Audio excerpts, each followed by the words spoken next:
Hey everybody, it's Super Mario World. So today we're scheduled to play, what's its face? More Skies of Arcadia Legends, and the Gamecube would not cooperate for some reason, and I do not know why.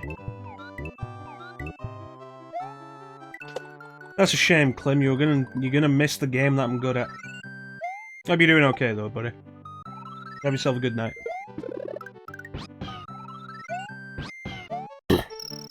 The chat is currently over me. I need to change that. There we go. That's good. I set this up pretty quickly.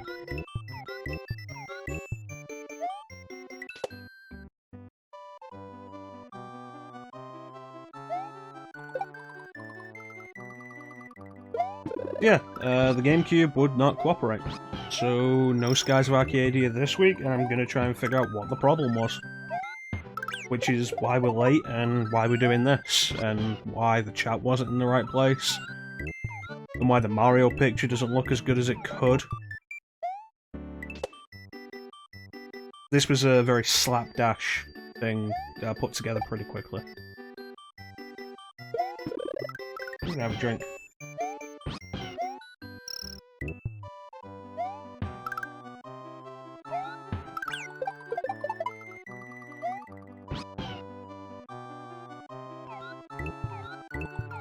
That's some good water. Anyway, yeah, that's okay.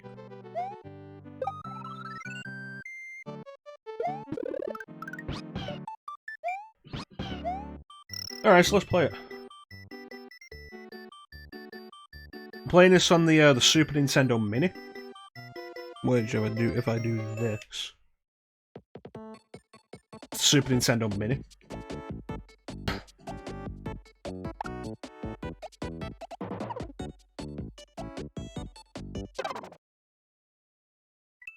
And I've done this game 100% 3 times on this. What the 96 star is, 100%. So we're gonna do that again.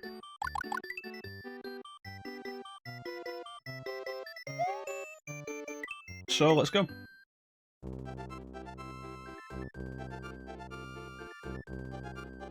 The Super Nintendo Mini came with a really nice Super Nintendo controller. It's my preferred way to play Super Nintendo stuff now, with this controller.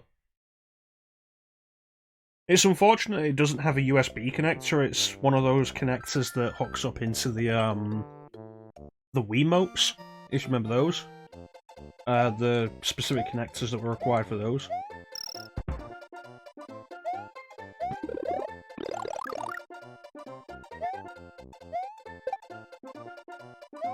Yeah, I consider myself pretty good at this game.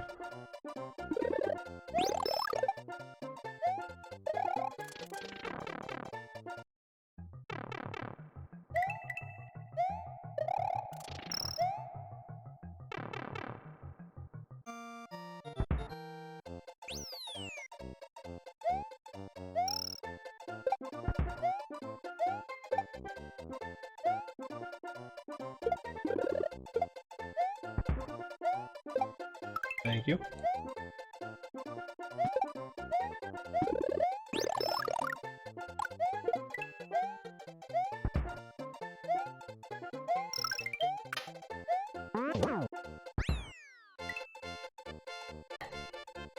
That's not a bad first level. Not a bad first level. I'm glad I capped it off with the 40 points at the end. Not the best result you can have at the goal post, but it is the second best. That's nice. Alright.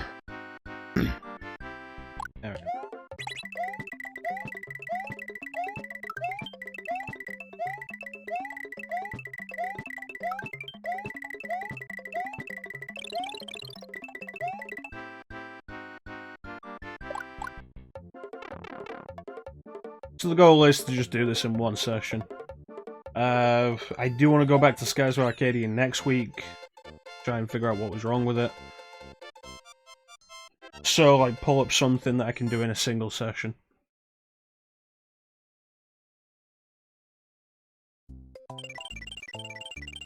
It's been a while since I've done this on stream. One of those 100% games that we saw was actually from the last time I streamed this. I forget which one. Probably the second one. Almost.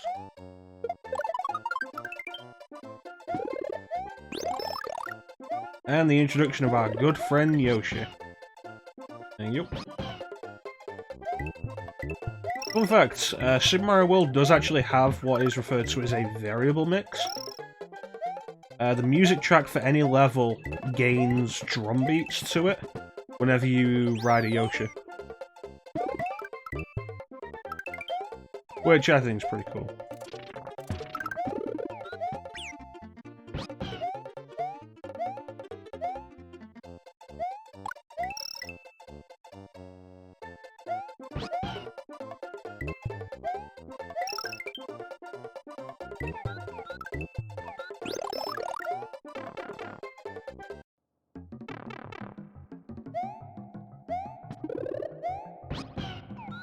There we go.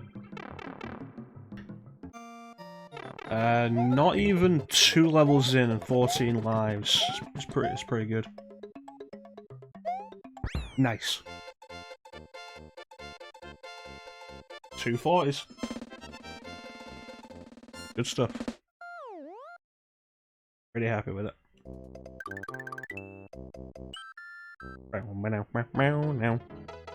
Actually, you know what? I could increase the size of this. That would make more sense.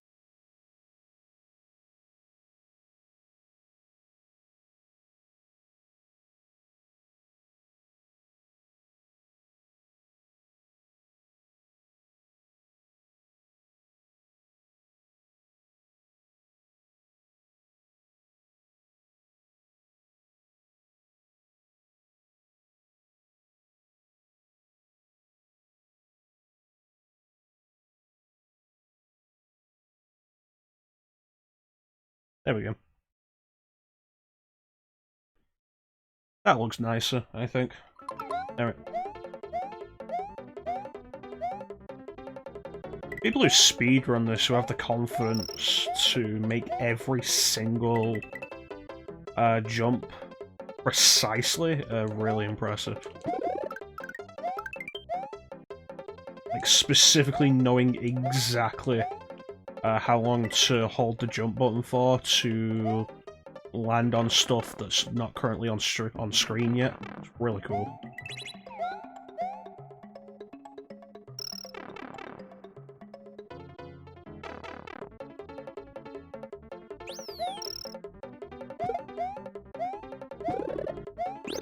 Second fire flower of the game.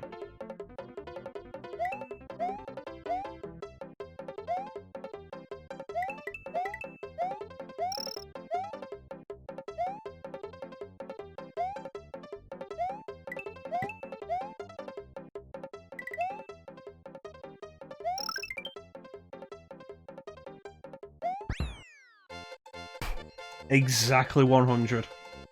That's pretty neat.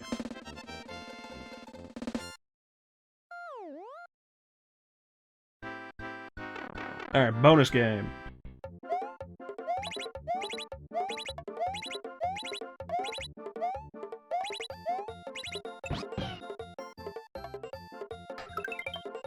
Screwed up the rhythm with that. If you get the right rhythm when you're hitting those blocks, it will...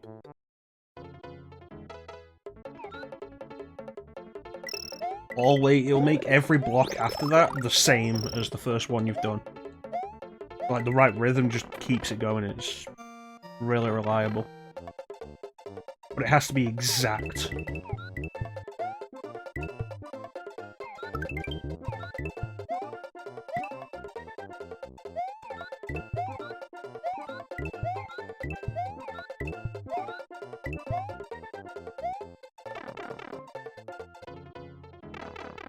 Alright, so this is something I do for a bunch of extra lives early as well.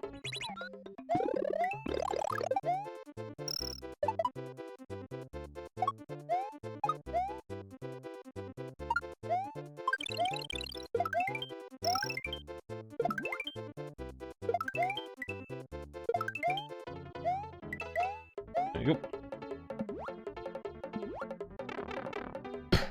Not a huge amount, but it's enough. Definitely more than enough.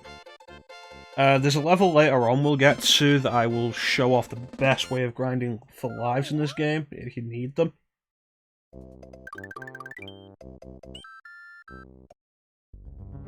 But let's see, what's my hope for this playthrough? Less than 10 deaths. Let's try and do less than 10 deaths.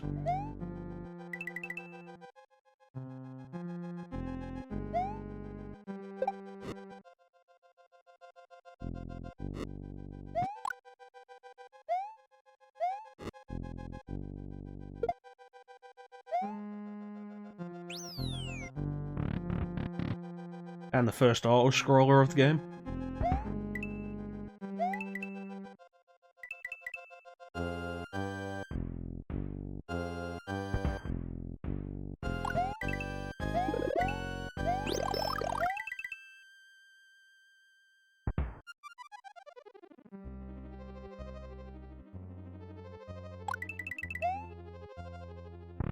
Right, and here we go. So the Koopalings return in this game from their first appearance in Super Mario Bros. 3. But they all have weird colours in this game that don't reflect any other appearance they've ever had.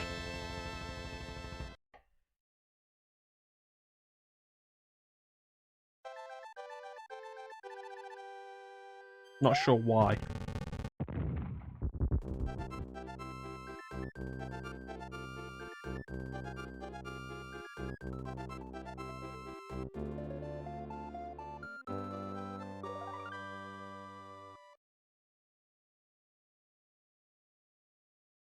Alright.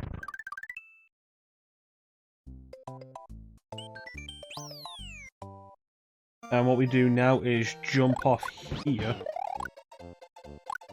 And we can get our first fire. We can get our first cape feather.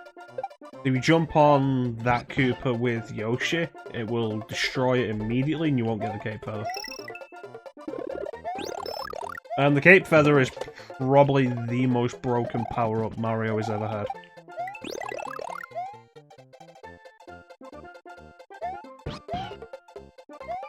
If you know how to do the timing with it, permanent flight. You can skip past almost every level.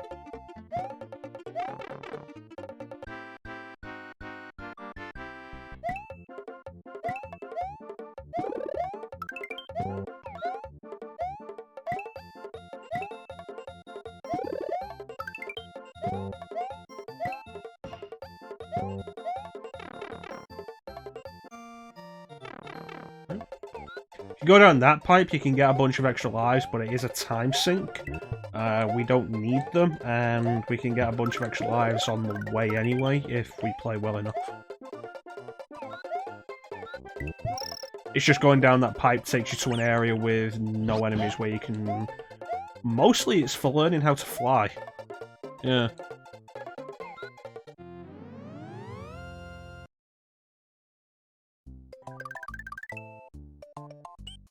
Okay, so that was the first secret exit.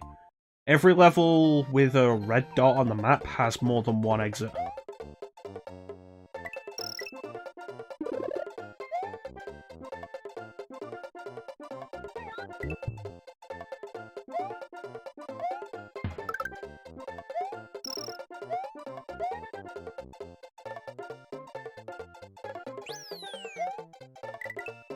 One of the cool things about Yoshi is just how much he can stand on. With his boots.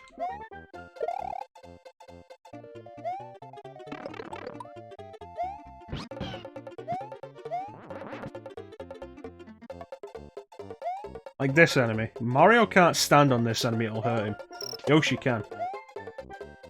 There's a bunch of other things that Yoshi can stand on as well. Could have done that better.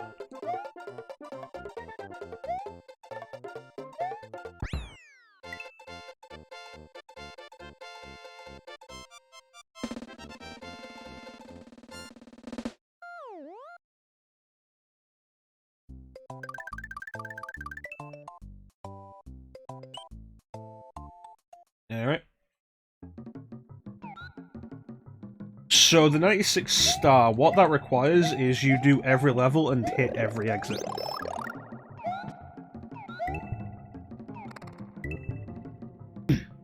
Even the exits that are basically pointless do count.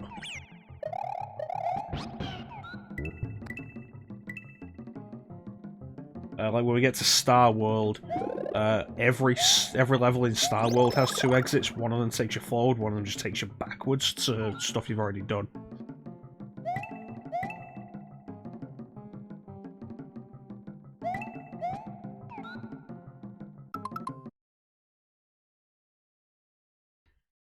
Anyway. The unfortunate thing about this level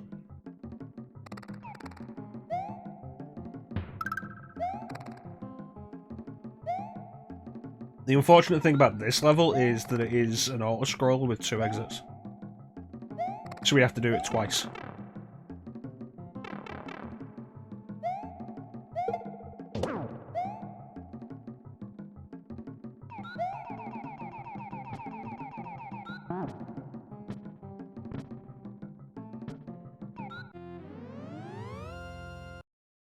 Anyway.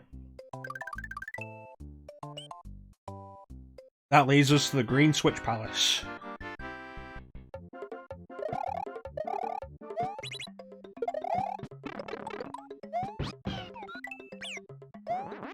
That could have gone better. Yeah, well.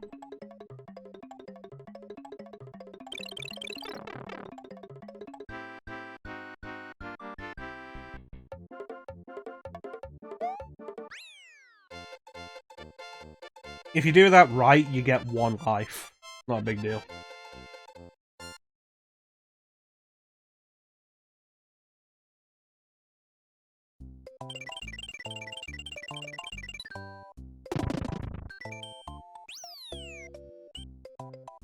Back to the auto-scroller.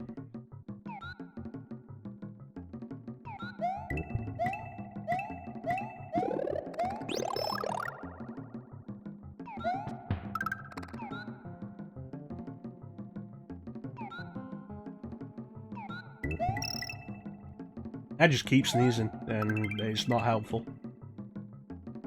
Not an issue in a turn-based RPG, but, you know, platformer, it can be kind of a problem.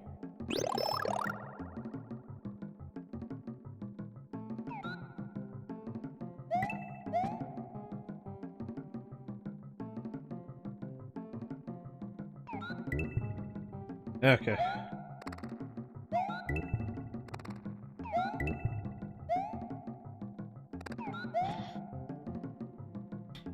So one of the main reasons I go after the 96 star run is mostly just so that I'm actually fully experiencing the game. If I wanted to do this game fast, you can beat Super Mario World casually, not even speedrunning, in maybe 15 minutes. Speedrunning's faster than that, of course.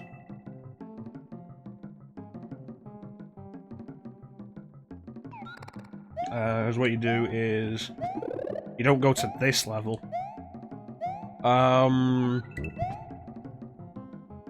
You get the secret level be unlocked in the first level of Donut Plains. You get the secret level in that leads you to the ghost house on the bottom right. You get the secret level in that takes you to Star World. You do 4 levels of Star World, and that takes you to Bowser's Castle, the final level of the game.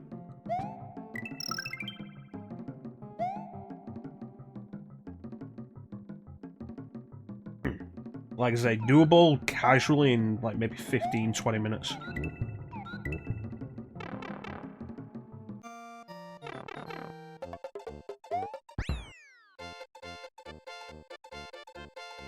Of course, if you're speedrunning, you won't hit the ticker tape at the goalpost.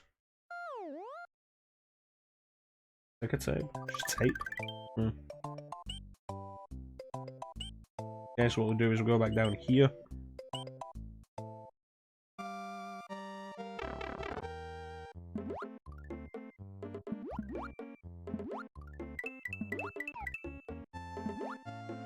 Ghost houses, we get to them. Ghost houses are a little different. Usually they have a secret exit, but they're not denoted by red dots, because the icons for the map are ghost houses. So they usually have secret exits, but not all of them do.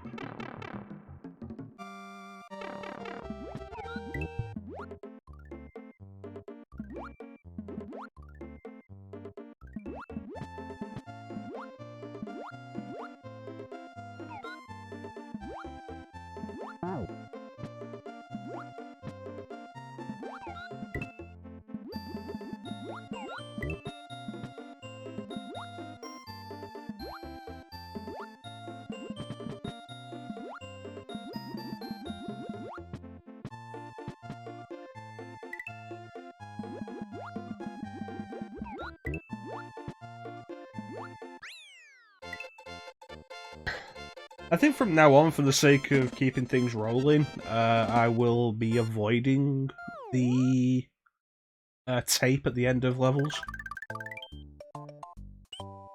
And we'll do that again. My biggest problem with doing a 96 star playthrough of Super Mario World is there's not really an efficient way to do it.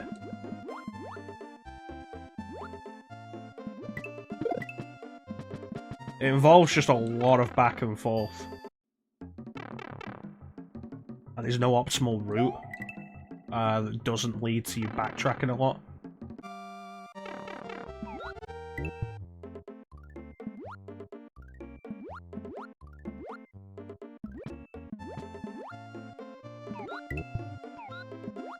Okay, so we keep this time.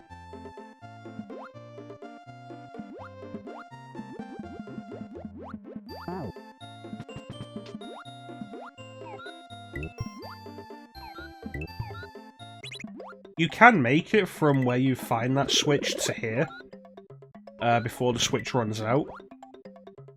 But it's a simpler task to just bring the switch with you before you hit it.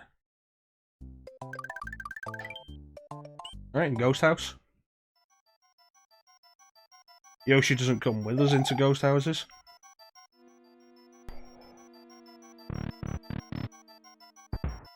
Hey, Leono, thank you for the look. Hope you're doing okay.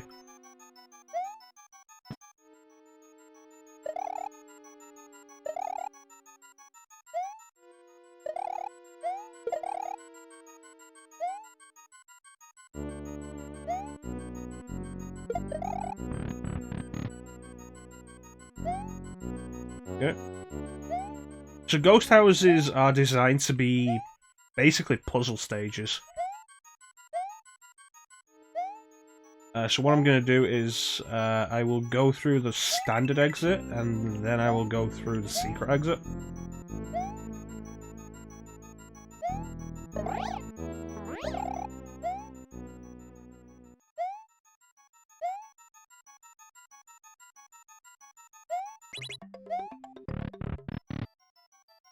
Here we go.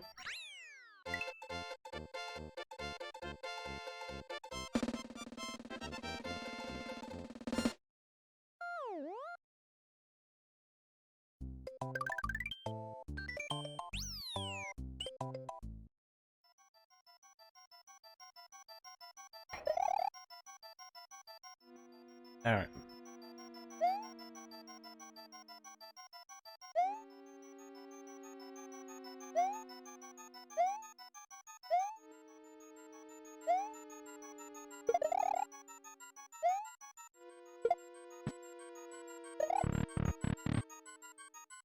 The secret exits generally require a little more exploration, mostly. Less taking things at face value.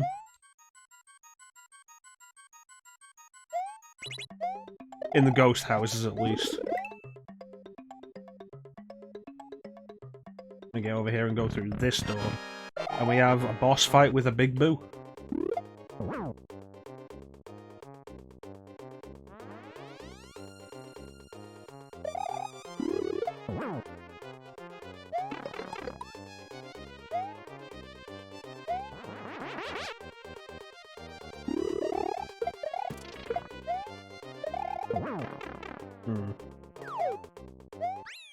Could have done that better.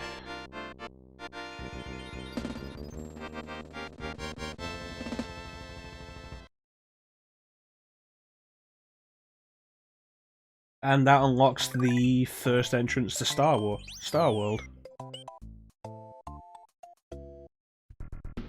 There's our first glimpse at the final area.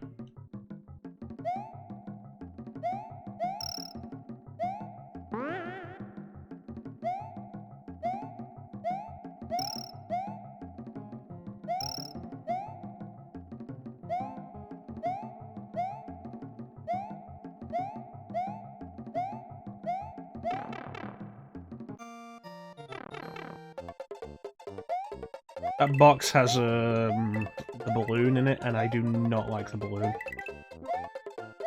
It also means we have to abandon Yoshi, and I don't want to do that.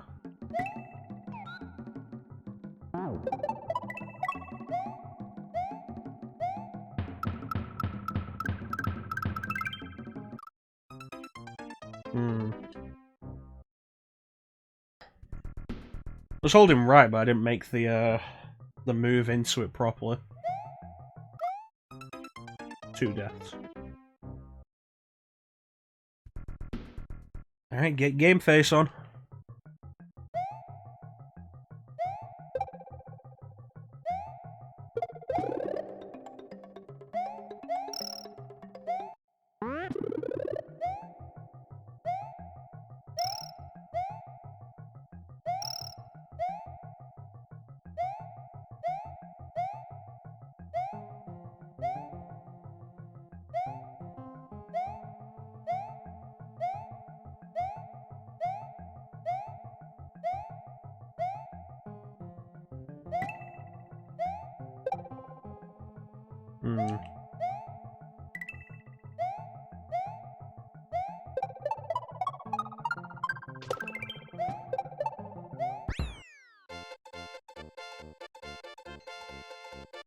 That level was a bit of an embarrassment for me.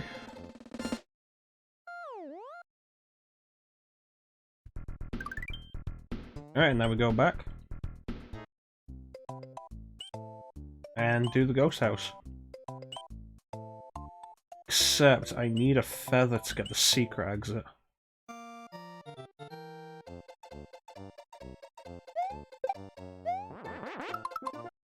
When you've already beat a level, you can press start and while it's paused, press select to quit it.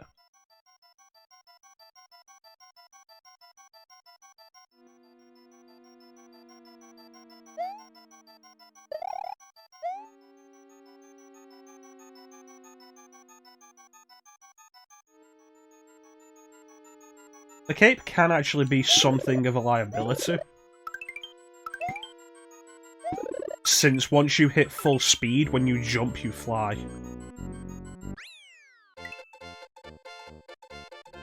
And that can be a problem sometimes, depending on the situation. Alright, top secret area.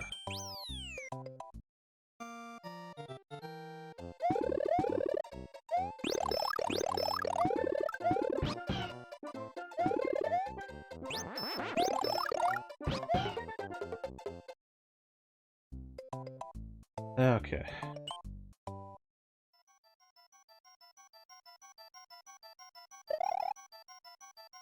Like here, I don't want to fly, because that'll take me up into the booze.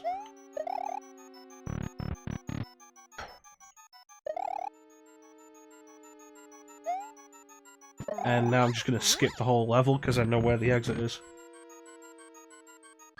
The game expects you to do a whole loop until you find the vine that'll take you up there, but with the cape you can just skip the entire thing.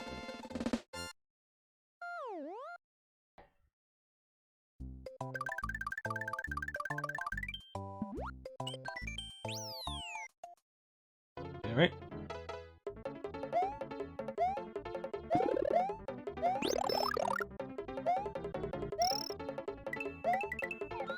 Different coloured Koopa shells give you different effects if you eat them with a Yoshi. Green is standard, red is a fireball, blue is flight, yellow is stomp. And then there's the Omni shell, which if you have a Yoshi, if a Koopa jumps into a yellow shell, it will become an Omni shell, which basically flashes between all the colours and is really dangerous. But if you get Yoshi to eat that, it gives Yoshi all of the powers at once. They only appear like maybe 3 times throughout the entire game.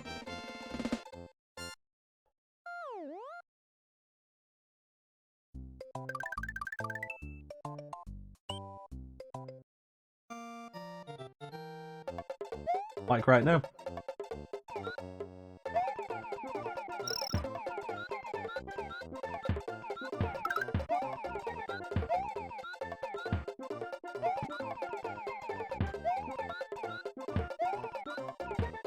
The stomp doesn't really have, I think, any real use. Like you can see from the way we were using it, you have to be really close to the enemies for it to actually take effect.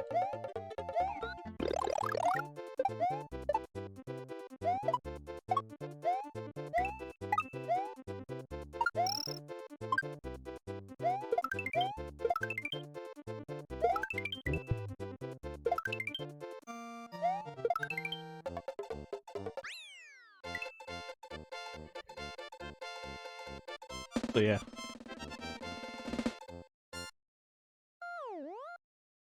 And castle number 2, which I think is Roy? No, it's Morton Jr., right. Roy and Morton Jr. are fought basically the same way in this. They're both the heavy type Koopas.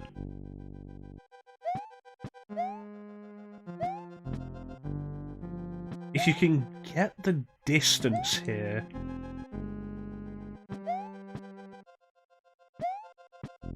to do the run...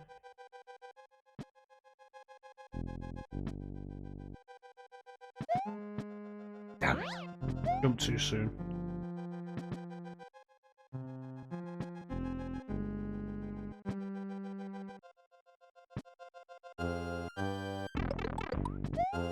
There is a pathway up there that takes you to the second area, and I think gives you an extra life as a bonus. Not really worth the effort to get it. There's another castle later on that also has a secret like that requires the cape that is also not worth the effort to get. I'll point that one out, because we're not going to do it.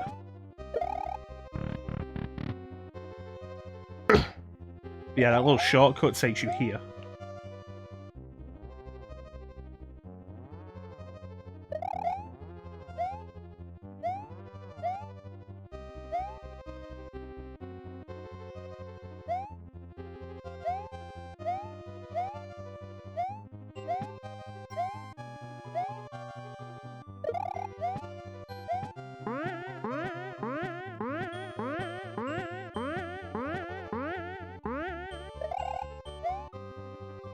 Okay, come on. There we go.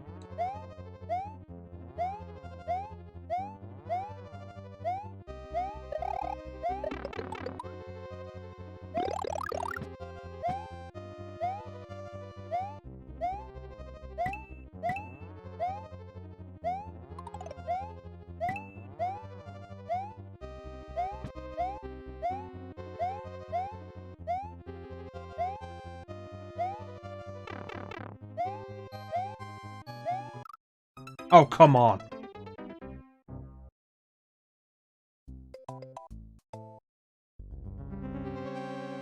Finicky hitboxes sometimes.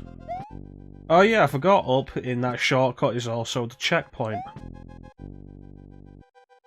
Otherwise this castle doesn't have a checkpoint. Doing really well there as well. That was actually a really nice castle run. Couple mistakes, but the speed I was going at was nice.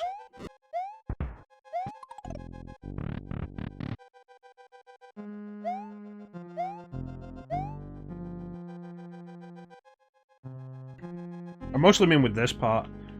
With it being back and forth, there's a lot of waiting here.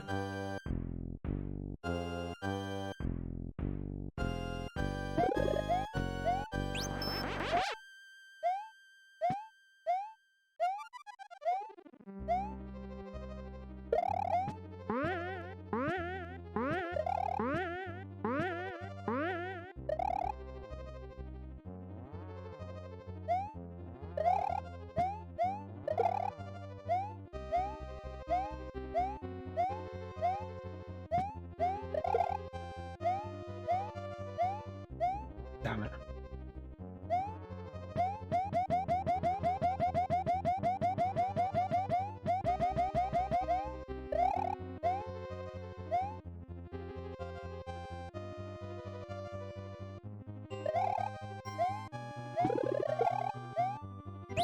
Anyway. 3 deaths?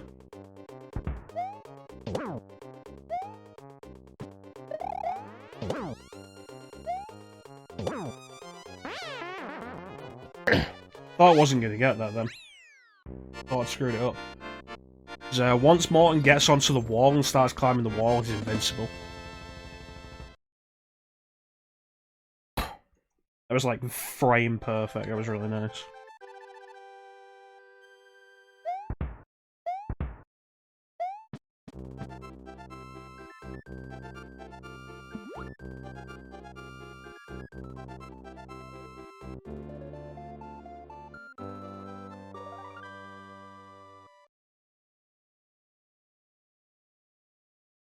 Alright, Vanilla Dome.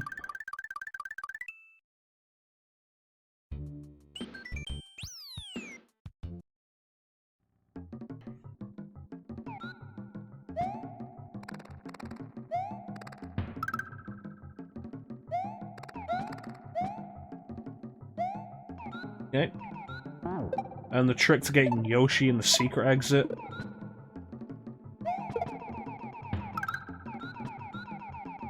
And just getting the secret exit in general before you get the red switch.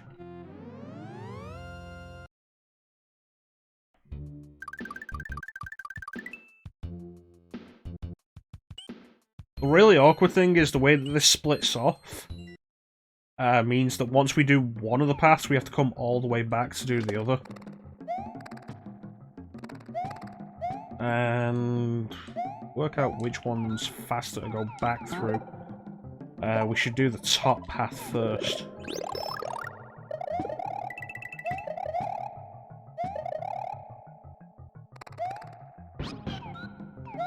Yep.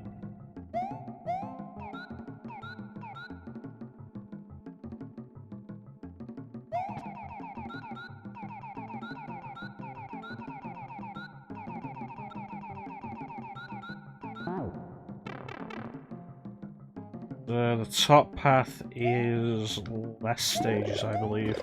So it's less to walk back through to go and do the other side.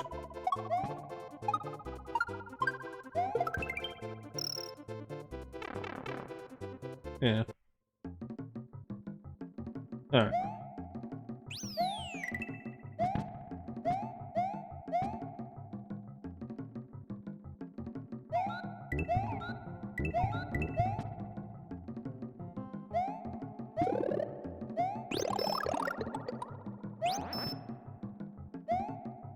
The fire flower isn't really much use while you're on Yoshi. You can't shoot fire while you're on there.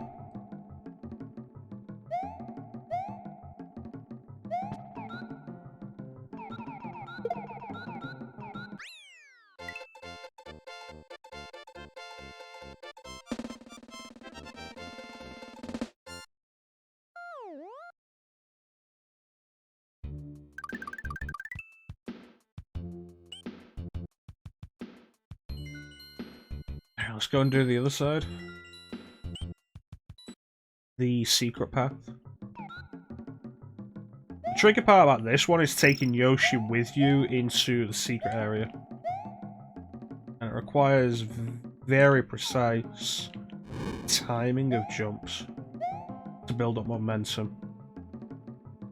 Which I just had and didn't capitalize on.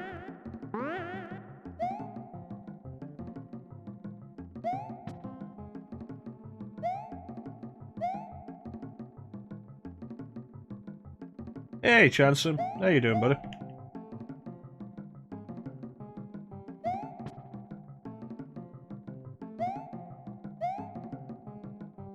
Just enough height. And you want to get over there, which is no problem with the cape.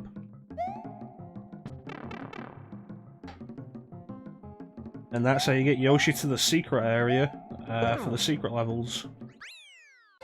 You doing okay? I'm doing okay. We were planning to do Skies of Arcadia tonight, but the Gamecube isn't cooperating for some reason. So I threw together this pretty quickly, and we're doing Super Mario World.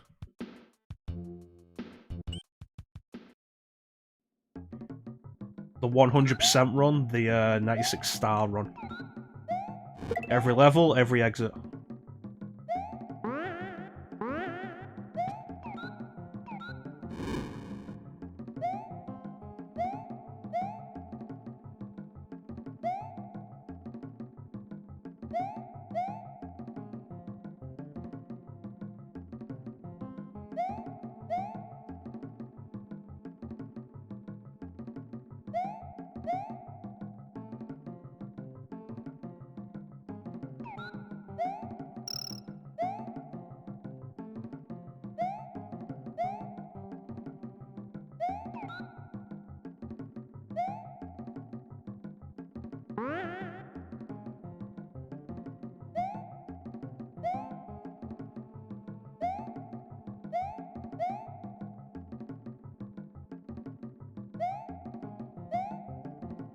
There we go. Oh! God damn it!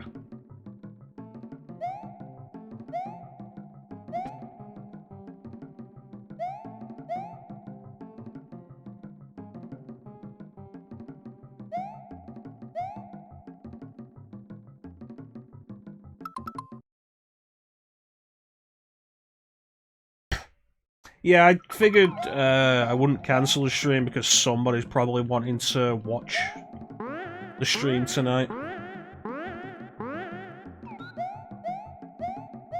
But yeah, I've done the 96 star run before. Did it last year at some point.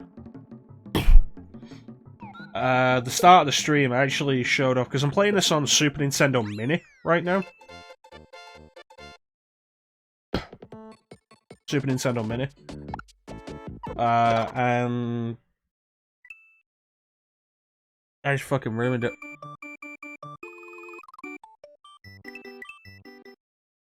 I was supposed to load what I just had.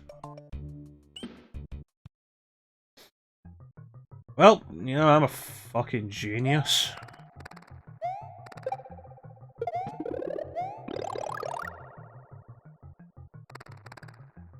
Damn it.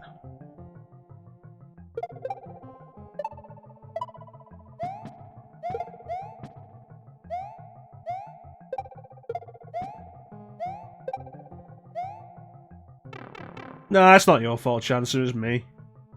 Forgetting to actually load the state that I just made.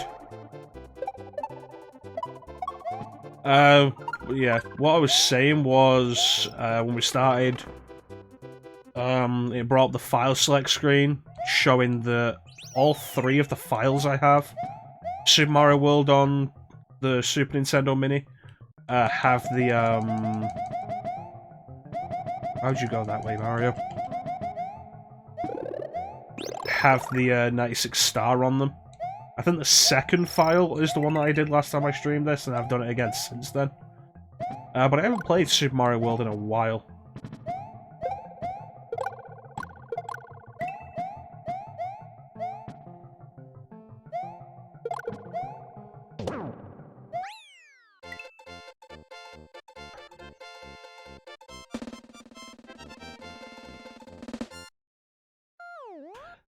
I was honestly debating making this Super Nintendo Viewer's Choice stream, which I guess is a good thing I didn't, because nobody's actually here. Just sticking with one game's definitely been the smarter option.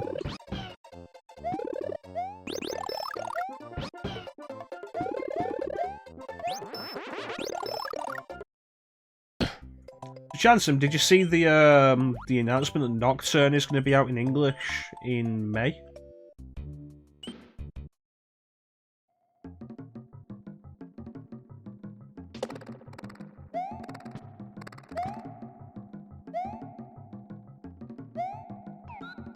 Chance's choice. You know, you're not wrong. Go away.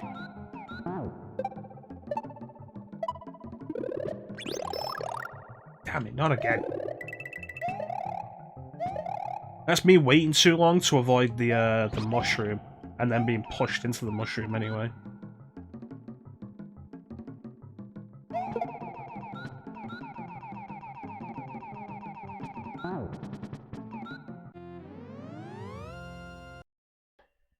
Yeah, I'm kind of hesitant to get excited about it, based on everything I've seen of it so far, and the price point.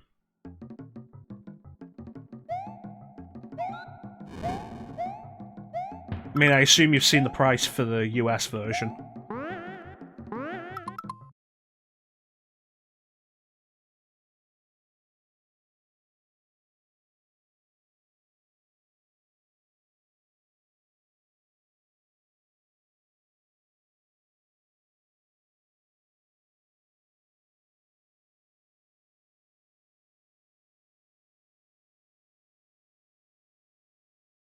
I think it's $50.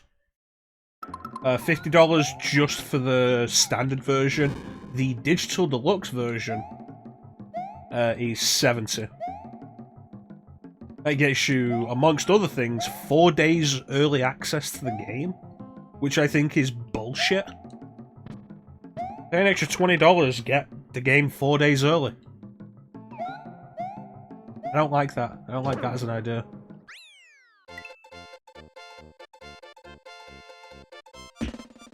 It also gets you the 4 music packs, which give you each 2 music tracks from SMT 1, 2, 4, and 4 Apocalypse. Just 2 music tracks. The Dante DLC, the Maniacs pack. The grinding maps that they've added in, which are DLC. They did something like that with SNC4 and 4 Apocalypse as well. DLC, which takes you to specific areas with enemies that drop items that give you experience points. Yeah, I don't like a lot of what it's doing either. I also looked up in we finally found the price for the European version. I told a friend about it, and my friend was like, how much does that equate to with the US? I was like, you know, that's actually a fair point, I haven't checked. So it's £45 it's going to be for us. That equates to $62. So it would be cheaper for me to buy it in the US version. Yeah, the extra stuff is all digital only.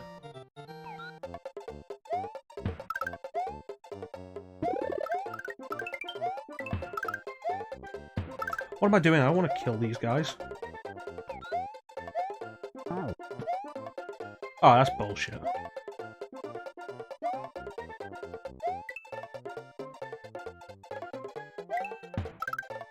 You know what? I'll come back and show the grind method off.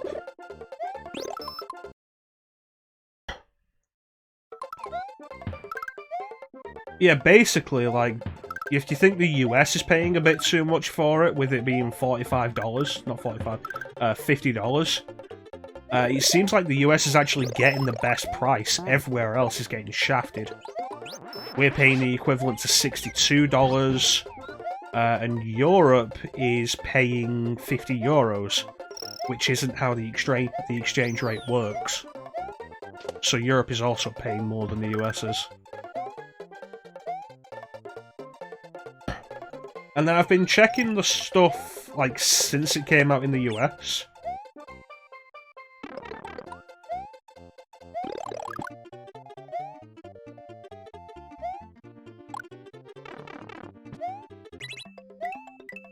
I've been checking it since it came out in the US. Not in the US, in Japan. And there's a bunch of problems with it, beginning with the fact that it doesn't run that well.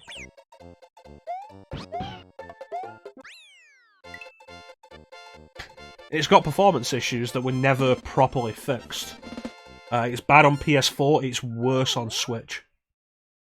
And anybody who was interested in the PC version has to contend with it coming with de novo anti-piracy, which is widely hated because it's been proven that it slows the system down. It's a very resource-intensive anti-piracy measure.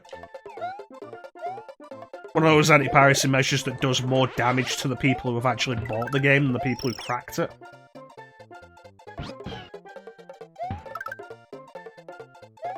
And, you know, there's also the question of why are we having anti-piracy measures on a re-release of a 21-year-old game?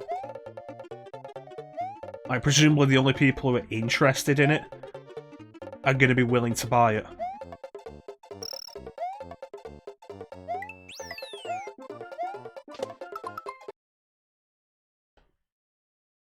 The whole thing's left me thinking, like, I'm not going to pick it up anytime soon.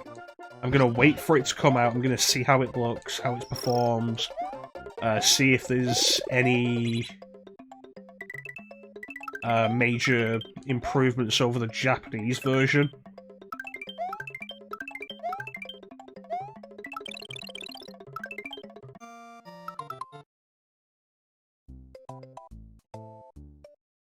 See if they patch it down the road, but I don't think it's worth getting. Also, something I found out today, as nice as a bunch of it looks with the visual improvements they've put on it,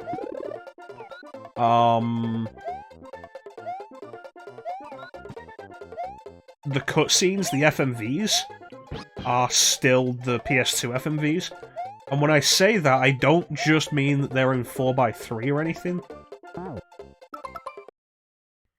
I mean they're literally the PS2 FMVs taken from the PS2 disc and just thrown on there, onto the HD version. They're not cleaned up, they're not improved, they're not stretched or anything to make them 16:9. They're just the PS2 FMVs.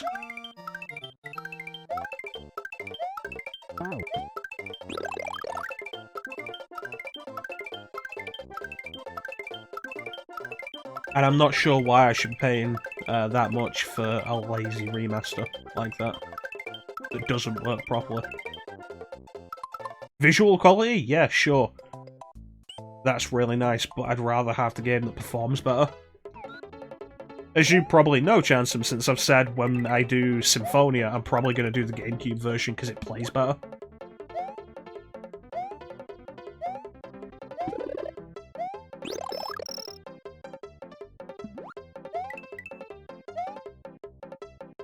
I do not know what you mean with that, Seek. P2 MFVs? It seems pretty lazy, and it seemed that way ever since it came out in Japan.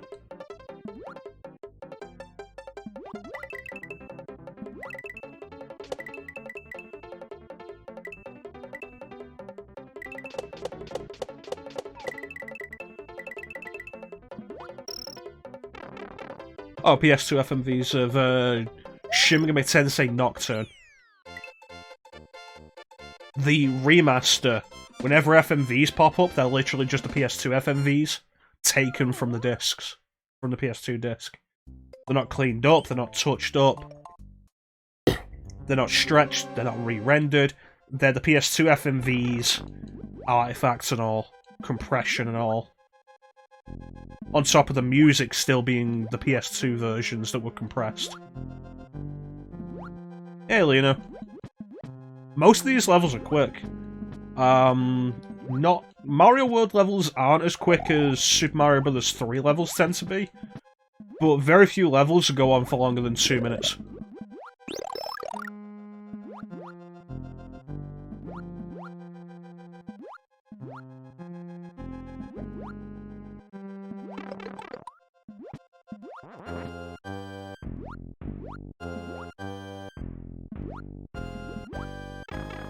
Goddamn fish.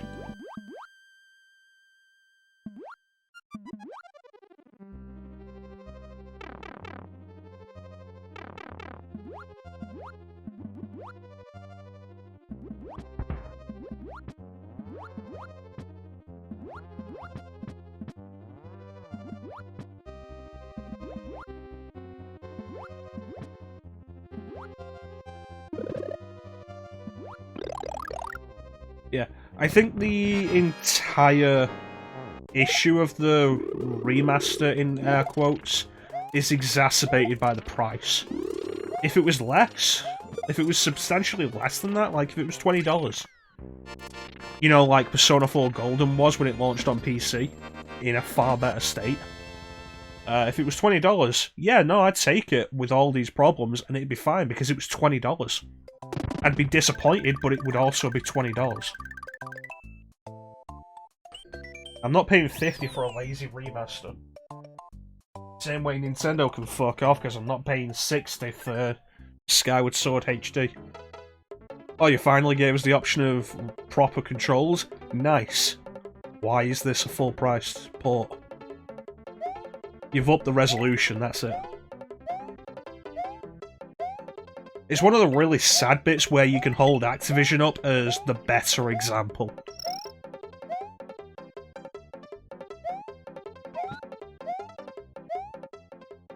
Yeah. Activision with the... Ah, shit. Didn't want to have to do that.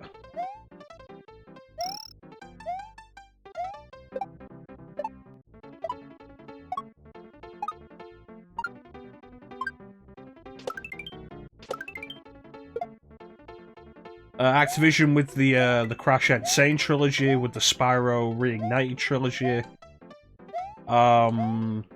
Crash Nitro Kart didn't launch at full price.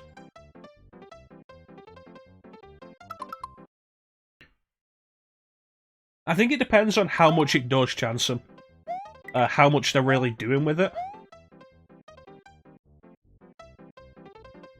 A resolution touch-up should not be equivalent to a full-price game, I don't think.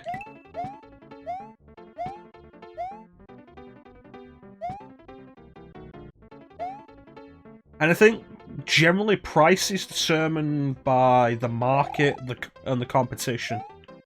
Unfortunately, Nintendo can continue to charge that kind of price for their ports, because people keep buying them.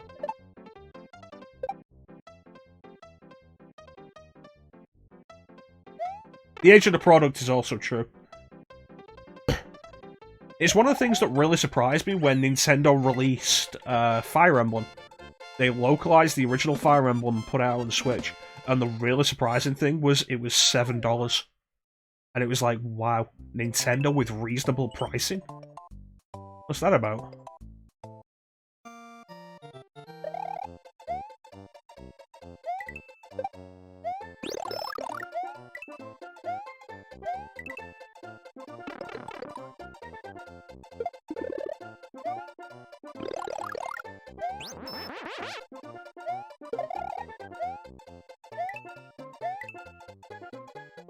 Damn it. I've lost count of how many deaths I've had.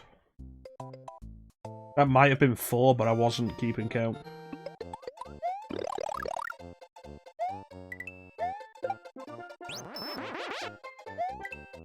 Yeah, speaking, like, you want to talk of age of the product, though. Nocturne is a 21-year-old game. They've not remade it, they've cleaned it up. And not even cleaned all of it up. And it performs worse than it did on the original hardware.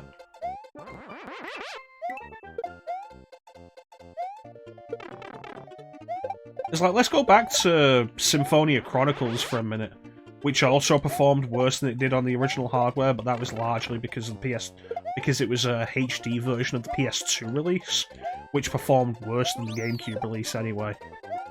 And I think Symphonia Chronicles, which was Symphonia and Symphonia Dawn of the New World, I think that launched for less than what Atlas is after for Nocturne.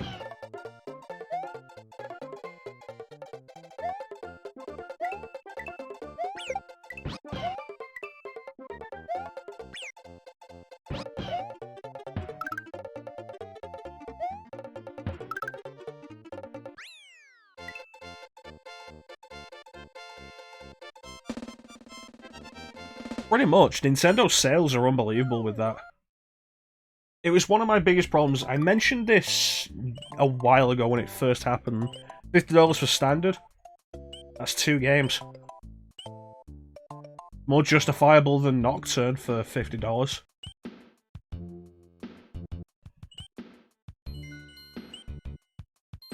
Nintendo games going like that is one of the reasons. Back when Nintendo of Europe turned around and said they're not going to be supplying codes for their games for Switch games to third-party digital release retailers now. It's like when they did that, it basically meant that the best value you could get for Nintendo games on Switch was gone.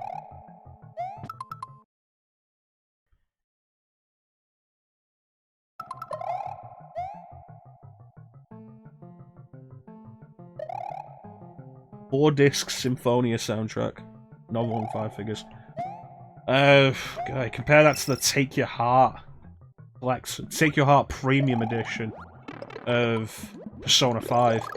It had a soundtrack sample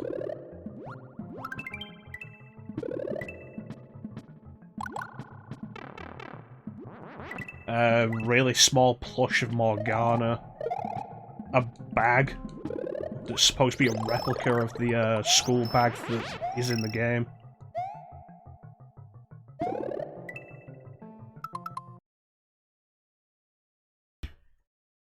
Yeah, like digital retailer. Like, when I used to buy, if I was buying a Nintendo game digitally for Switch, I would get it from Shop 2, which was a really good, it's a really good site. Because they would always put Nintendo games out for £40. I think every collector's edition comes with an art book now, that seems to be standard. But yeah, Nintendo games for £40. I got Xenoblade Chronicles Definitive Edition for £40.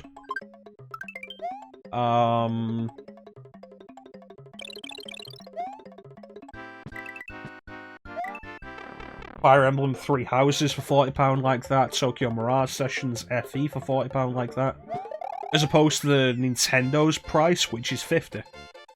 And it was really nice. Since Nintendo of Europe turned around and said they're not providing codes to third-party digital retailers anymore, there's nowhere else to get them now but the eShop. In a lot of cases, £40 digital was better than you were getting physical. Because, you know, Nintendo products just don't drop in price.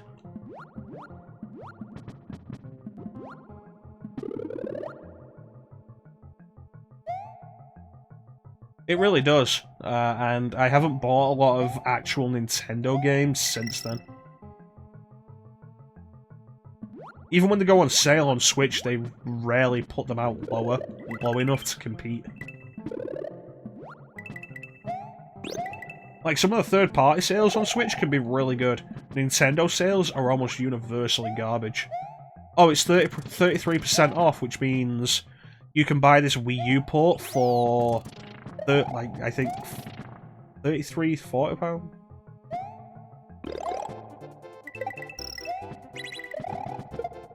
£43, maybe? I don't know. 35. You can buy it for, like, that price instead of the full 50 that they're demanding for it.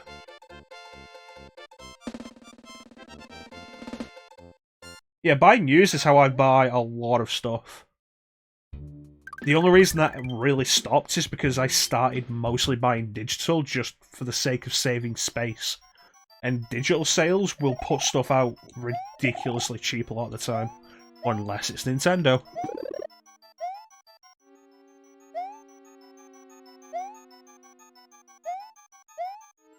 Physical is not a bad idea.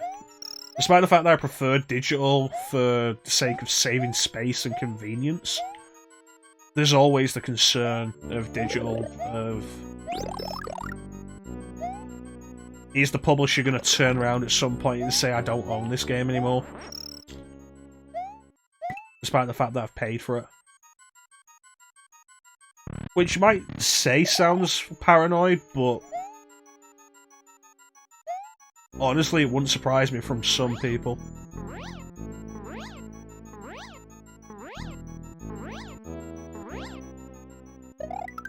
I mean, hell, look, Konami basically did that with PT.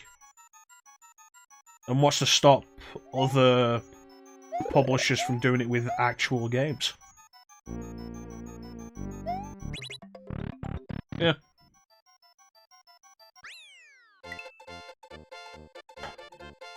Exactly.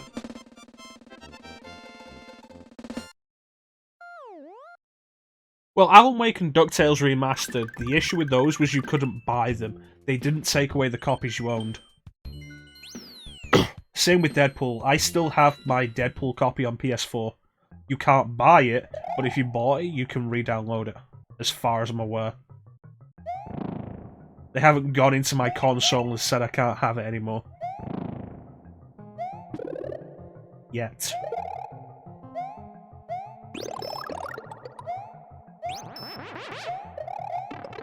Like, the big example of that idea that I can think of is PT. when Konami turned around and removed it entirely from the PlayStation Store so you couldn't even re-download it.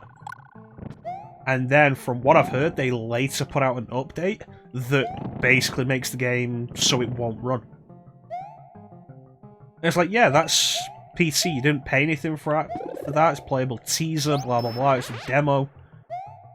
But if they can do that, who's to say they won't do it eventually for actual full games?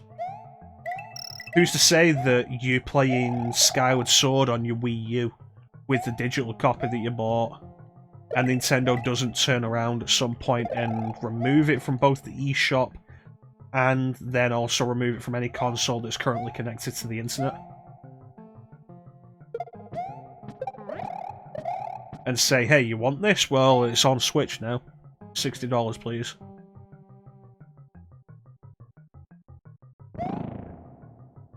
See, that sounds paranoid.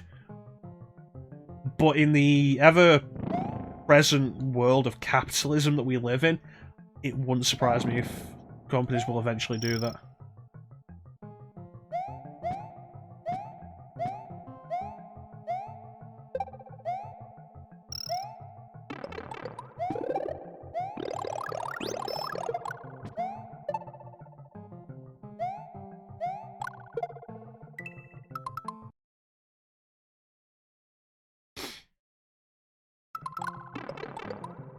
See, I feel like you are kind of right, Teak. But I feel like EU law would take a while to get there.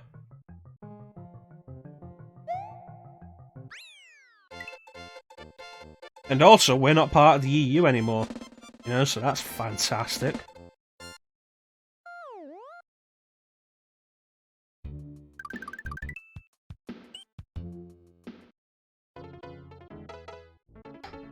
Anyway.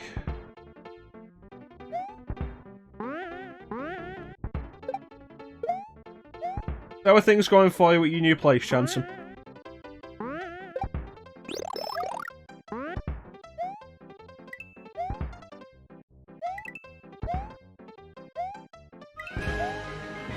Thanks for the follow, big Disney fan. Welcome to the stream, buddy.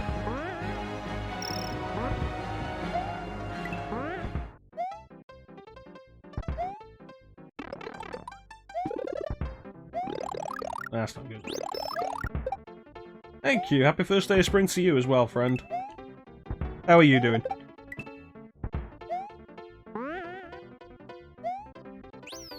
Yeah, wait, no. Okay, well,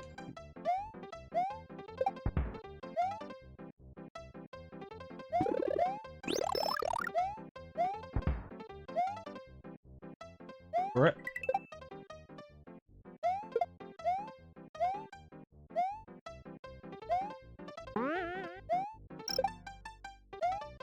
Yeah! I'm doing okay. I am doing okay. How are you doing, big Disney fan? You going good? You're being pinned by friends' pets. Honestly, that sounds like a good place to be.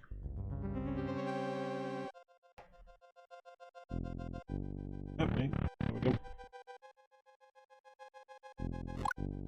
Also, Chansom, we are almost done. Oh, you son of a bitch.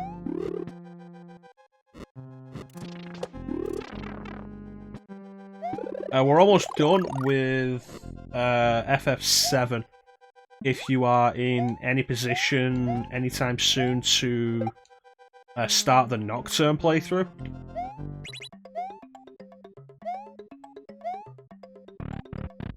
You good? I'm glad to hear that. I'm glad to hear that.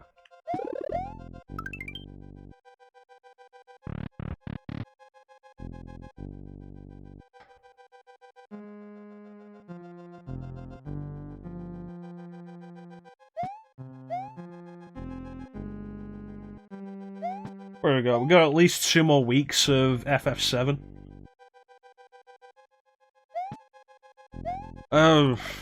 Honestly, that really depends on my mood. Probably Aladdin. Original animated Aladdin. God damn it. Tell you what, actually, if we finish this early enough, I will do a playthrough of Aladdin for Super Nintendo. I could knock that out in under an hour. And I like that game, it's a fun game.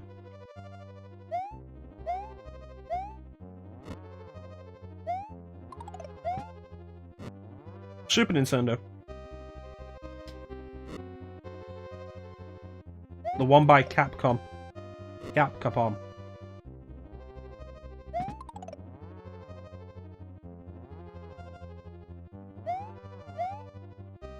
Alright. Who is this?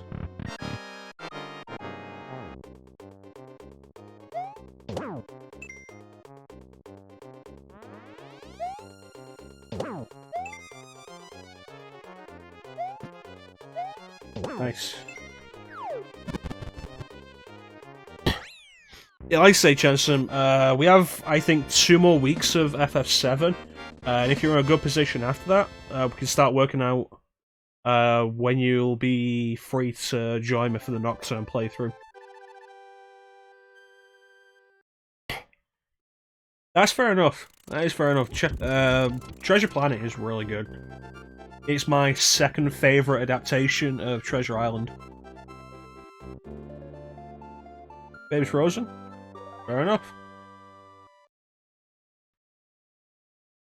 Yeah, man, if you enjoy Disney movies, like, enjoy what you enjoy. Don't let anybody take that away from you.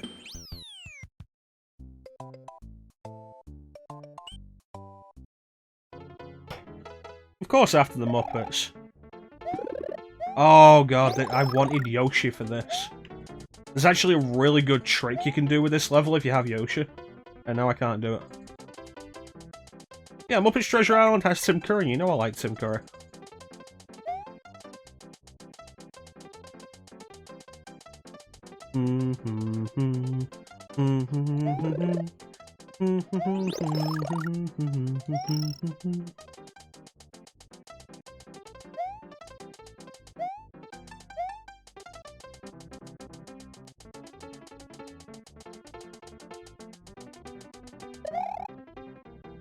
I think the Muppets Treasure Island was after Disney had bought...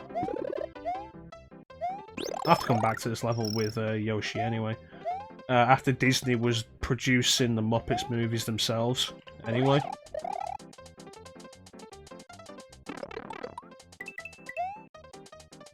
Damn it.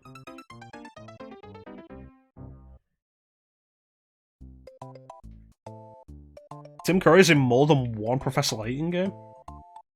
Yeah, don't you worry, big Disney fan, I know where all the secret exits are.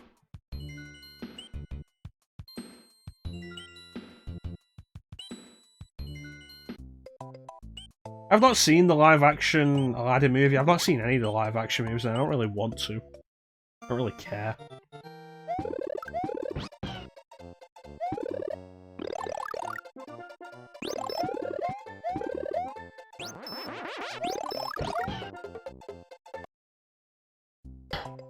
Alright, so with Yoshi, I can get through that opening section a lot quicker. Because there's a really cool trick you can do with it.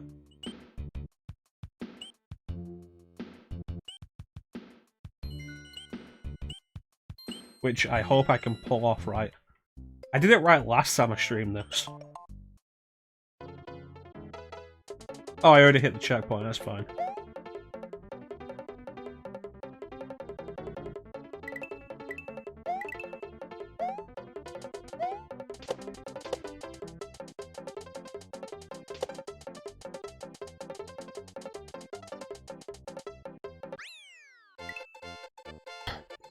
Alright, so let's get the secret exit this time, and I can show off how it works out better with Yoshi. And then we have to do Soda Lake, I think it is. Alright, so.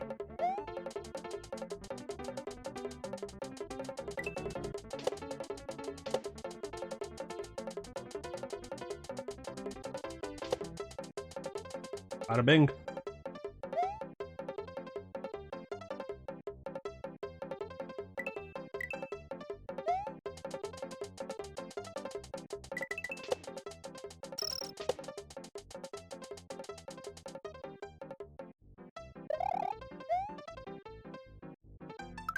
You can get this without Yoshi if you fly under the goalpost, but it is a lot harder to do.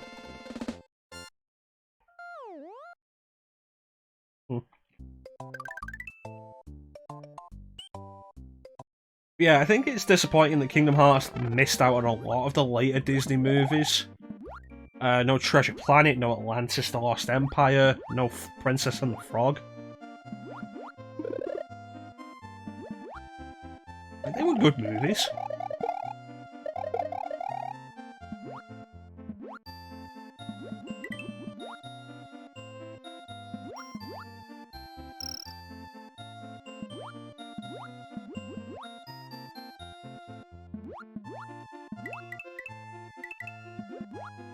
Really is a shame that Kingdom Hearts 3 was just overloaded with Pixar stuff.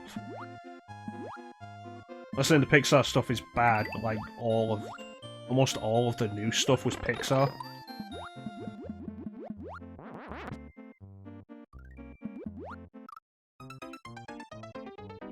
I recommend checking Treasure Planet. I think it's really good, and it is also really well animated.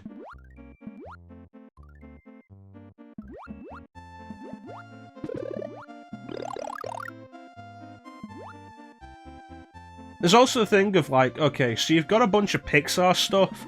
Okay, where's my favourite Pixar movie? The Incredibles.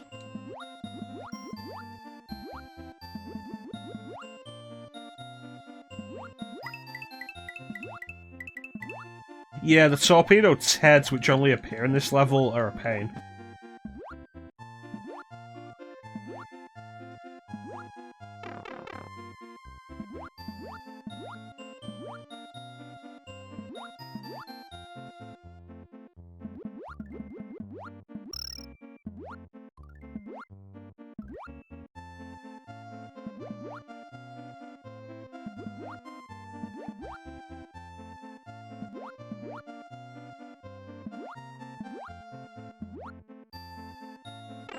There we go.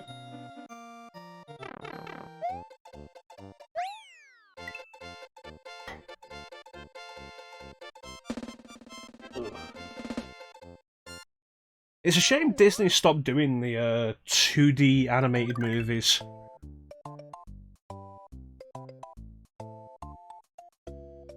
Like, they were doing... they went back to it with Princess and the Frog, but that flopped, and the thought is because it had Princess in the title, and as a result, it was thought of being as a girls' movie.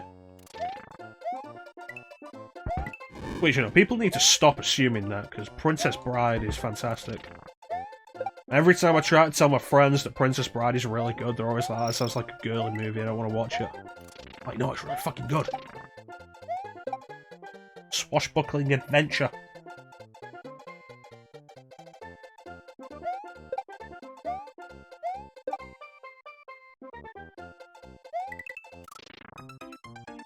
Bitch.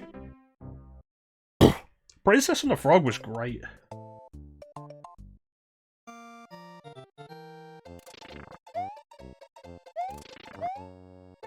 Princess and the Bride is fantastic. Princess Bride is fantastic.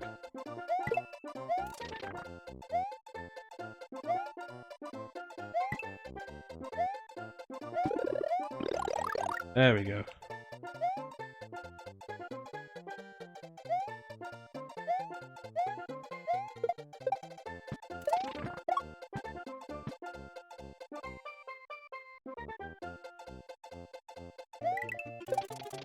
Hey, that's you little bastard.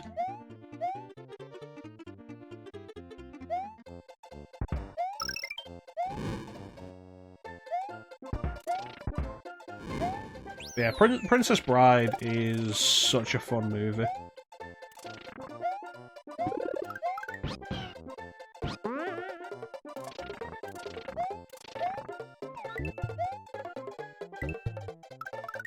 Yeah, I'm not dealing with the cloud.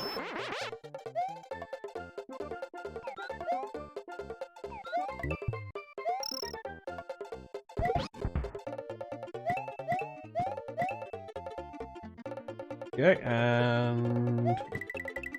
Haha!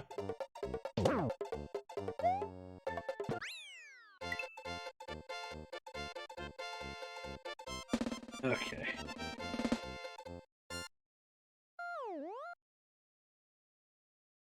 Yeah. I think they should have delved into some of the Disney TV shows as well. I keep saying, like, a Kim Possible thing would have been great. Oh, that's fair enough, then. You can use a pseudonym all he wants, you can always tell when it's Tim Curry.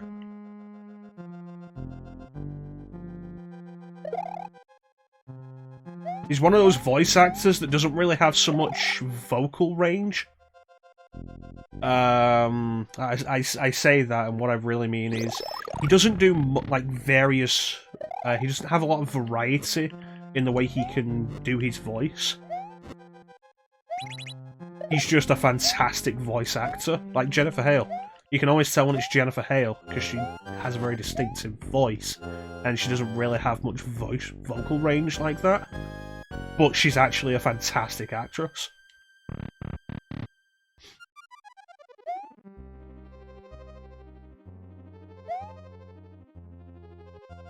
It's not to say they can't, like, they both can't do various roles.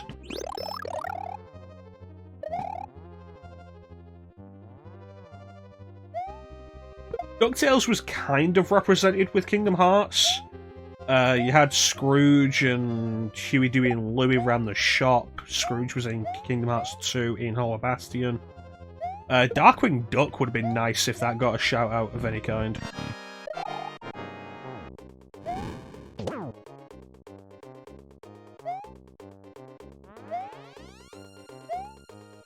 Kim Possible.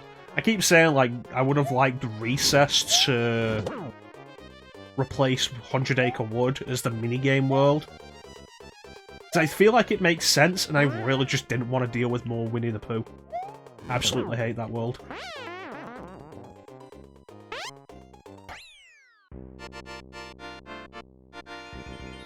Yeah, it's like, you look at some of Jennifer Hale's standard roles where she plays the hero or the heroic character, and then look at some of her villainous roles, and she can act in both. And it's a similar thing with Tim Curry. Like, you can always tell it's Tim Curry because he has a very distinctive voice, but he can do both sides.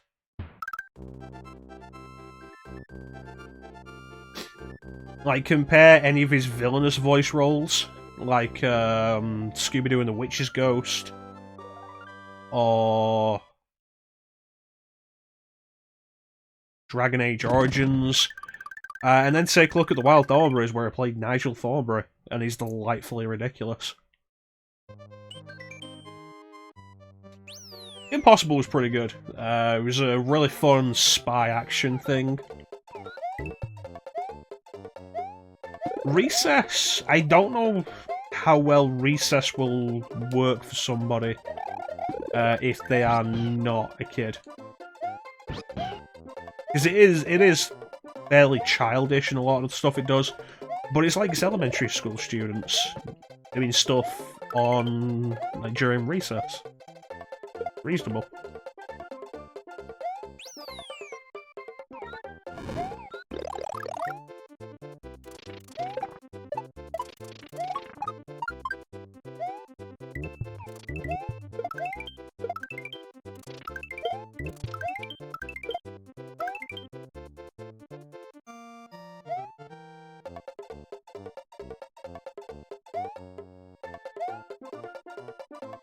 I'm not gonna do this with Yoshi, am I? We would have had to lose Yoshi either way. Coming from the other side would require us to use the balloon, and we can't use the balloon while we're riding Yoshi.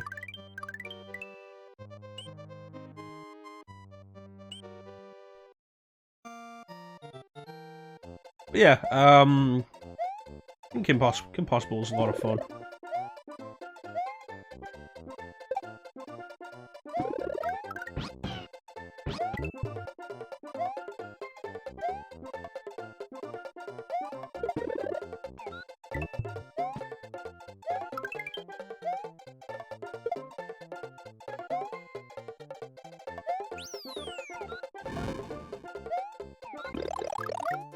Yeah, let's get those last few lives.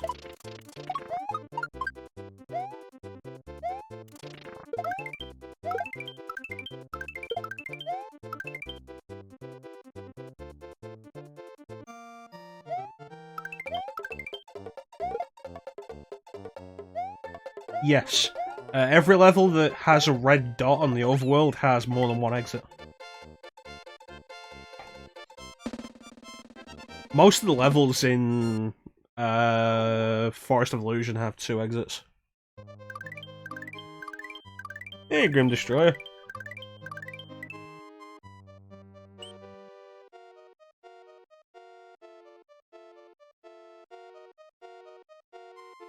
I do really like 64, but I have a hard time playing it these days.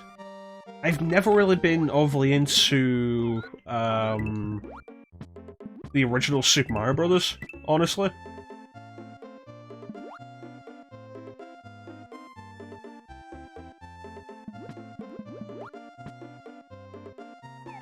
I had Super Mario World as a kid, and I also had Super Mario All-Stars. So I've played all the classic ones, and I was just never that into original Super Mario Brothers.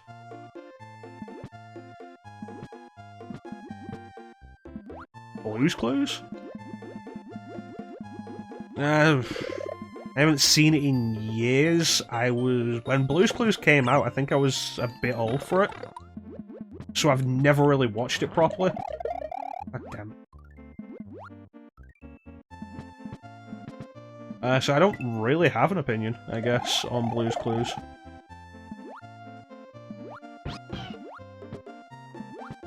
It seems fine.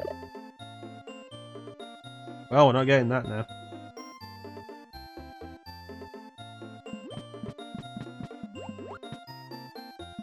Nintendo, no.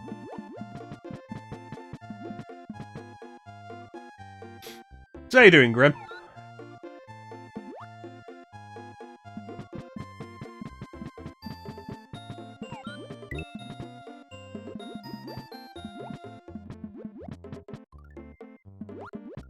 I really hate that I have to do this level twice.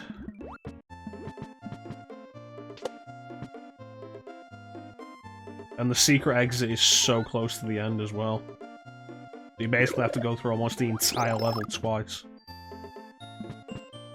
Yeah, I don't really have an opinion on Blue's Clues. It seems fine, but I've never really watched it.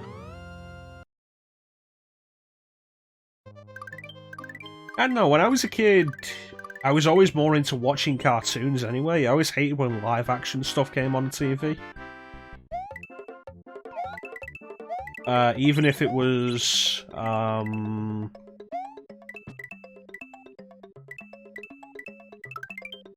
like live-action and cartoon.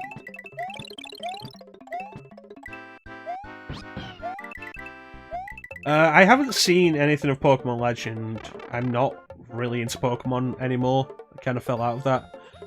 The remakes of Diamond and Pearl, I think, look kind of disappointing.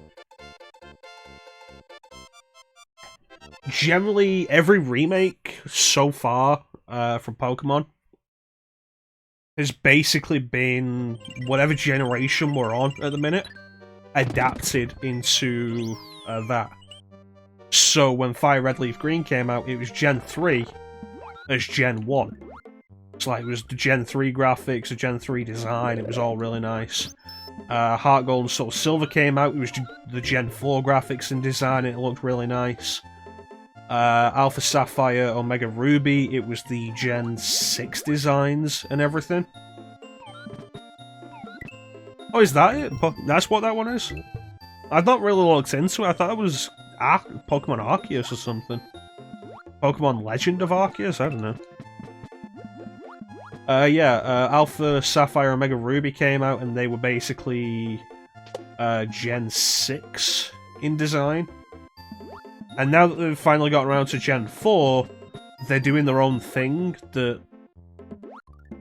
I know, it could be fine, but it's disappointing, I think, that they've not at least gone with the Pokemon Let's Go visual style, or anything like that.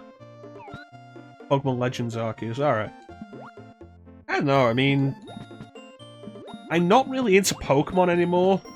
That's mostly the main series, though. I find them to be really dull RPGs. I get bored as hell playing them, and I don't really want to play them.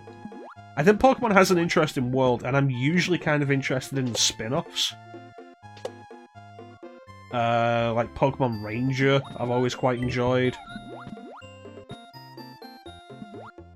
Mostly the stuff that doesn't involve the battle system. Like I said, I think it's a really boring RPG. But who knows? Maybe I should probably take a look at Arceus, see how much of a spin-off it is that's separating itself away from the main series. Arceus could be a Pokemon game I could get into. I'm kind of looking forward to new Pokemon Snap.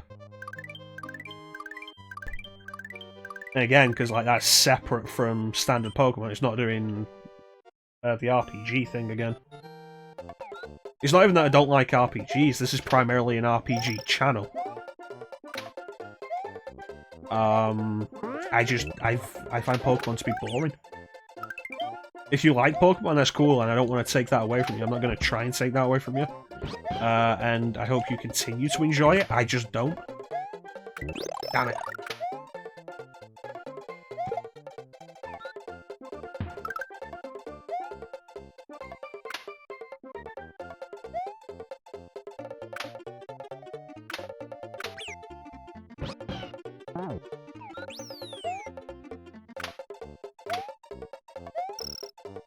Yeah, they announced it a while back. The only name they've got for it at the minute is New Pokemon Snap. I think there's been like 2 trailers for it. Check it out, it looks like more Pokemon Snap, which is nice. Been saying for years Nintendo should do a new Pokemon Snap. And I feel like they really missed their opportunity on the 3DS. They could have done like Pokemon Snap AR. And that could have been quite fun. I think Project Zero did something like that was kind of neat. Spirit Camera. Basically Project Zero, but in the real world using the augmented reality thing. It seemed kind of neat, but I never really played Spirit Camera.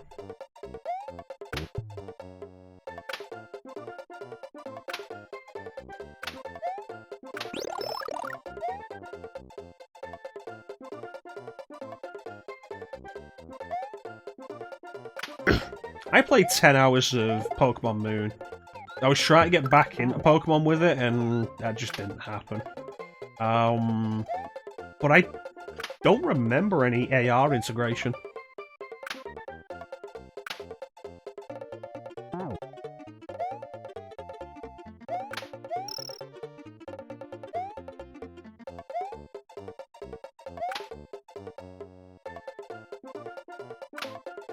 To be fair, it was years ago. One thing I did like about Sun and Moon, which might have been in X and Y, I don't know, I didn't really play much of them, was the petting of the Pokemon. Like, go into the separate status screen and pet the Pokemon and clean them up, and I really like that.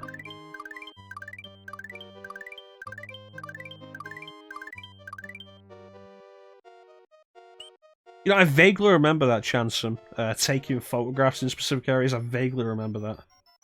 Very vaguely. Yeah, I've heard that Sun and Moon's story ends up pretty interesting, but like I said, I'm just not into Pokemon gameplay. And at this point, I'm done paying to try and get back into it. Pokemon does not drop in price. So I don't want to pay full price to try and get back into the series. Especially when there are so many other RPGs that I've got that I haven't played that I should be putting that time into instead.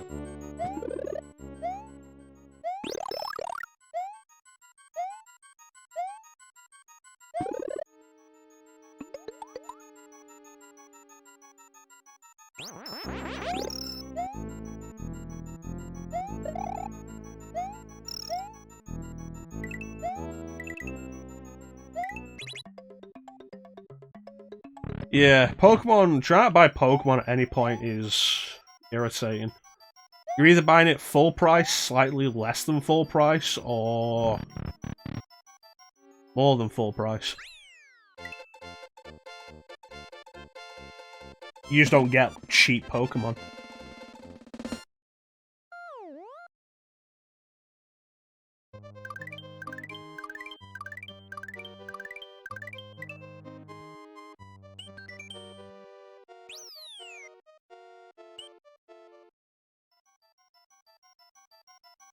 Alright, other exit.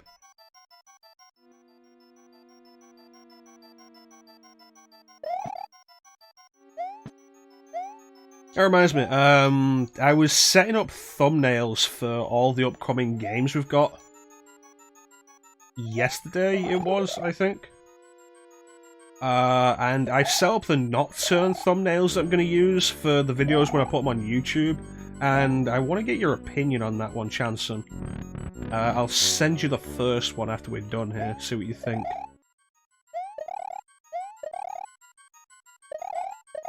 Also, probably send Teak the one that I've mocked up for Luna Silver Star story.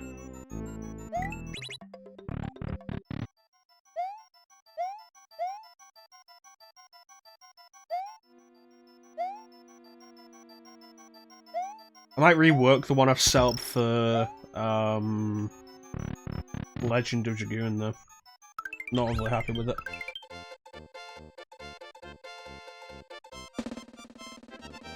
Yeah. Yeah. Alright, so that'll take us back where we've been.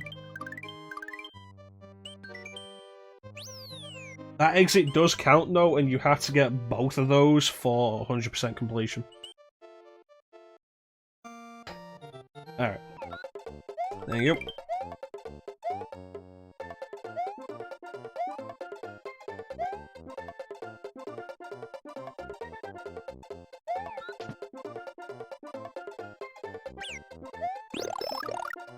God damn it.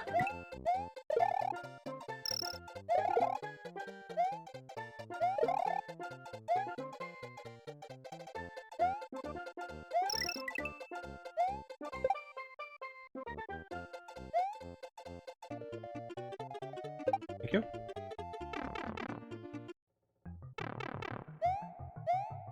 Yeah, that Lakitu is a trap. It's pretty devious, and it follows you through a bunch of the level to, try and get you to take the mushroom, and it'll start throwing his spinies at you.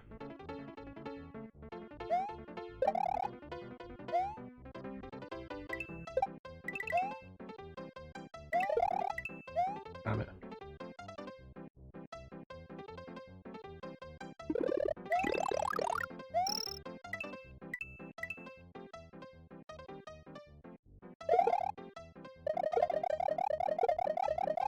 Oh.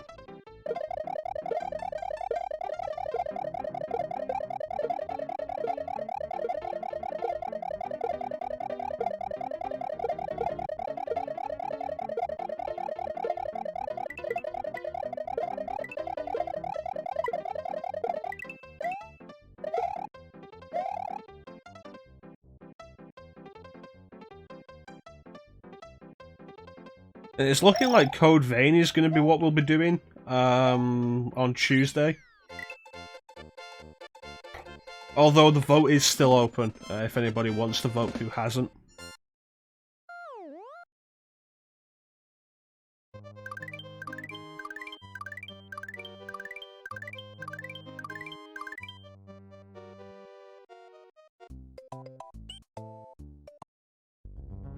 Fortress.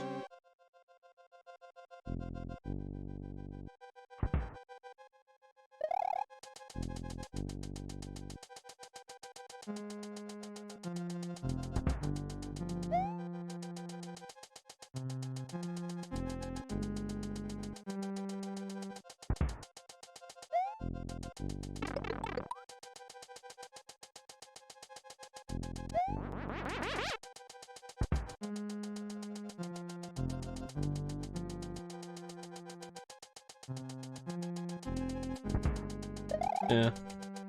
Since it's looking like we will be starting Code Vein on Tuesday, though, I am quite looking forward to that.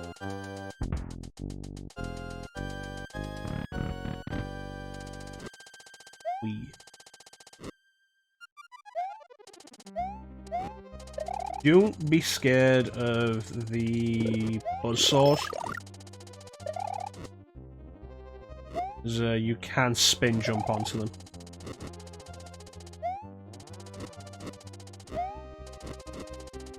If you need to. Go. Just grab this. Anyway. So I mentioned earlier that I would point out the other castle thing that is not worth the effort, and that is this. It takes a bunch of effort to fly all the way over there and try and avoid all of the potaboos that are flying up, and all you get for it is like 4 lives. Not worth it.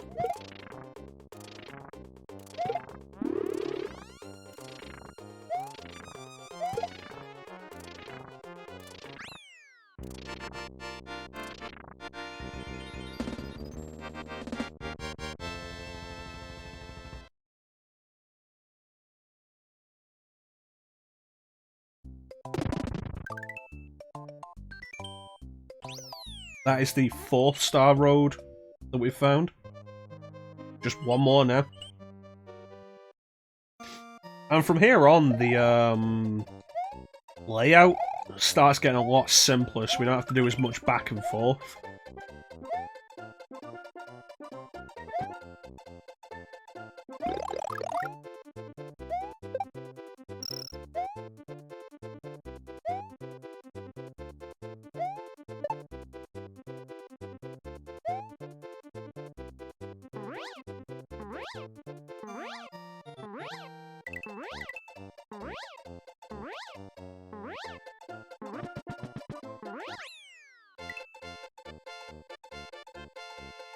That's going to be the only time I'll do that. Fly above the level.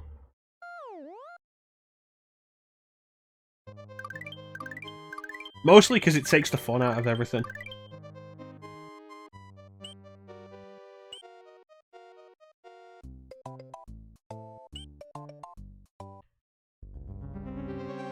Alright, here we go. Roy's Castle.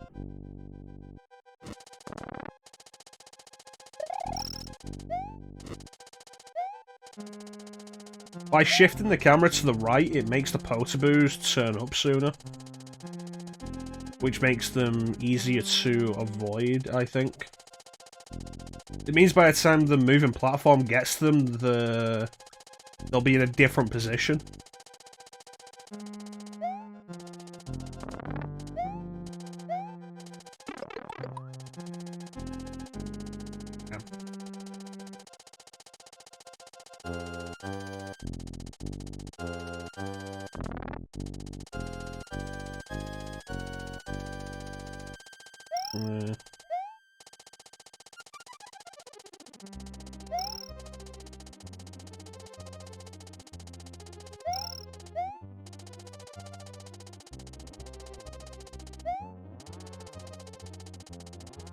And the Bowser statue up there, don't need the life.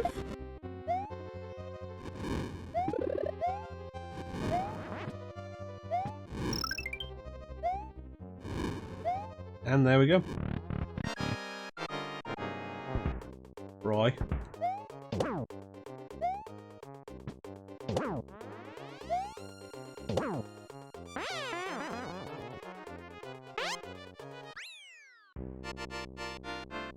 Hey.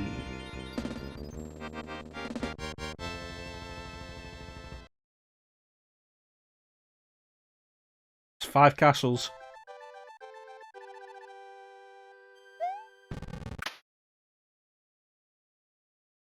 I want to say we'll have this done in the next hour, but we've still got a lot of stuff we need to do. Fun fact, when I was playing Smash Ultimate, I was actually maining Roy. Not this Roy, Fire Emblem Roy.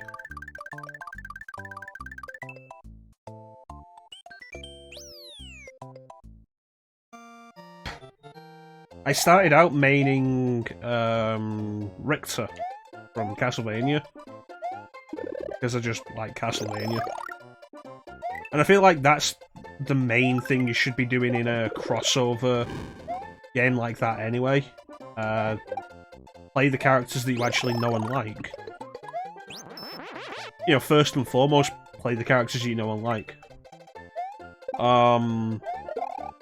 But yeah, I eventually ended up moving to Roy as my main.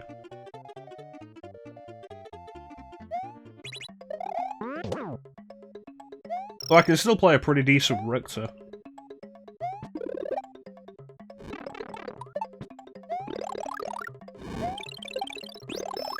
Or I could the last time I played it. I don't know if rebalances will have screwed me up.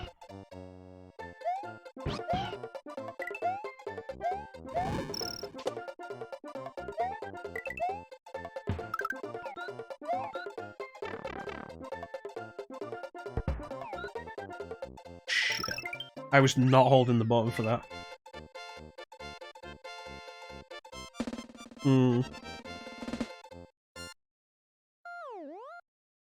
You know what, Chansum? Go ahead and tell us what the leaks are, because I've not been keeping up with them, but I also don't care.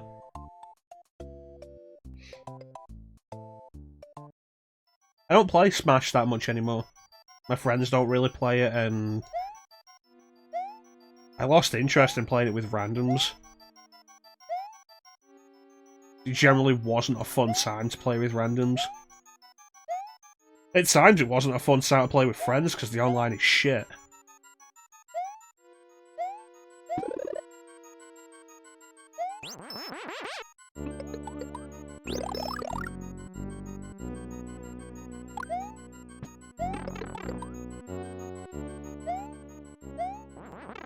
Damn it.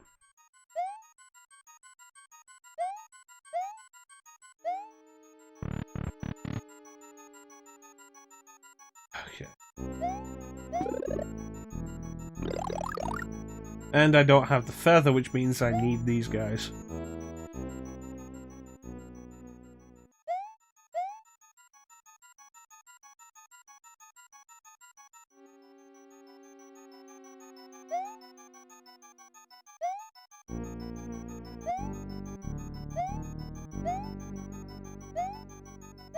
Thank you.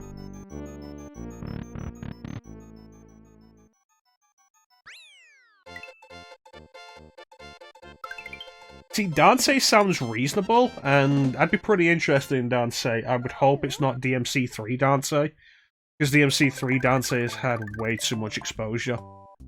But main character from Red Dead Redemption doesn't sound likely. And if that was true, I don't think I'd be very happy.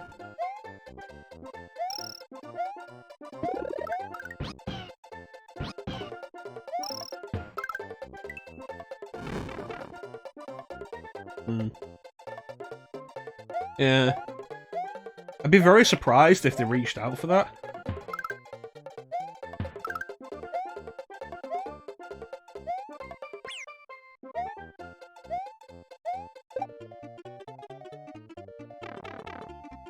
I feel like Minecraft feels more reasonable because of, tone.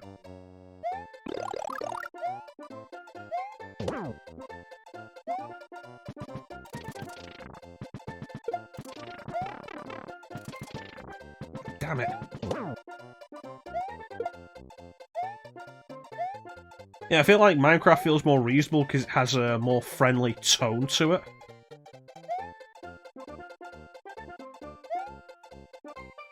But Red Dead just seems like it wouldn't fit.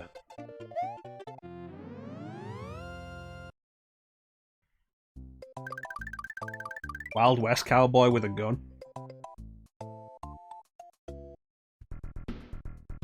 That could work, but from a different series, not something as super serious as Red Dead.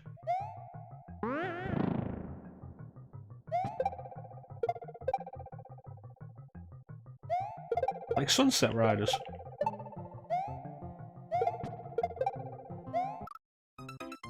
Never predict where they're gonna go.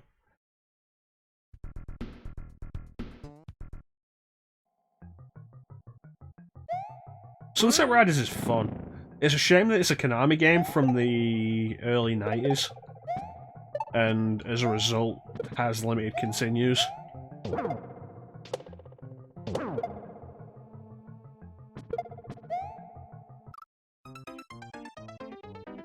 Didn't bounce that time.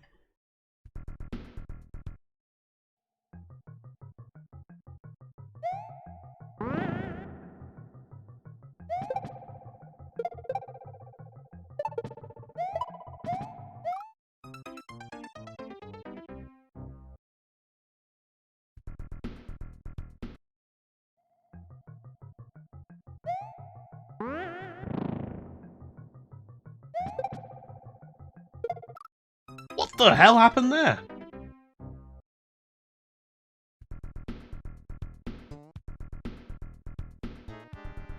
Yeah, the castle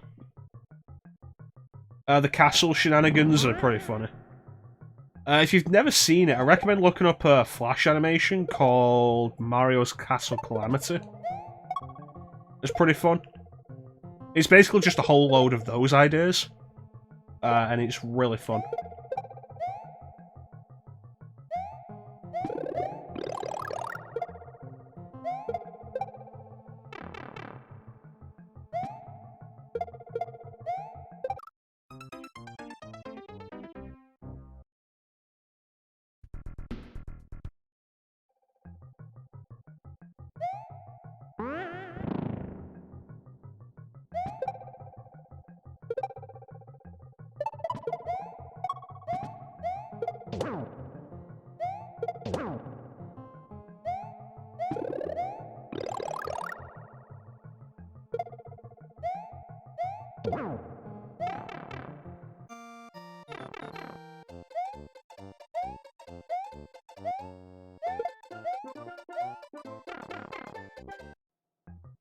Okay, let's try this again.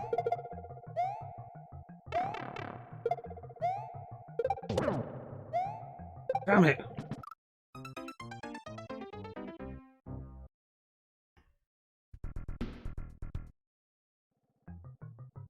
This level is not going well for me.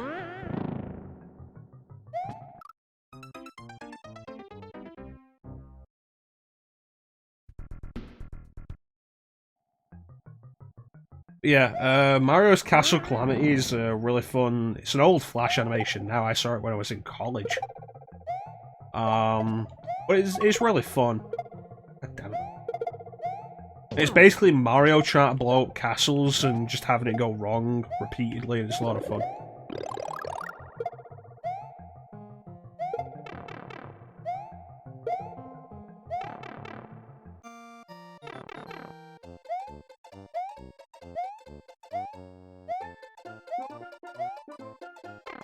Just want to hit that checkpoint. There we go. Okay.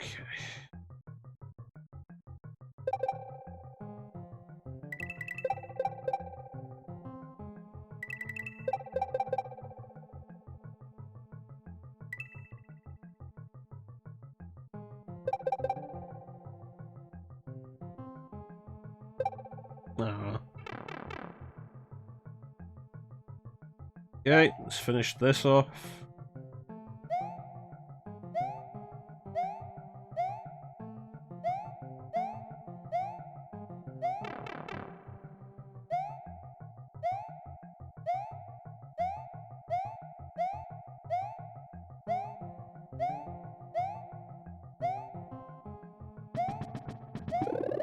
Thank you.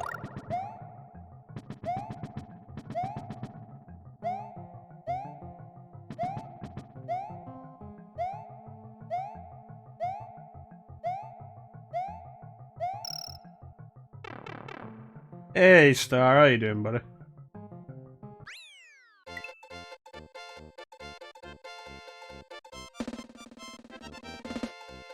Okay. This game is pretty good, yeah.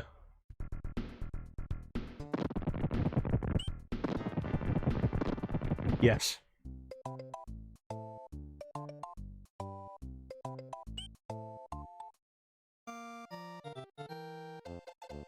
Okay, so this one's kind of weird. I'm not sure what you do to change the exit you get to. I think it's time related. If you take too long to get through this first area,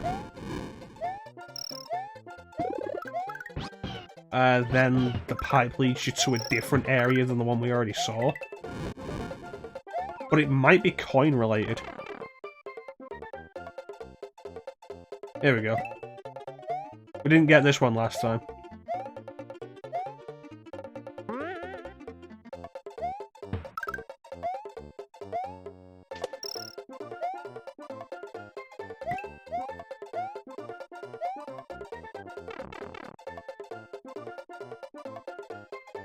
Yes.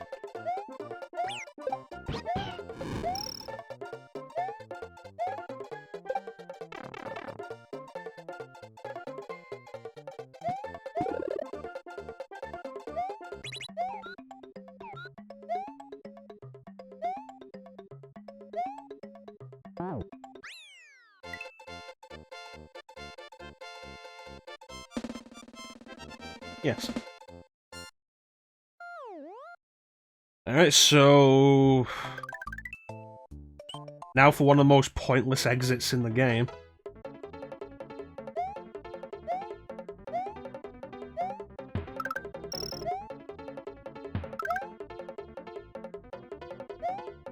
Where's it, Star?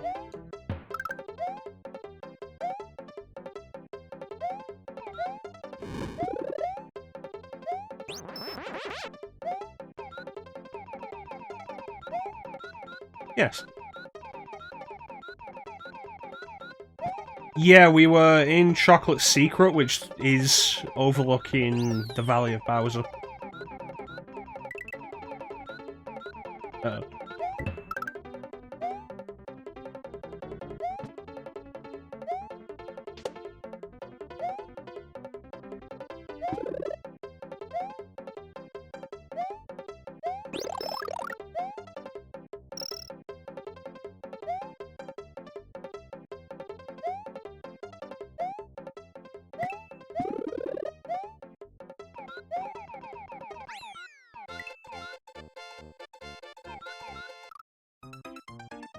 I actually had a fucking Kaizo trap in the actual original game.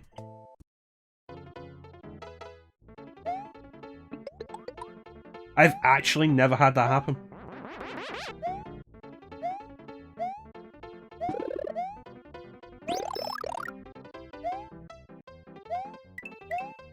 Yeah, because I hit the exit from below without actually landing on the ground. The exit's on. So Yoshi fell down, and the platform ended. But Yoshi keeps walking, so Yoshi walks off the platform. I hit that from below, landed, and then walked off the platform. That's exactly what a Kaizo trap is. Like, if you've ever heard the term Kaizo and you didn't know what it actually meant, that's what it is. It's one of the tricks they use in a lot of the Kaizo Mario hacks. Basically, you finish the level, and Mario will die before the level ending finishes. That's what it is. You know, I'm gonna do this again. I feel like this level doesn't deserve to be played properly after giving me a Kaizo.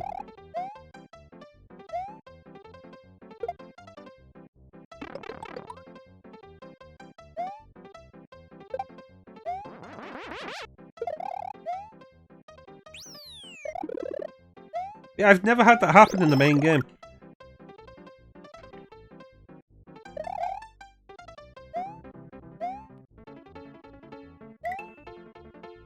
I'm not aware of that specific hack, but I'm also not all that interested in Kaizo Mario.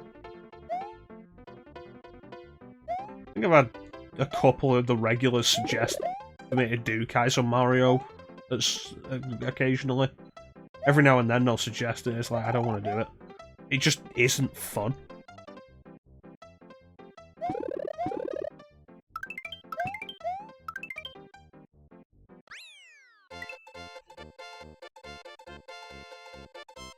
It's honestly the same reason why I just lost interest in Super Mario Maker, because a lot of the levels were just that kind of thing, and I didn't think it was interesting or fun to play. Fortress. Choco Fortress.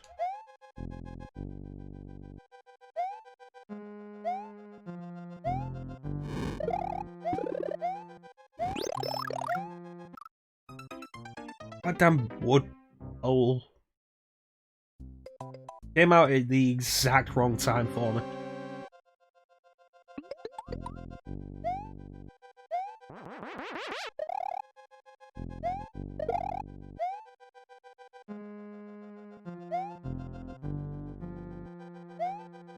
Alright.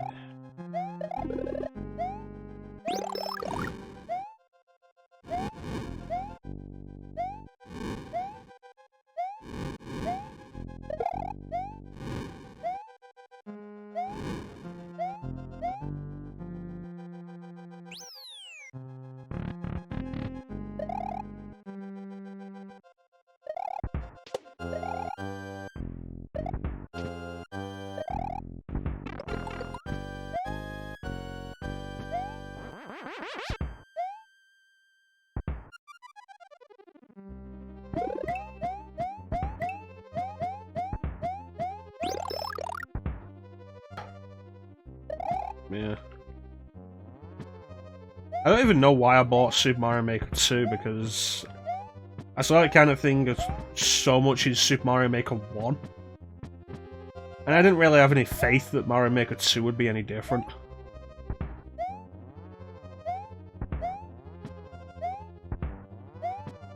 And it wasn't. I don't know why I bought it.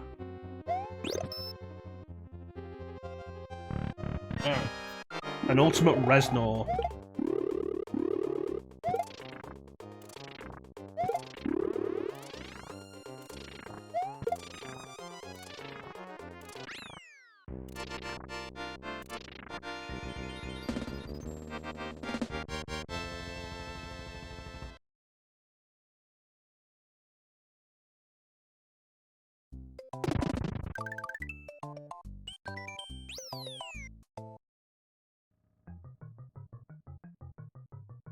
Okay. The diagonal platform level.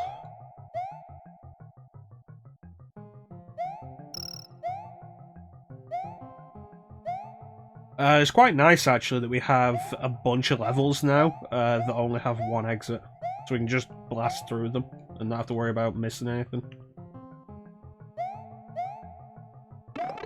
Also, Monty Moles. Mega Moles? Probably Mega Moles. The game will tell us in the credits. I miss when games used to do that. They'd tell you the enemy names in the credits or something. Or when games would just tell you enemy names. I miss that.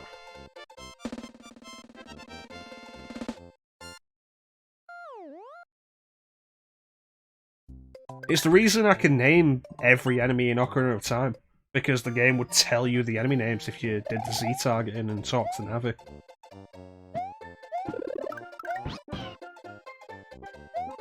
Well, I've played A Link to the Past more, but they never tell you the enemy names in that game, so I don't know them as much as I do Ocarina of Time.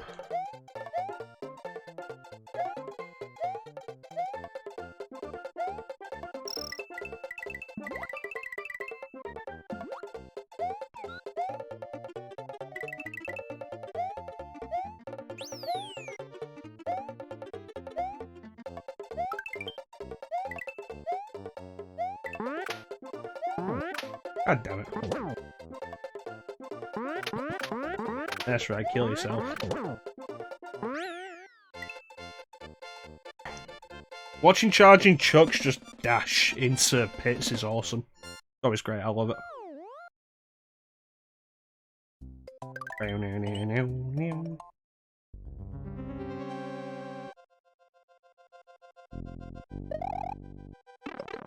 Oh, the spike crushers. I feel like these are at the most terrifying in this game. Like, they brought them back in, I think, New Super Mario Bros. Wii. And I don't think they were anywhere near as scary as they were in this game, and I don't really know why. Possibly the speed? Like, maybe they didn't feel like they came down as fast in that.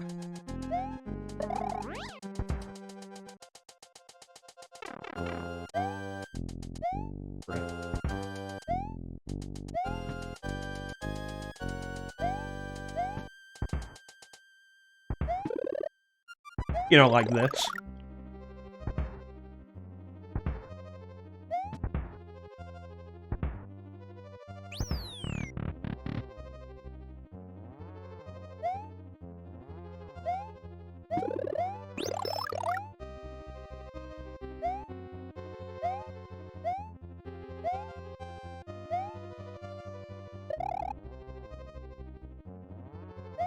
Hey.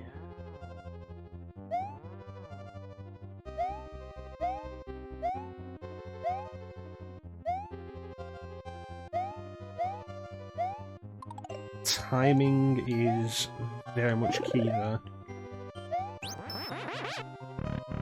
Alright, Wendy.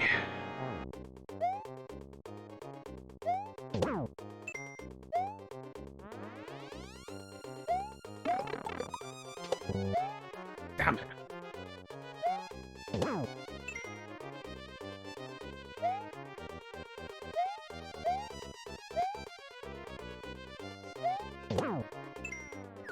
Haha.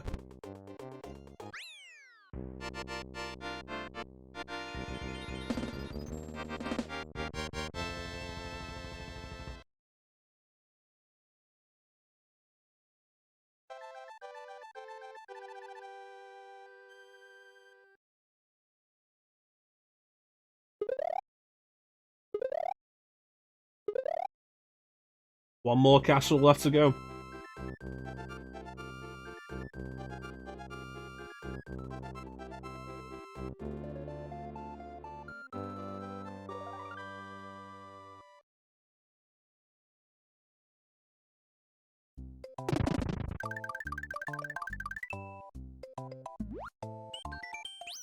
Okay, now we gotta do the ghost ship.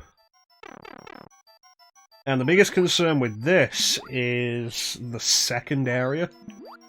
Especially if you don't have an item.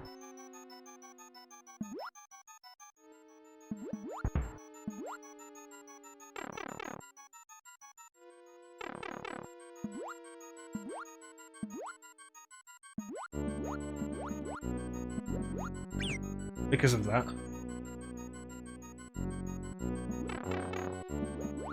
I'm not gonna get Yoshi back, am I?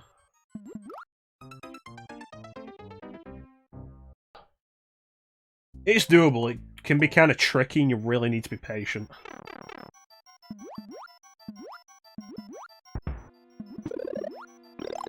Which I wasn't being while I was trying to get Yoshi back.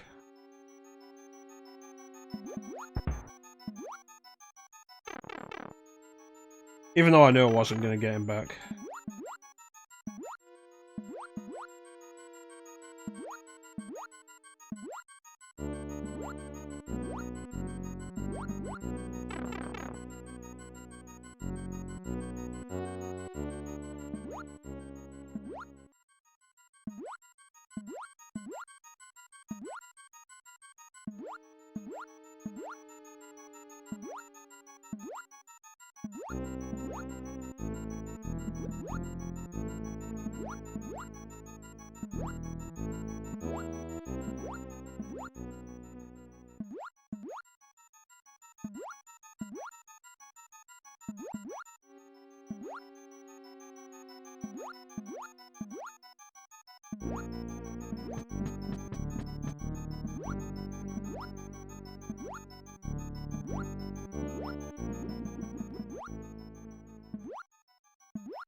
Alright.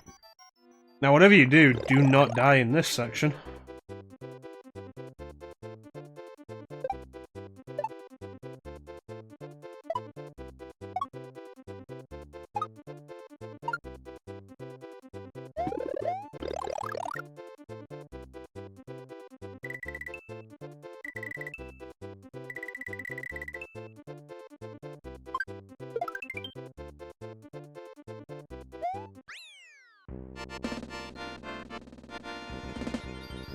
Okay. And here comes the entrance to the Valley of Bowser.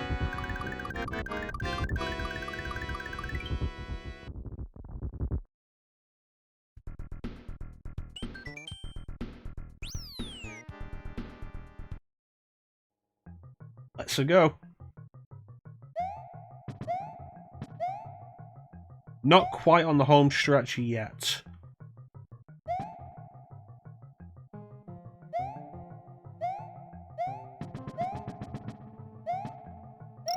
Not quite Bowser's time yet, Chansum. We've still got Star Road and Special Zone to do. Star Road is 5 levels, each with 2 exits, and then Special Zone is 8 levels, with 1 exit each.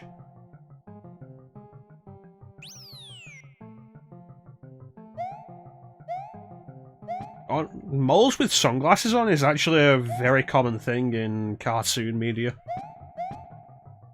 They're usually depicted as blind.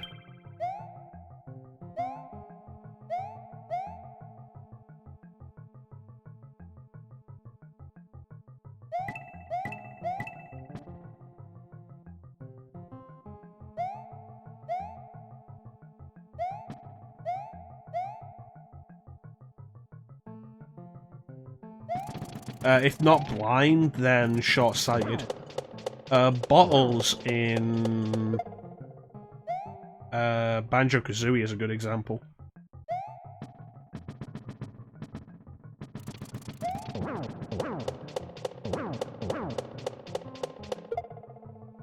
We might. We're gonna see how long it'll take to get there. See what time it is when we finish this. But I do want to play Aladdin now that I've said it. I do want to play Aladdin Disney.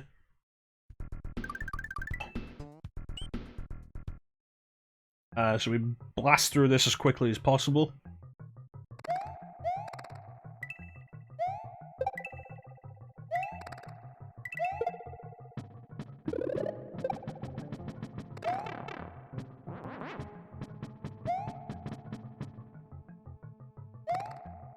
Yeah, I do want to play it. It's been a while since I played it. And like I say, Aladdin is not that long. I've done it in under an hour before. Oh, I wish I had a Yoshi so I could skip this.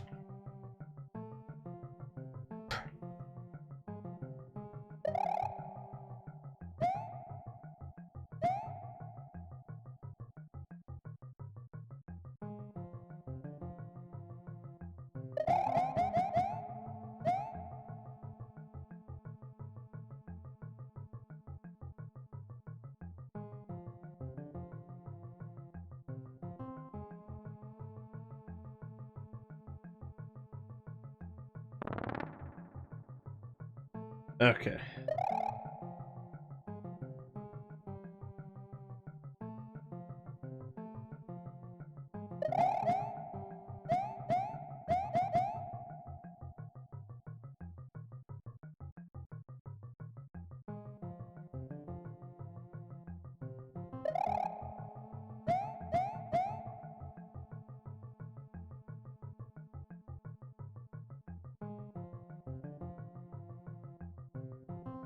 That's fair enough. The Switch... the SNES Online part of the Switch, letting you play the multiplayer online with friends, is one of its best features. Definitely agree with that. It's always a really tight one. And rewinding to avoid deaths isn't necessarily a bad thing.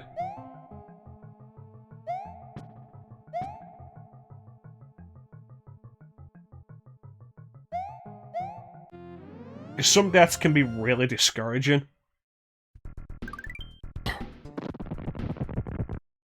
want to get Yoshi before I go back in there, because I don't want to do that Crusher part again.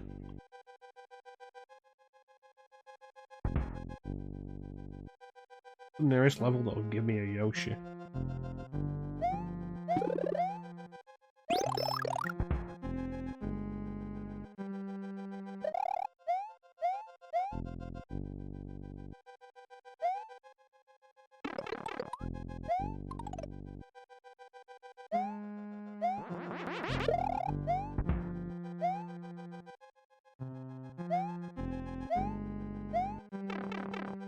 Yep. Damn it.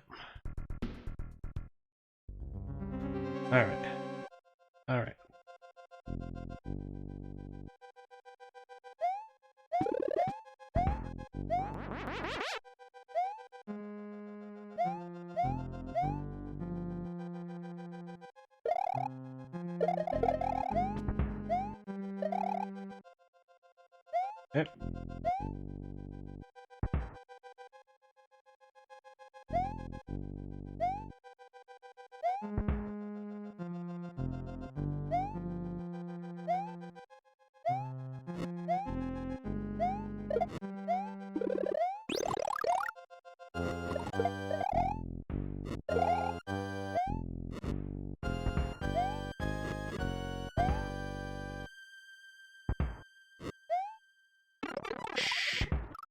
Damn it!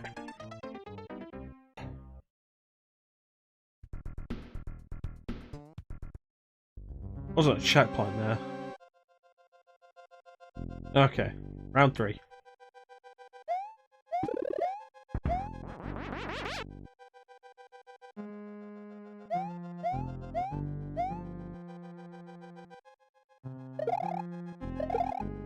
Oh, bullshit.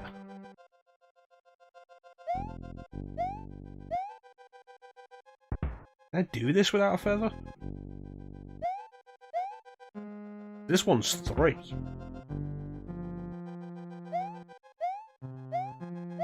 A little tight, but doable.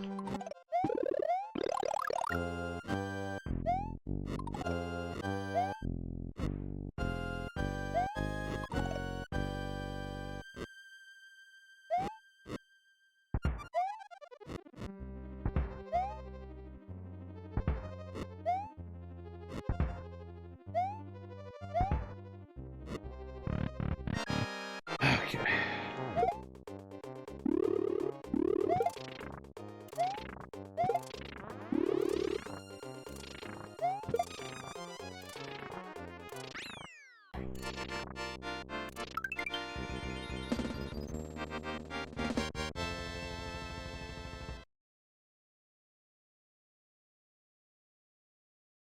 I was playing this on Switch so I can rewind. No, this isn't the Switch version. I'm playing this on the Super Nintendo Mini. With the Super Nintendo Mini controller. I wouldn't rewind anyway. I know this game well enough, and I know that I can do this game well enough. Basically a matter of pride for me at this point. Okay, I'm pretty sure there was a Yoshi in this level. There we go.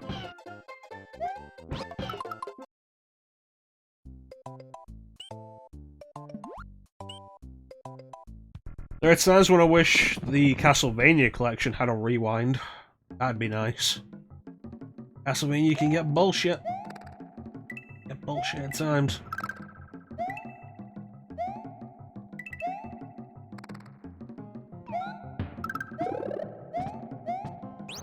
That, thank you.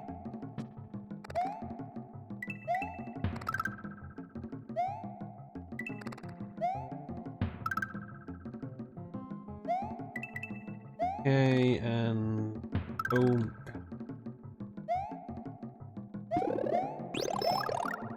Yeah, with Yoshi, this will let me skip this entire sequence here. And we'll turn Yoshi into a blue Yoshi. So, you know, that's a nice bonus. There we go, we beat that level totally legit.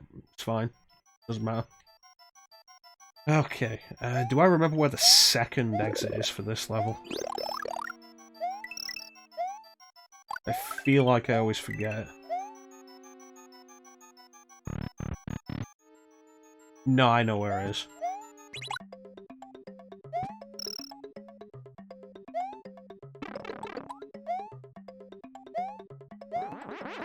Didn't need that. Gonna make it. I think this is the exit, though. There we go.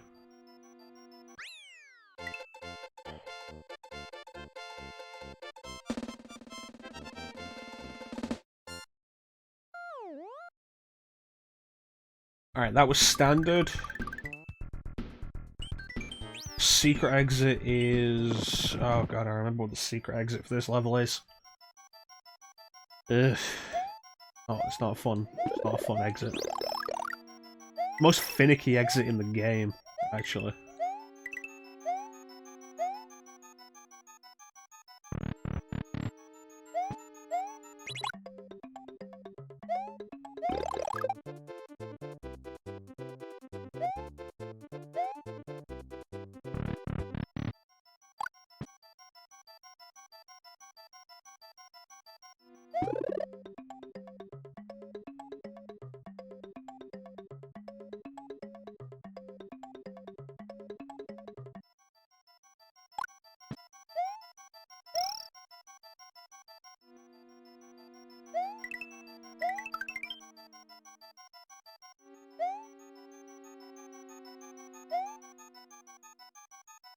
I don't have to switch.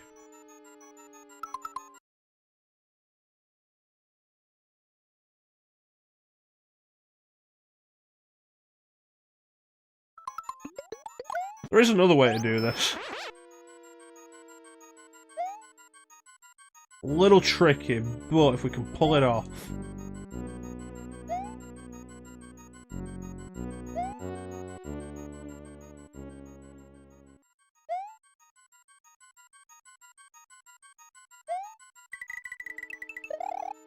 It requires us to do the, tricky to pull off crouch flight. Little finicky. Little finicky to do. I'm glad I pulled it off, though. It didn't take that much time to do it. That's nice.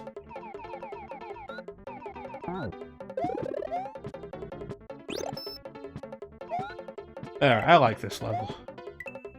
The platforms, I think, are a neat gimmick.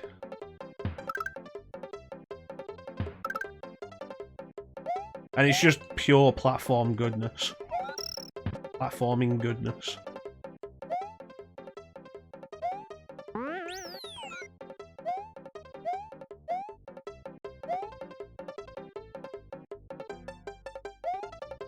Yeah, Yoshi wouldn't jump there for some reason.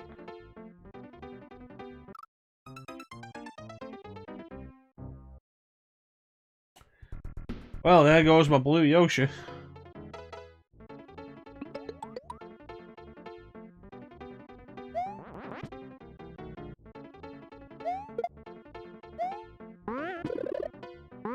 You know, I've never tried throwing the spring at box before. I'm surprised it doesn't open it.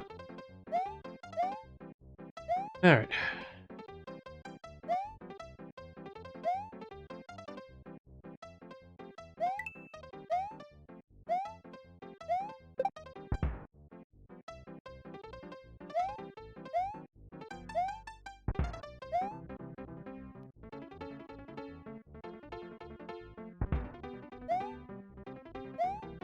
Thank you.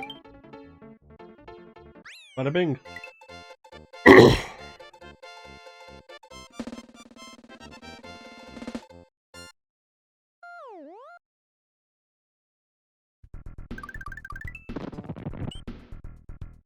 You know, the title of this stream is like the one game I can actually do well by. I'm actually pretty good at Metroid Fusion. Alright, this level actually does require a Yoshi to get the secret exit. And the good news is we can find one. Right here.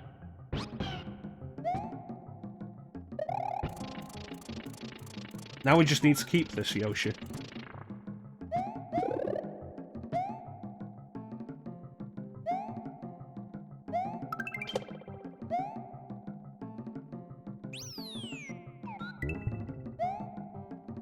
Careful. Yo. Oh, no! Yoshi, no!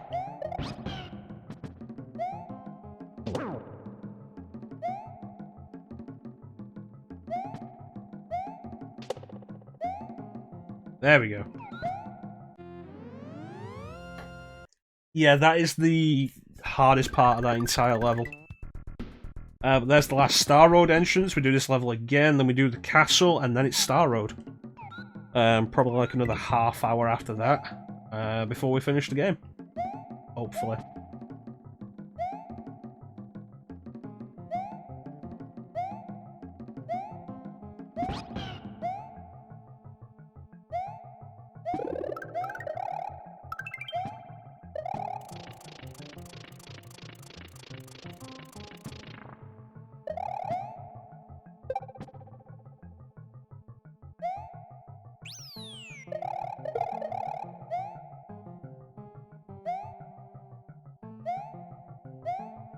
Careful.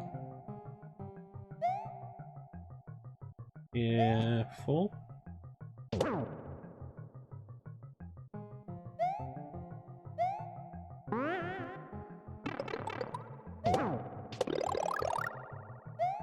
Okay, that was close. And now the last castle, and that is almost everything. Everything on the overworld, at least. It's just Star Road and Special Zone. Larry. The first Koopaling we fight in Super Mario Bros. 3, the last one we fight in Super Mario World.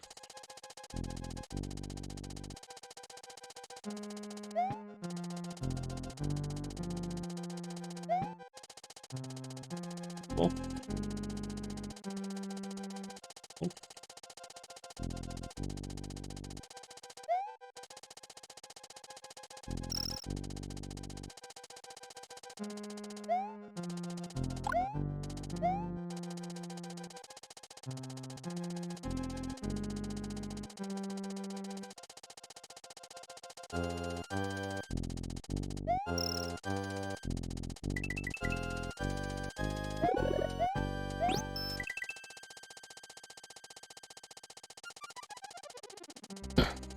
I was saying earlier how I don't think Super Mario World has like a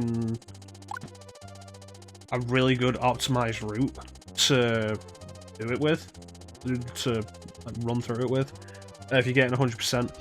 And I've really just had a thought of like the best way to do it in as efficient a way as possible is to play it on 2-player. Even if you're just playing it on your own and you have the brothers go separate ways and like switches back and forth between them.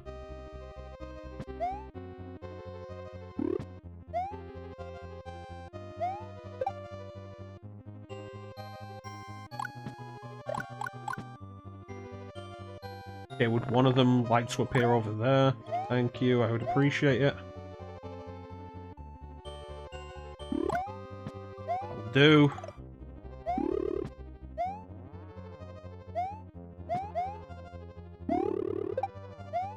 Go. Yeah, I'll have to remember that for the next time I play this. Put it on 2-player mode.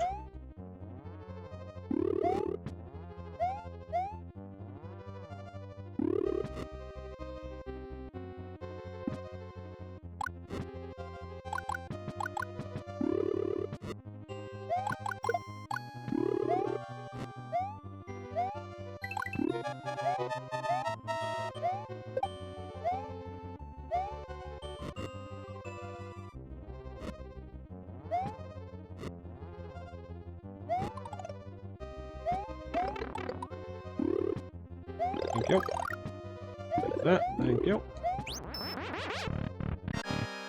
Larry!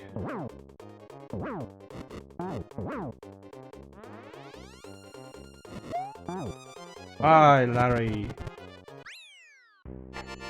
And then we didn't see the Koopalings again for 15 years.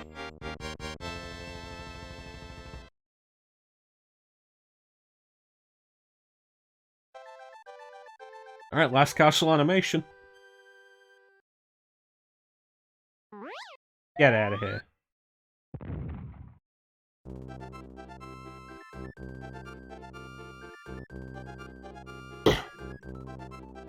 Yeah, I think it's kind of interesting that Larry is the final Koopaling you face in this, when he's the first you face in Super Mario Bros. 3. In Mario 3, it's Larry, Morton, Wendy, Iggy, Roy, and then Lemmy.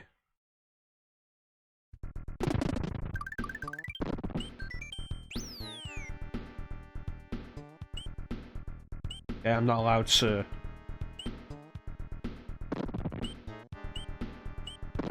It's weird, I wasn't allowed to go left for a minute. Alright. Do this. The hard levels.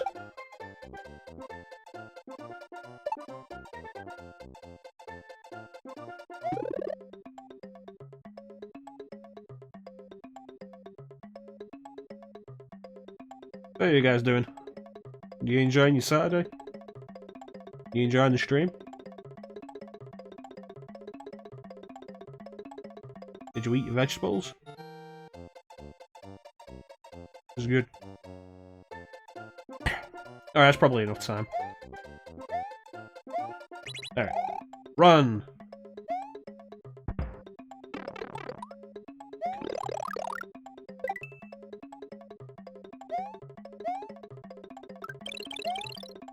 Yellow Yoshi. Handsome. No. You don't grow up big and strong.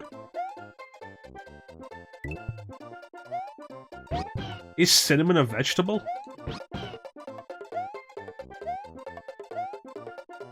I'll keep this Yoshi for now, but I'm gonna ditch it before we find the blue one. Blue's the one I want.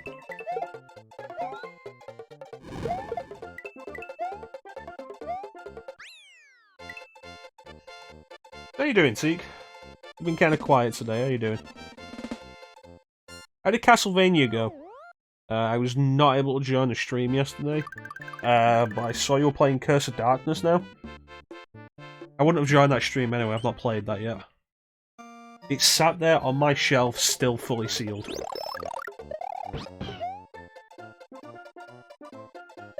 And I should probably open it and play it at some point. You just got home? Ooh. I don't know if you saw it earlier, but we're probably going to be playing Aladdin after we finish this. Wait, you did see it earlier. You asked if we've been playing original. You asked if we're playing Super Nintendo or Mega Drive. Alright, and we also have to actually get the standard exit as well. I don't know. Disney music shouldn't be coming from me. Well, I'm glad you're enjoying the stream, Disney fan.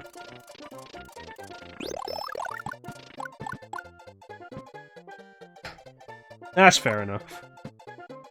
What do you think of Curse of Darkness? Like I say, I've not played it yet.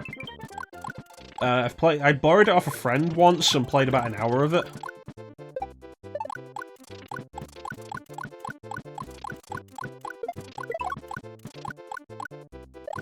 And that's kind of it.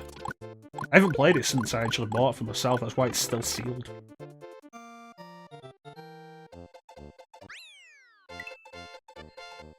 So when people are going for 96 star and they do all the levels and find they haven't got 96 star, often what they're missing is the standard exits from Star World. Because that counts. Absolutely ridiculous, but it counts.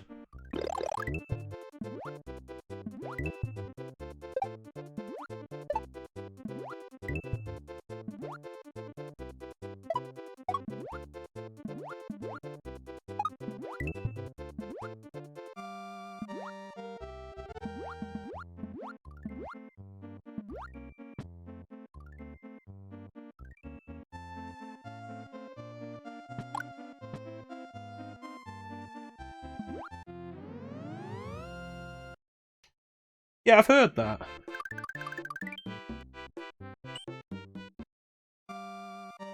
Definitely have to give it a proper go myself at some point. I don't know when the next time I'll be doing Castlevania on stream will be. I debated doing Super Castlevania 4 tonight, but like you're doing your Castlevania marathon at the minute, I don't want to step into that.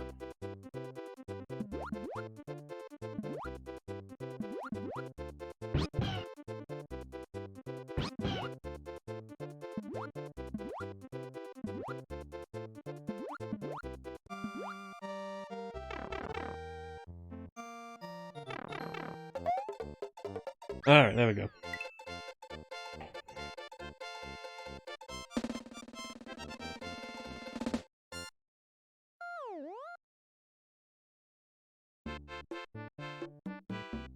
Okay, and number 3. I stream current. Oh, I don't have a.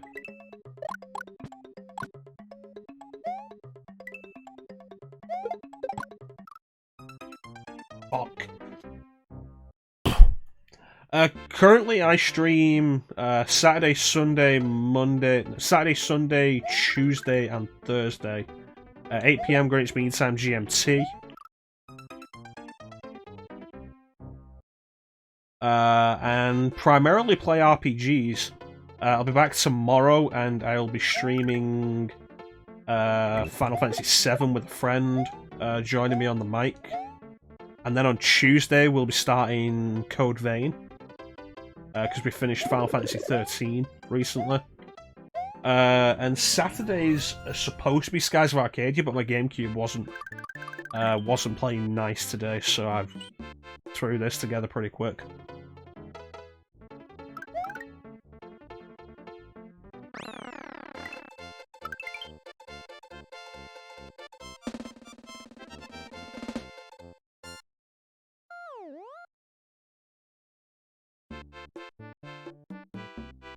Alright, let's go get that Yoshi.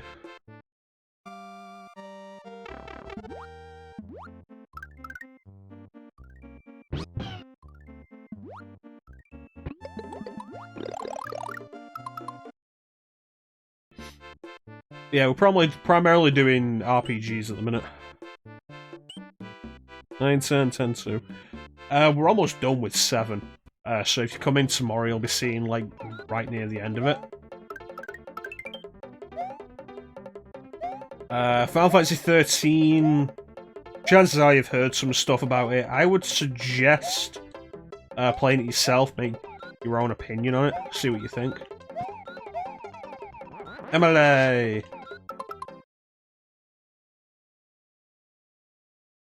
You should totally play Super Castlevania 14, it's fantastic.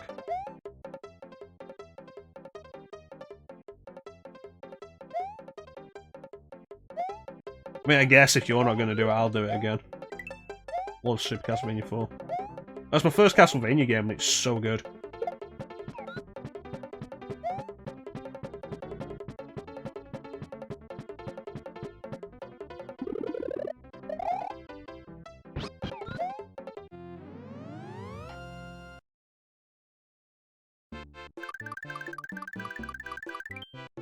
Okay, and 2 more exits.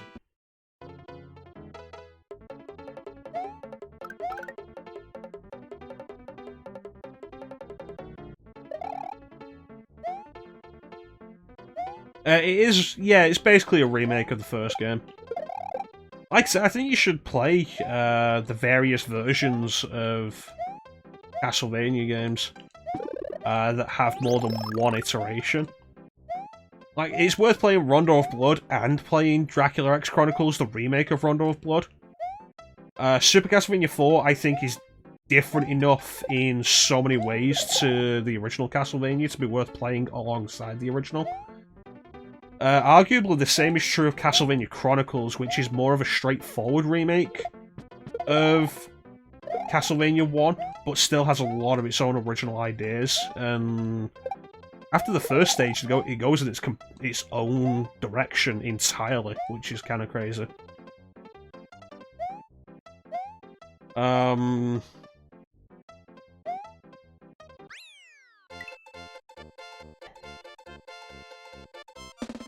There's the Adventure, which I'd say isn't worth playing, but the Adventure Rebirth, the remake, really is.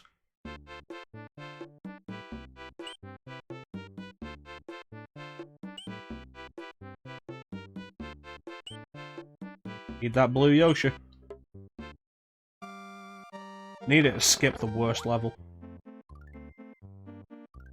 Oh no, God damn it. I totally understand, Seek. I'm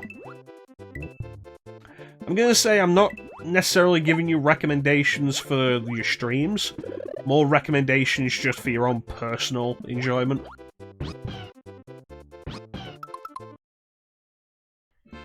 I don't know how many Castlevania games you've ever played for yourself.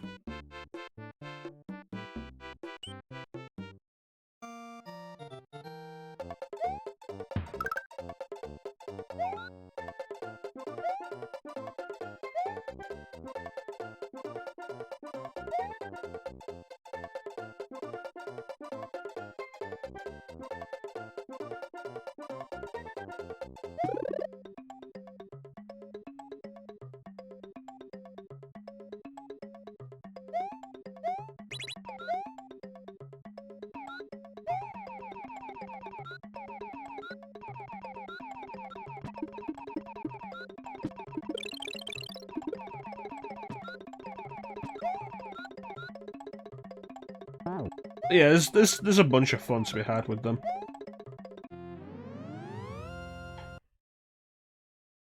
Honestly, I'd argue if you were going to do any one version of Castlevania 1, do Super Castlevania 4. Mostly because it's the most substantial and least frustrating. Castlevania 1 is only 6 stages, but it is very frustrating. Especially the death fight.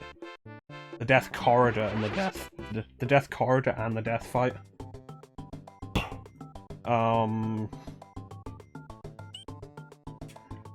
And Castlevania Chronicles is also pretty frustrating in its design.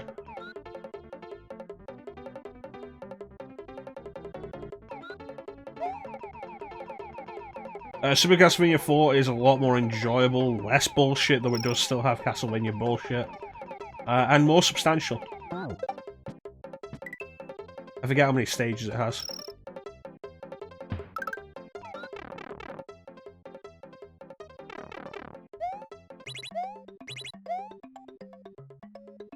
Going hammers. Well, you know, you're the one doing it, Seek. It's entirely up to you, and they're not bad games, any of them. Except Castlevania The Adventure.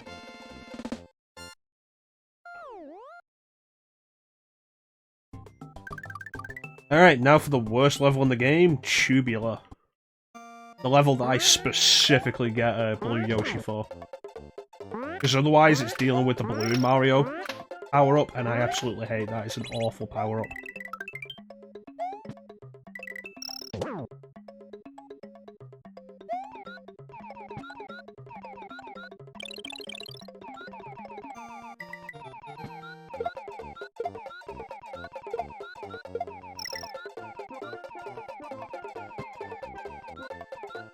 There we go.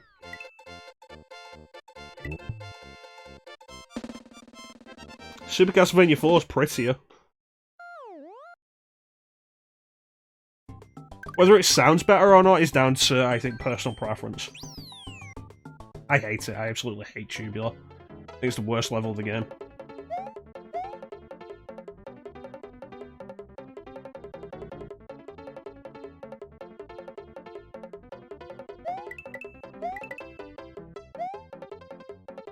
This level is also kind of frustrating because it's a puzzle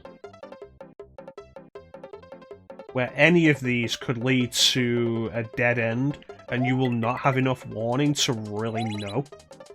I think that's going to be a dead end. Falling back, yep.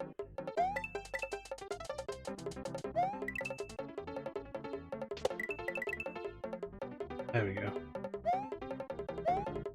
I think that's kind of frustrating.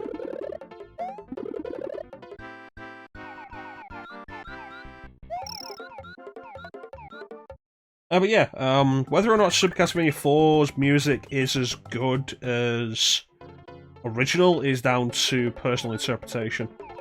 I think Super Castlevania 4's music is fantastic until it's doing its own renditions of previously existing Castlevania music. For example, when it gets to Bloody Tears, I think the version of Bloody Tears that's on Dracula X sounds better. They're both on the same hardware, is why I bring Dracula X up as a comparison.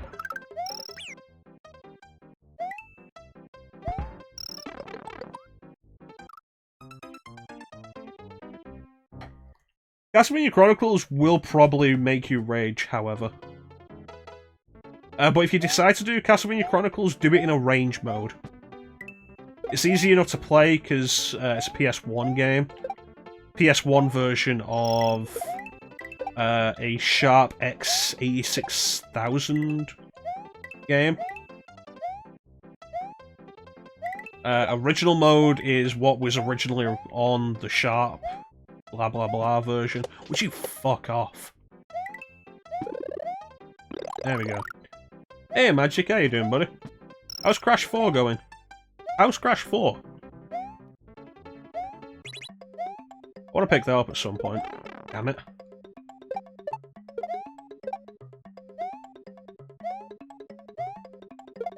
But yeah, play the...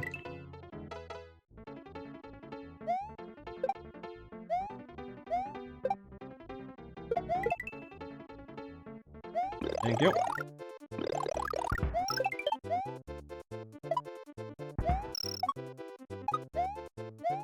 Range mode, if you're gonna do Chronicles, it's somewhat less frustrating. God damn it. I couldn't land on the Koopa because the way the star works in this, I would have gone right through it.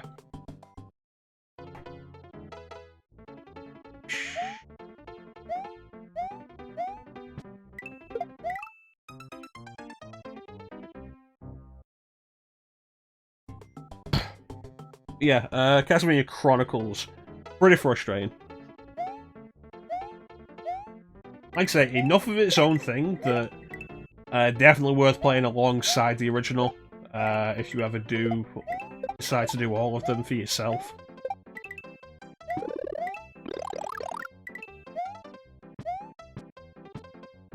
If you want to go with the one less people have seen, Chronicles is the one to go with.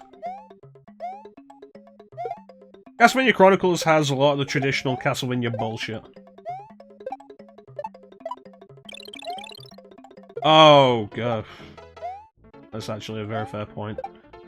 A range mode, I think, reduces the knockback. It has a bunch of quality of life features. I don't remember specifically everything. Quality of life features...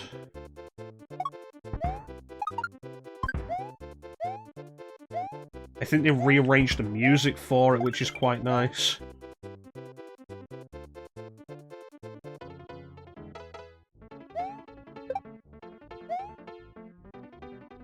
There we go. Let me see.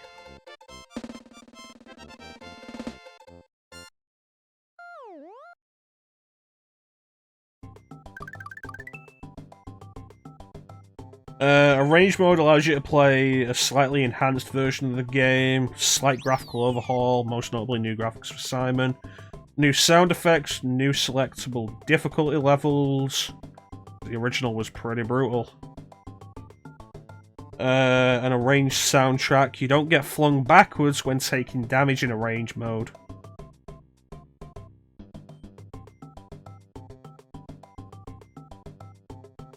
So yeah, I guess the best way to sell it to your teak is no knockback. Or substantially less knockback, I don't remember specifically how much knockback there was. Oh, hey look, it's that level from the title screen.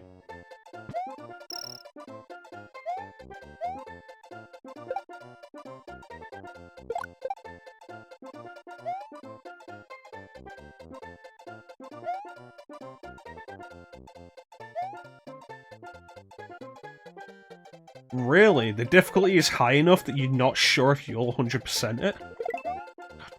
Fucking damn it, I just want this Yoshi. It's pretty crazy, Magic.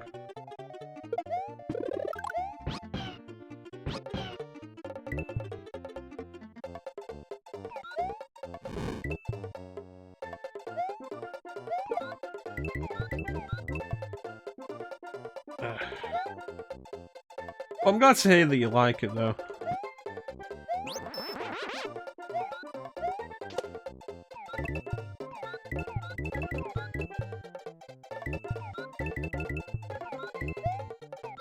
But yeah, if you're considering doing just one particular version of Castlevania 1 Seek, I'd recommend checking them all out to see what you think is the best. Super Castlevania 4 has more stages and it sounds like it'll take you longer. But I knocked Super Castlevania 4 out in a single stream. I think it might have been a little over 3 hours. And it's also worth remembering that Castlevania 1 could take you longer than that just because of its difficulty. Same with Chronicles.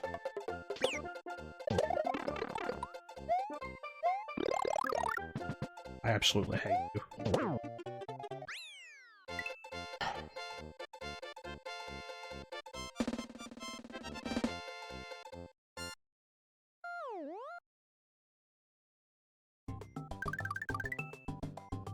Alright, 3 more.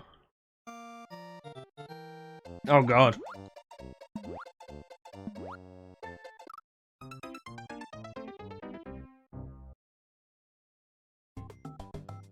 Okay, try again.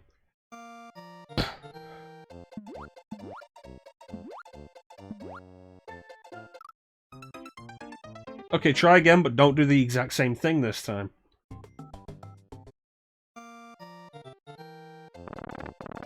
Castlevania is a classic video game series from Konami. Somewhat of an homage to the classic Universal Monsters movies. Why didn't you jump? It's a fun, classic action side-scroller with some notable difficulty.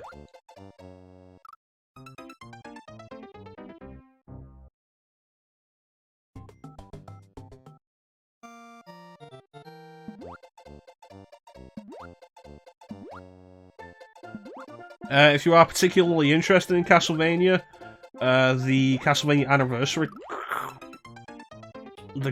Anniversary Collection is available on all current platforms, which gets you Castlevania 1, Castlevania 2, Simon's Quest, Castlevania 3, Dracula's Curse, Super Castlevania 4, Castlevania Bloodlines, Castlevania The Adventure, Castlevania 2, Belmont's Revenge, and Kid Dracula, and also the Japanese versions of each.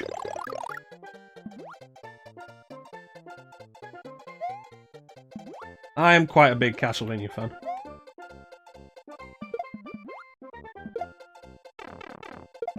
If you have a PS4, you can pick up Castlevania Requiem, which is a collection of Castlevania Symphony of the Night and Castlevania Rondo of Blood, regarded as two of the best games in the series.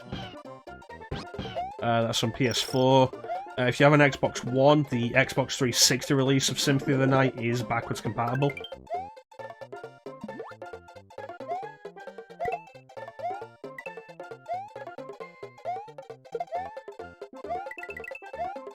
I recommend looking into it yourself to decide if you'd be into the level of difficulty that those games tend to have, though. Especially the classic ones. Get back here.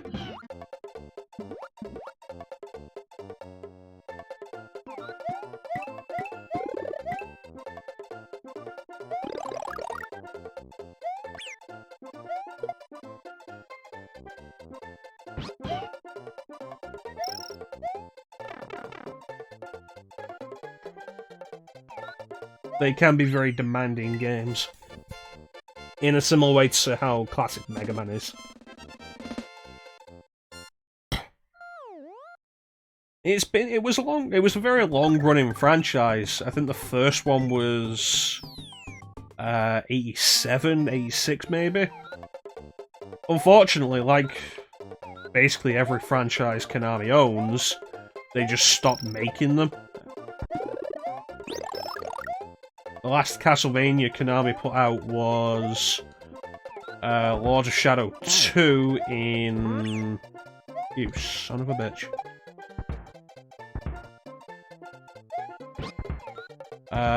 In 2012, I think. Stop that.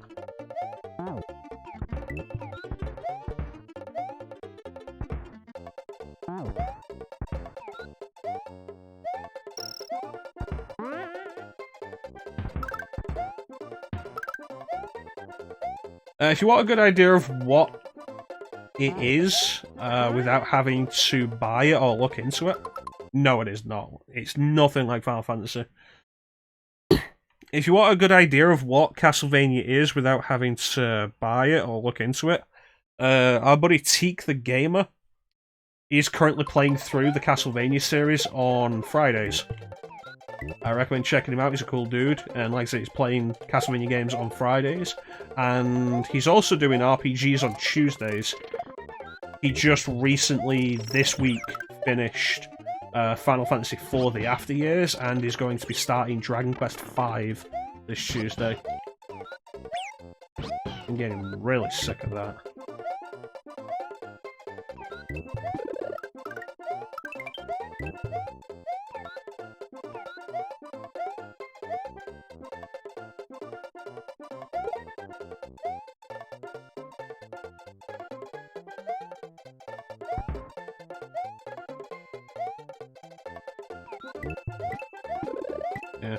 As I am probably not going to be streaming Castlevania again anytime soon. Close.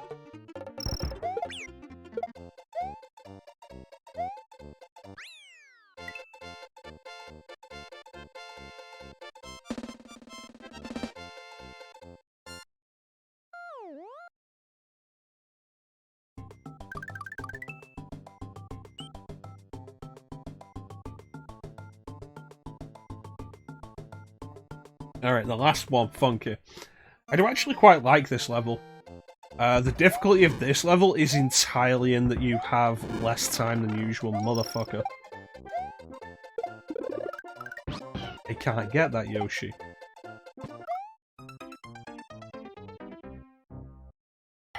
Yeah, I'm not going to be doing Castlevania anytime soon. I did a marathon of Castlevania games last year. And I am pretty much all set for Castlevania now. For a considerable while longer.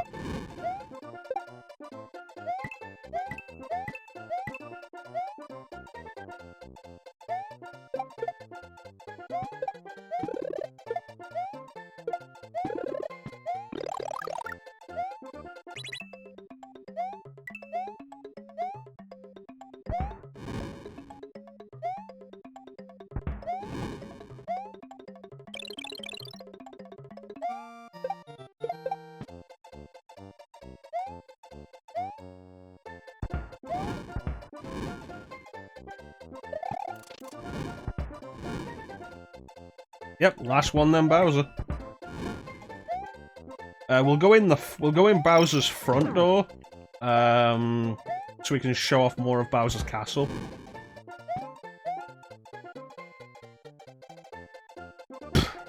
Chansum, you still with us?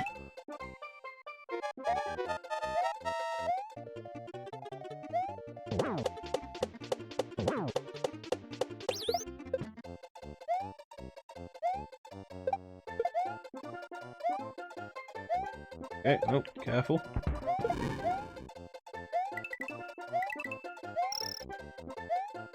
Get out of it.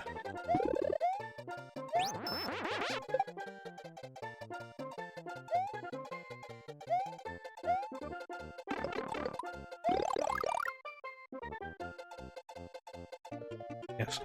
Pick a number between 1 and 4, please.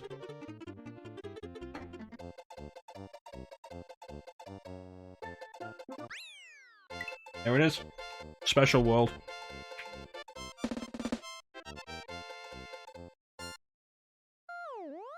Oh, finals? What's final playing? 3.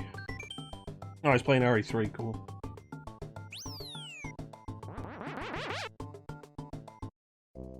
So now the world has turned to autumn. Okay, so 3 and Disney fan. Do you want to pick a number between 5 and 8?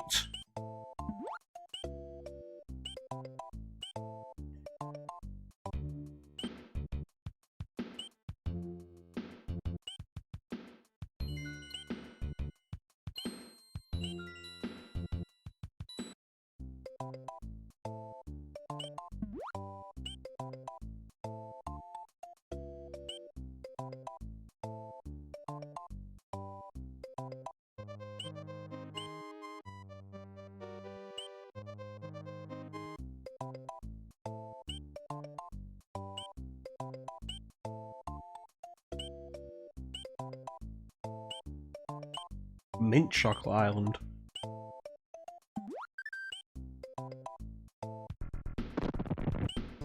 Yeah, Disney fan, you want to pick a number between 5 and 8? Last level. Probably should have stopped off at top secret area because we just walked past that. 3. Ah, it's this one. The Mecha Koopas.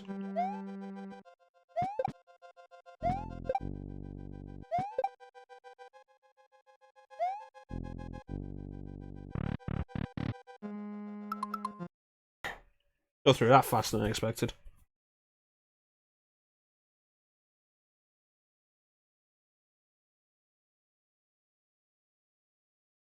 You still with us, Disney fan?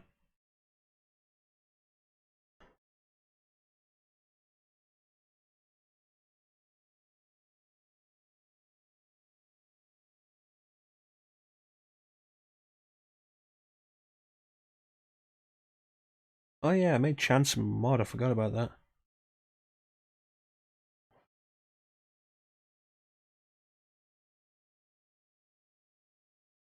Okay then, Teak. Teak, do you want to pick a number between 5 and 8?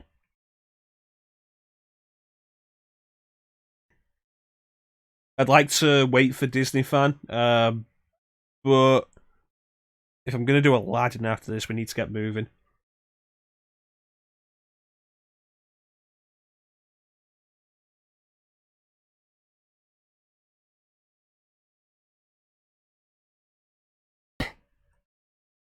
No, you weren't forgotten. I just forgot that I made you a mod instead of a VIP.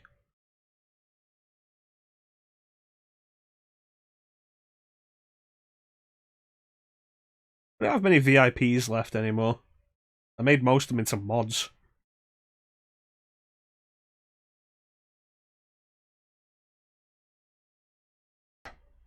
Alright, Lino, do you want to pick a number between 5 and 8? I'm guessing. Oh no, there it is. Teak. Number between 5 and 8, Teak. Alright, the first person, I'll put a number between 5 and 8. And I'll go with that number. The first person. Yeah, Super Castlevania 4 is great. I love Super Castlevania 4. There we go, 8. Thank you, Teak. If you go in the back door, which you get through doing the fortress, you skip the oh, you motherfuckers. You skip the first half of doors and go straight to the second set. Simon has red hair. It's the redesign Ayama Kojima did for Simon, which I really like, actually. The Techno Dance remixes, yeah, is a very fair point, though.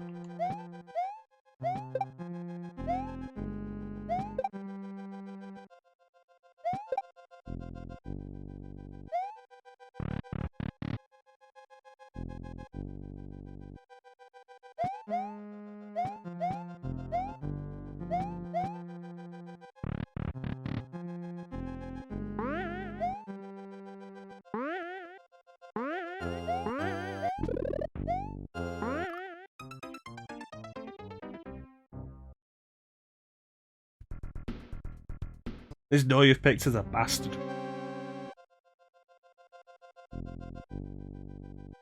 Okay.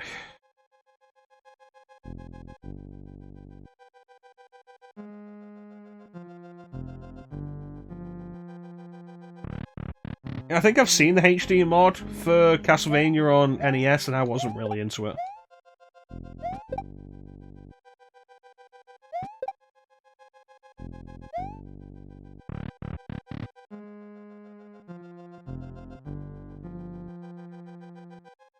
Okay, here we go again.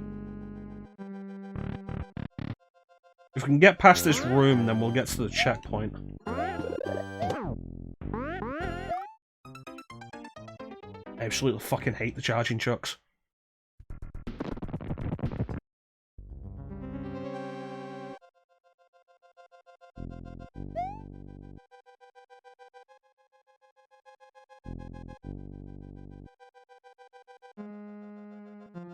Yeah.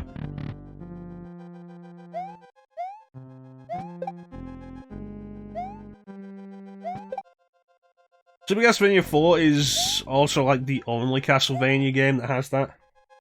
I mean, it's really not, but it's the only Castlevania game that makes it a major feature. Bloodlines technically has that, but it doesn't really have it properly. The feature didn't come back fully again after Super 4 until, I think, playing as Julius in...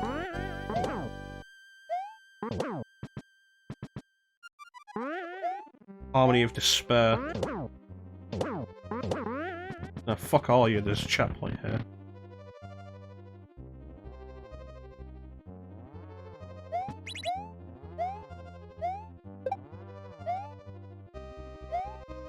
But the big feature of Super Castlevania 4 that you'll really appreciate, Teak, is that the sub-weapons are on the shoulder button.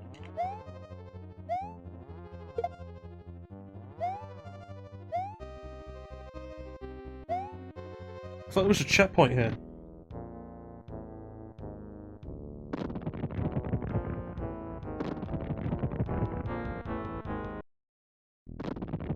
So instead of pressing up and Y, you just press R. And it makes using sub-weapons on stairs, or around stairs, so much easier. And then every game after that, they put it back to up and Y. Or up and B, depending on what system you're playing on.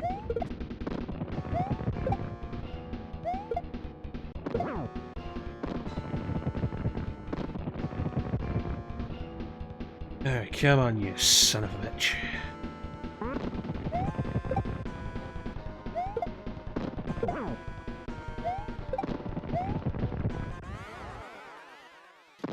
Alright, if I can survive the first fire barrage, then we should be good. Awesome, I happen to be in the exact right spot. Thank you! Come on!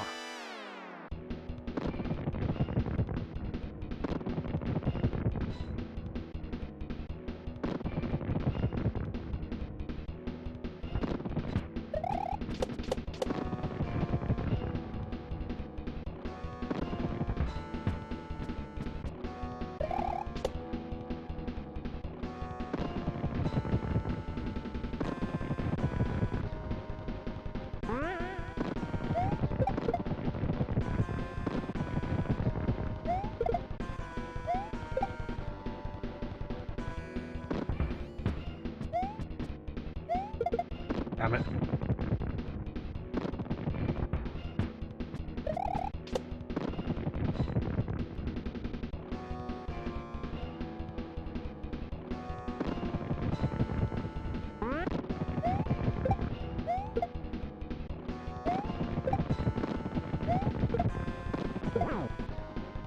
Yeah, great. Now we have to wait for him to throw more out. 2 more bowling balls.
Got pushed into a corner.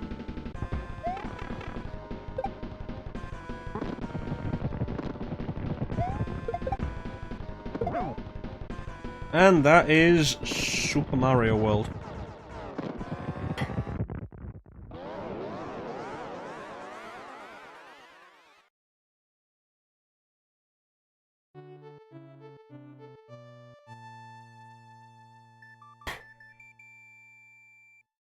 Made a bunch of mistakes in that playthrough, but that's 100% in 3 hours 18 minutes. So, yeah, that's not bad.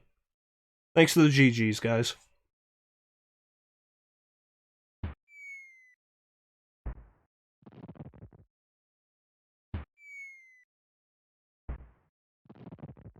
Thank you.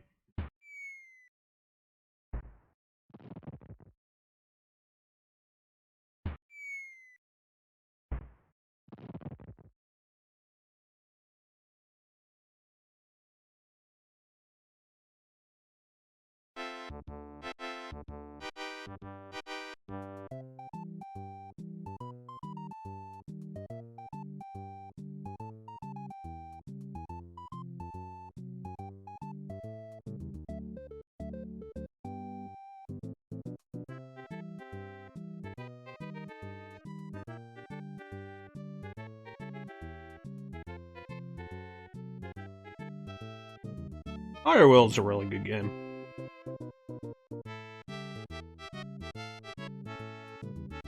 I feel like I'm not as into platformers as I used to be.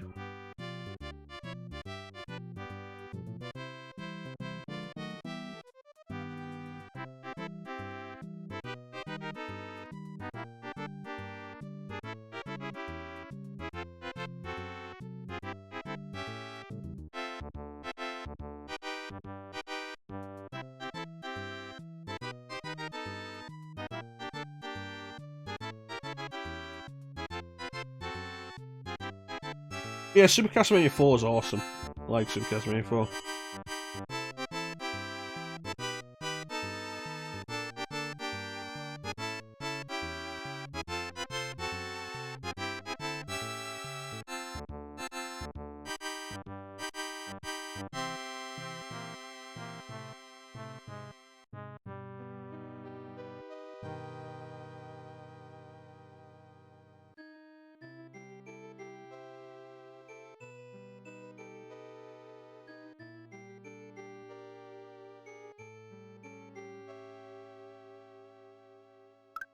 Yoshi looks terrifying from the front.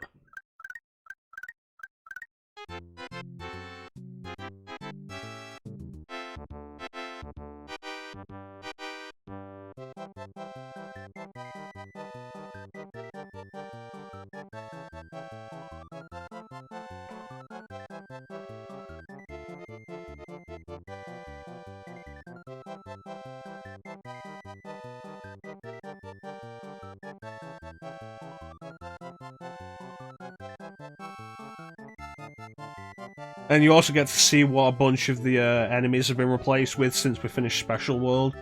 Bullet Bills are now Pidgeots.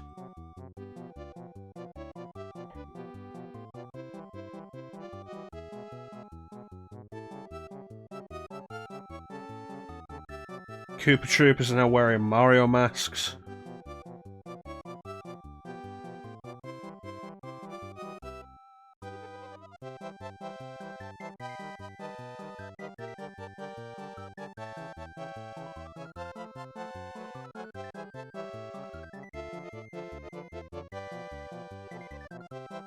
Is that it? Is that mostly it, or is that entirely it?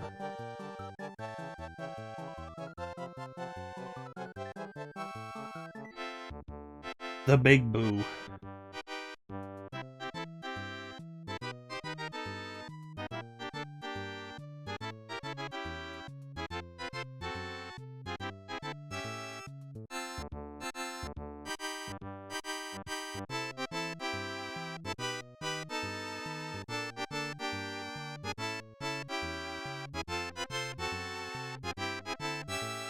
Yeah, maybe one day I'll actually play Yoshi's Island, because I've never beaten Yoshi's Island. Yeah, this is one of my favourite credits themes. The Mecha Koopa.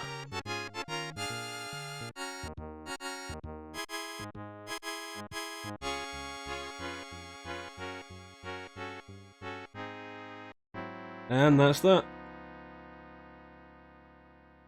And then we press reset. And we start it up again to make sure I got 100%. There it is, 96 star.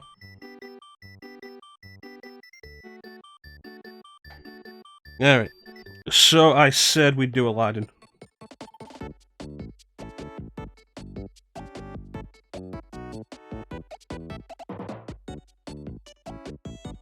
Okay.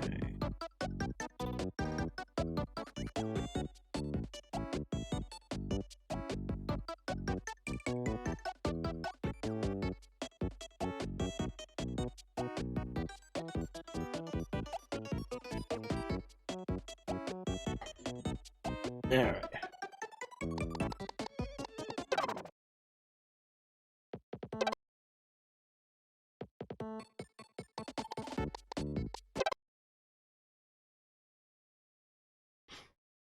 Alright.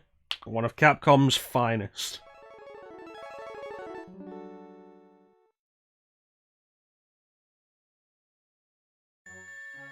Alright, let's do this.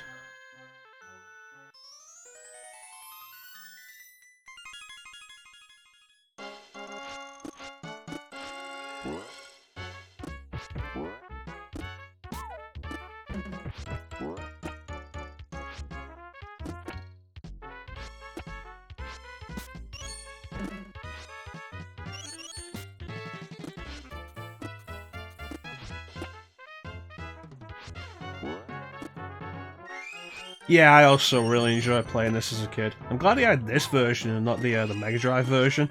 A lot of people have fond memories of the Mega Drive version, but like, I don't know, the difficulty of the Mega Drive version seems really off-putting. You could argue this is too easy, but it's also a lot of fun.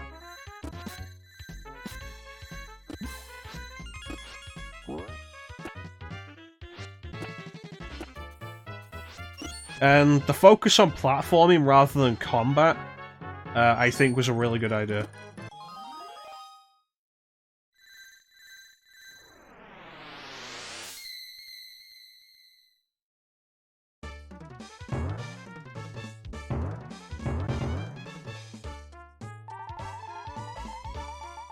Yeah, I didn't have the Mega Drive, but I didn't have a Mega Drive. I mean, I think the focus on platforming over combat, the Mega Drive version focused on combat. Platforming really appeals to me more.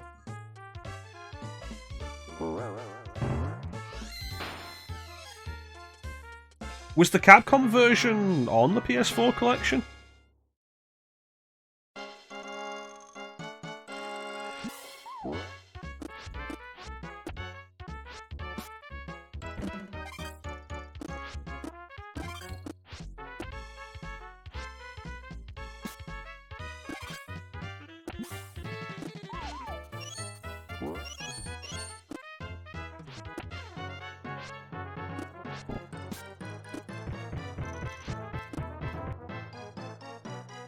I know they put The Lion King out. I thought the version of Aladdin they had was the Virgin developed ones.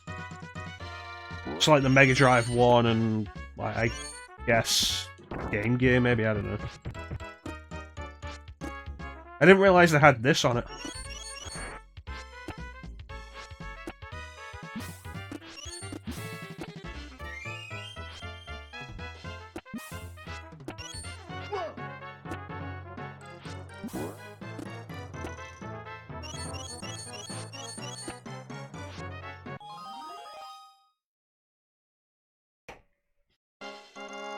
I know the Lion King though, in that the Lion King part of the collection had every version of the Lion King, which was crazy.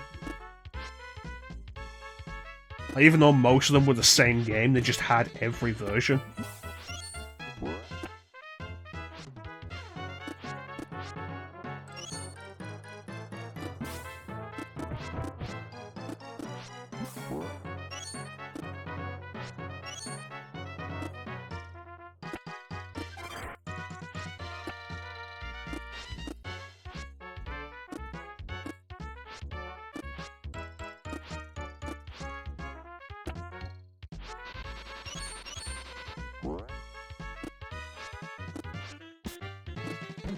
Again,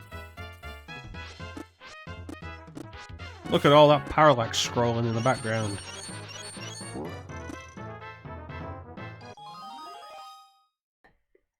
Alright.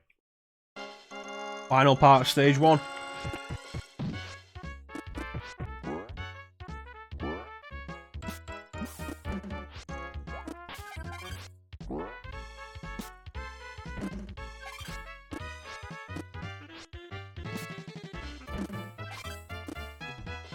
Look out! He's got a sword!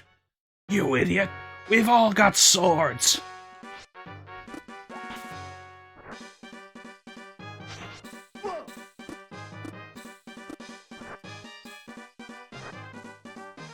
Yeah, I think they had the Game Gear version on there as well, and like the Game Boy version.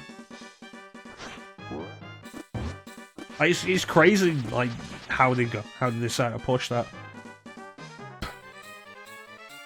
Yeah, isn't like the second level of The Lion King super difficult?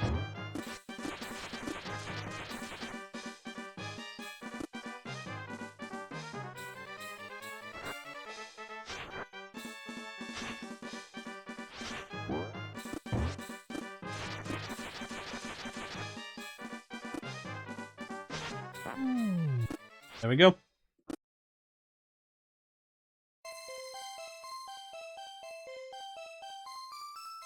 Alright, let's get out of here.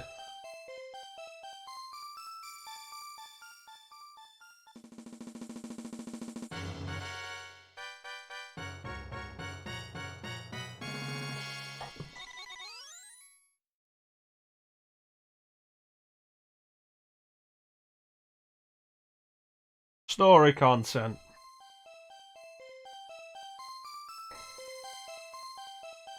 I've only played a little of it.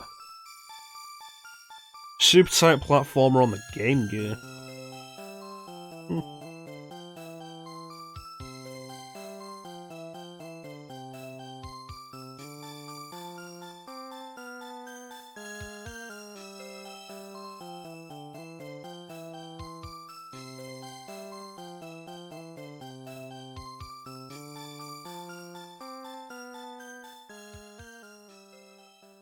Did anybody have any interest in picking up the mini Game Gears that Sega put out? You guys see those? Like the really tiny ones that were like that big? That big.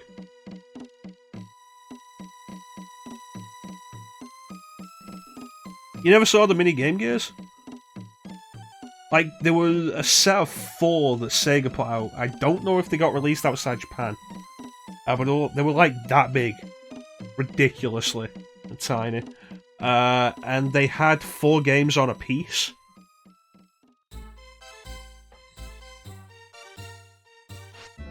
Like, fully working and everything. But they were so small that they were basically absolutely pointless. Yeah, look them up. The mini Game Gears.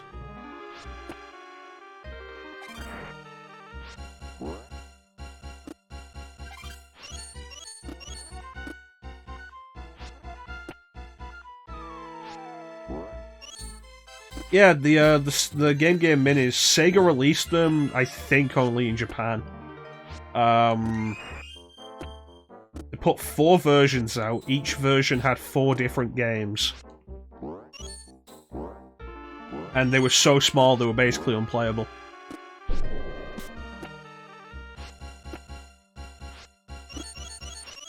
Yeah, you get it in the first level. Like, it's actually something you pick up. It's really cool. The Cave of Wonders. Now, never again will you see the light of day!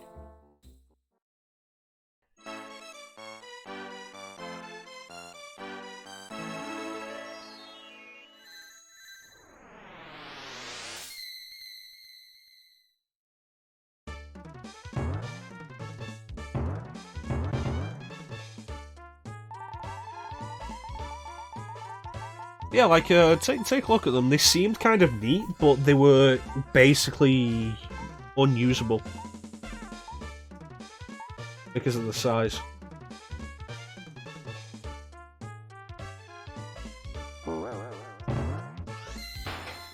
Nice.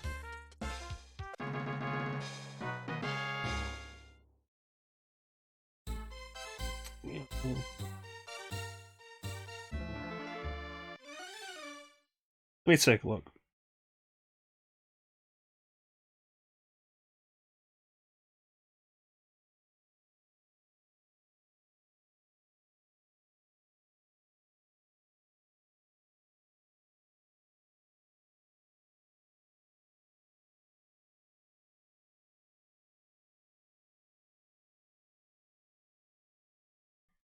Thank you. Let me see. Give me some information, please. That's the Mega Drive version of Aladdin. And that's all they have pictures for.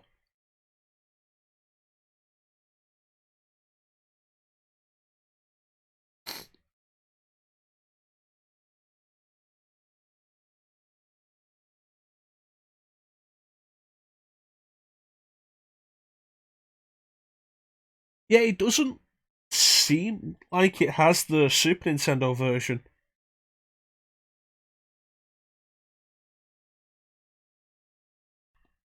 Which is interesting. It kind of makes sense, because the Super Nintendo version of Aladdin was developed by Capcom. The Mega Drive version was done by Virgin, who also did the Lion King games.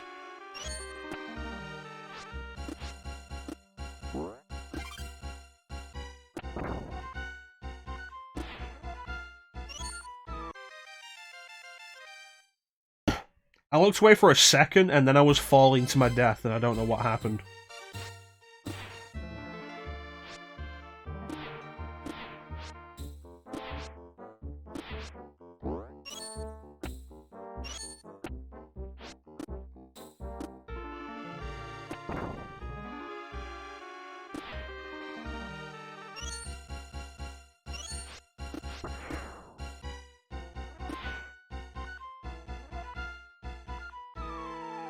That doesn't seem right.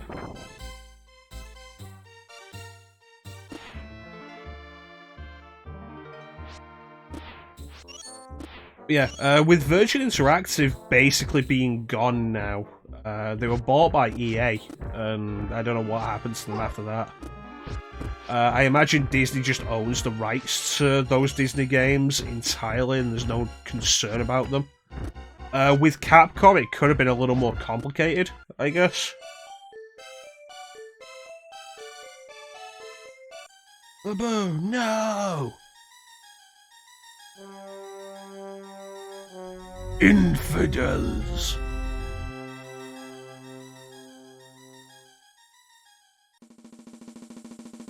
Congratulations, you're an infidel.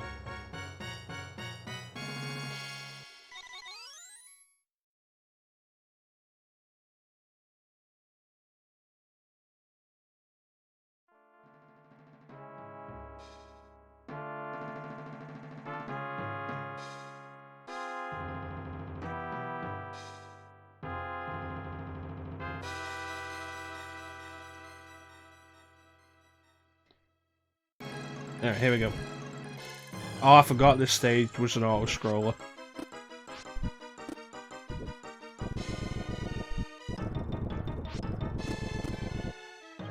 I always thought the lava in this looks more like cheese.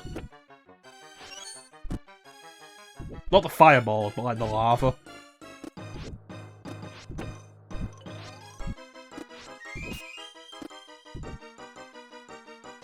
Thanks, Jansen. It's what I always aspired to. Fondue set.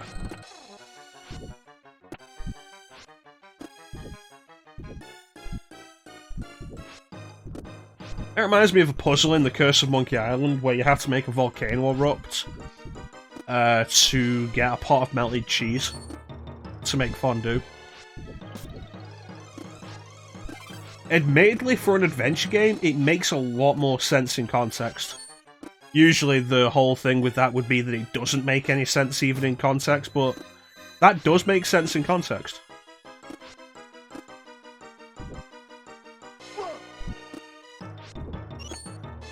Okay, good.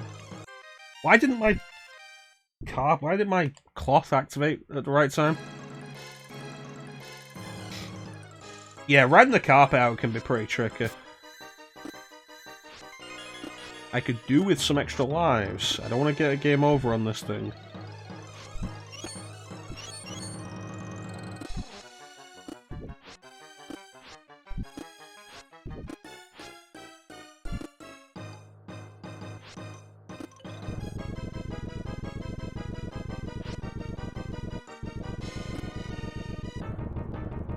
Save the password. Now, if I get a game over on this, I'm doing something wrong. I should be very capable of beating this game without getting a game over.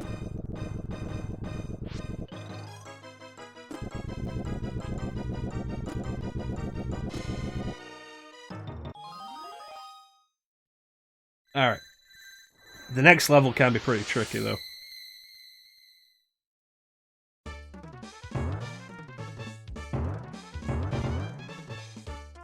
Thanks, Teague.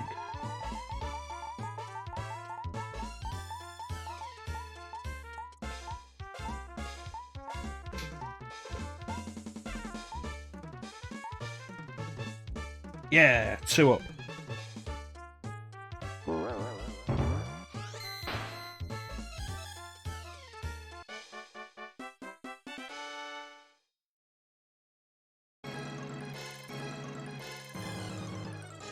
Alright.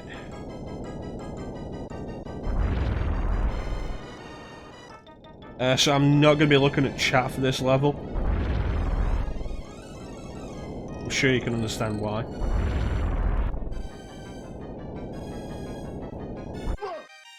Because of that. Like, the health bar is a lie in this level.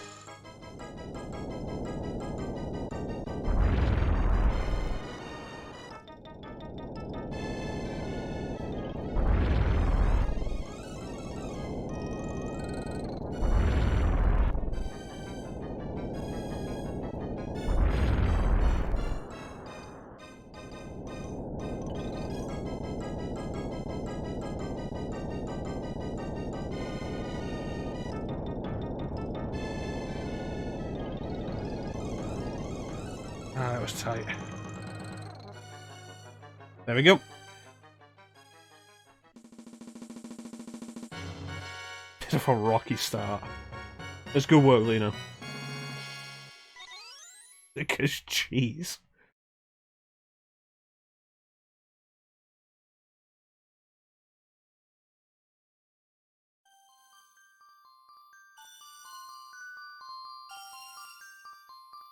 To be fair, that level was less than a minute long.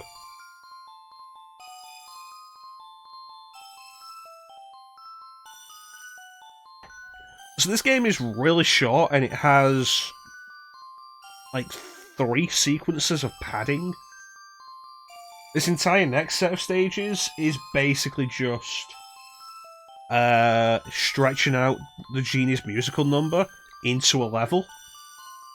And then the stage after that is completely original. And then the stage after that...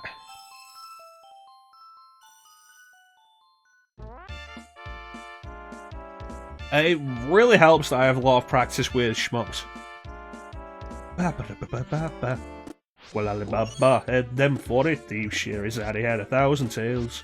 Well, Master Ewan, lookers up your sleeves, you got a brand of magic never fails.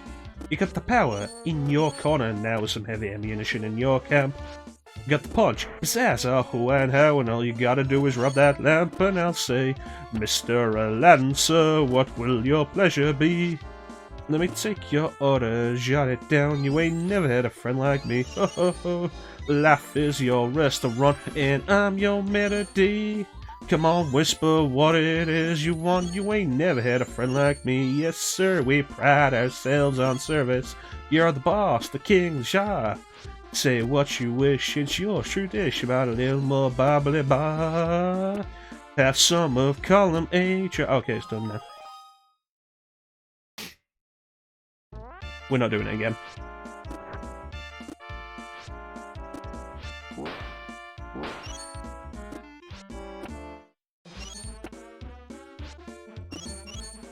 Yeah, I've got a bunch of experience with shmups.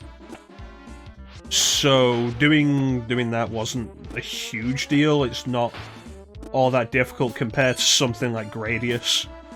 Especially Salamander. God damn, Salamander has some bullshit. Channel strike. Oh no.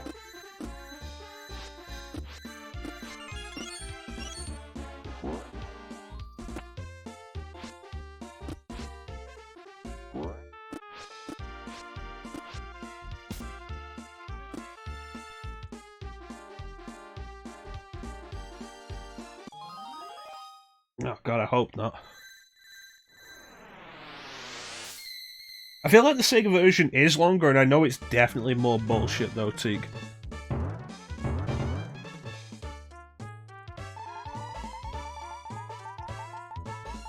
I think the main selling point of the Sega version was that it used animation cells from the movies.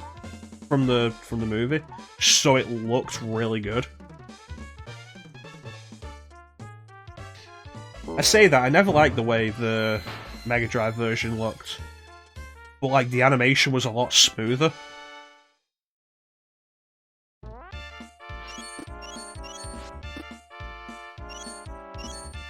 Yeah.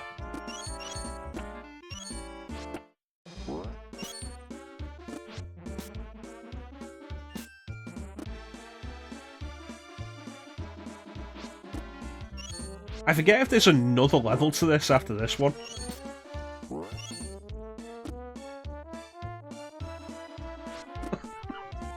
What a fucking quote to pop up.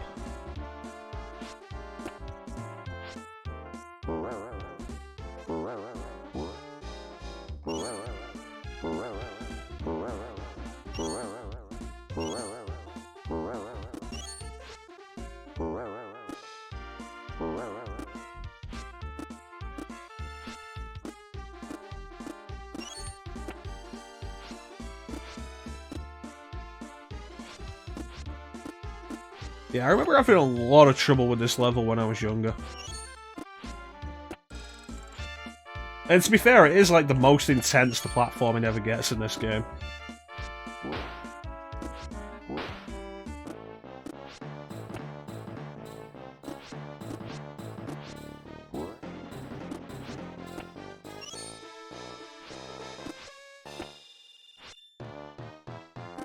Okay, there we go. That's that. If you were listening to the music as well, like, the music doesn't just do like a snippet of the song and then loop back onto the beginning. It goes through the entire thing. The point it was at when we ended was further than when it was originally. It's like, can your friends do this? Can your friends do that? Can your friends pull this out the little hat? Can your friends go, whoo? Well, looky here. Can your friends go abracadabra, let her rip, and then make a sucker disappear? Yeah, they are pretty crazy. No, we cannot get Prince of Persia. I was actually playing the Super Nintendo version of Prince of Persia yesterday, and I just don't like that kind of game. The step-by-step platformer.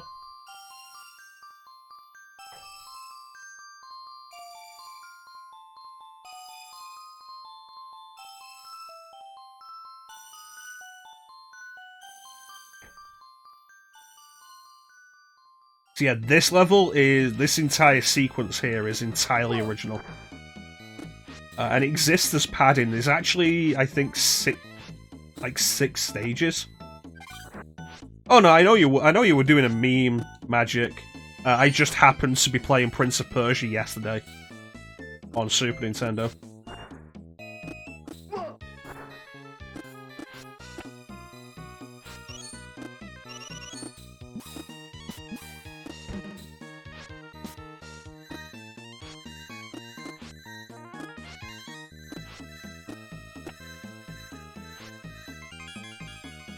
Like, fun coincidence.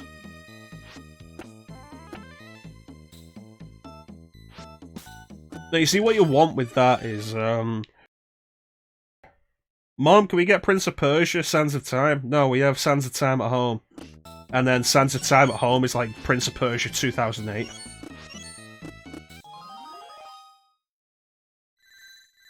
You mean Prince Ali, Fabulous He, Ali Ababwa?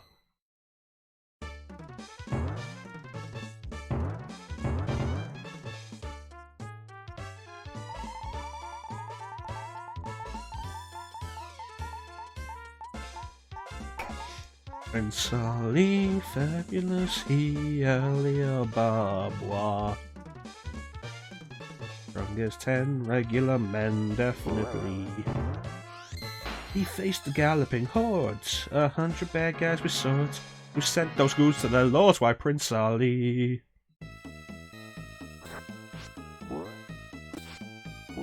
Ah.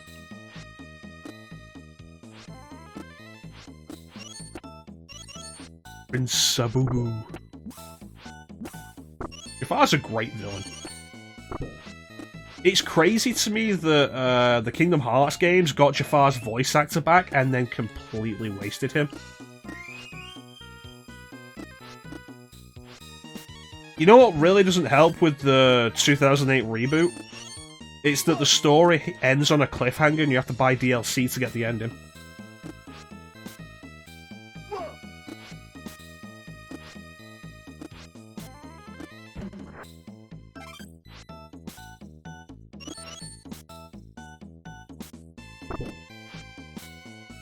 Yep.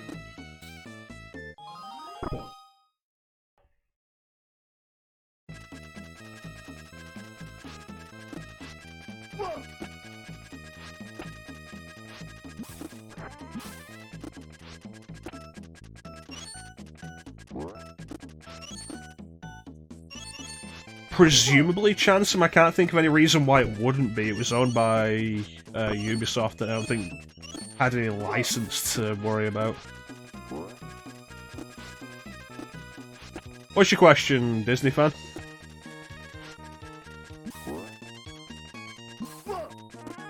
Yeah, like, Chansum, do you agree that Kingdom Hearts wasted Jafar?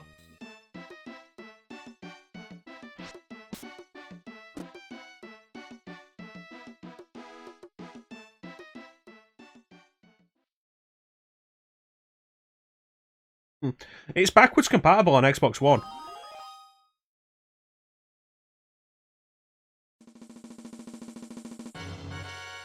As I've not seen the live-action remake of Aladdin, and I generally don't care to.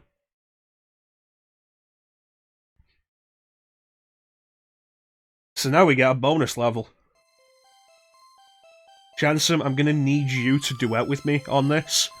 You will be playing the role of Prince Ali.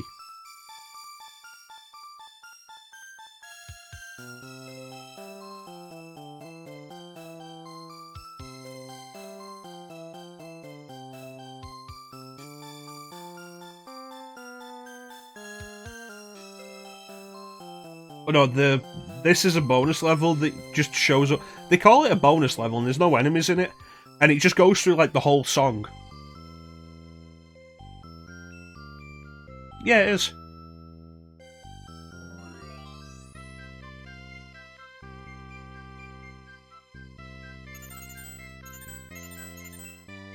Tell me, princess, now when did you last let your heart decide?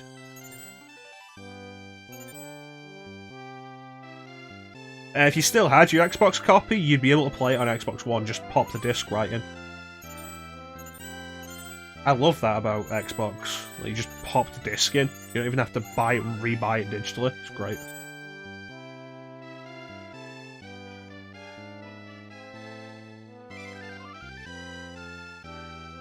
Crystal clear. Now I'm in a whole new world with you.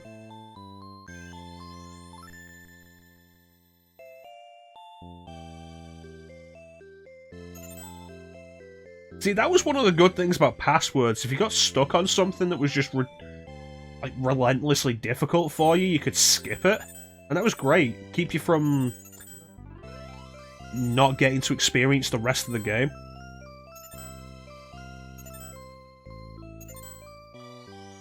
That's fair enough then, Magic. I think there was a Ubisoft sale going on recently. You got it on PS3. Yeah. Well, the Aladdin animated movie didn't suck. Like I say, I have no interest in the live-action remake.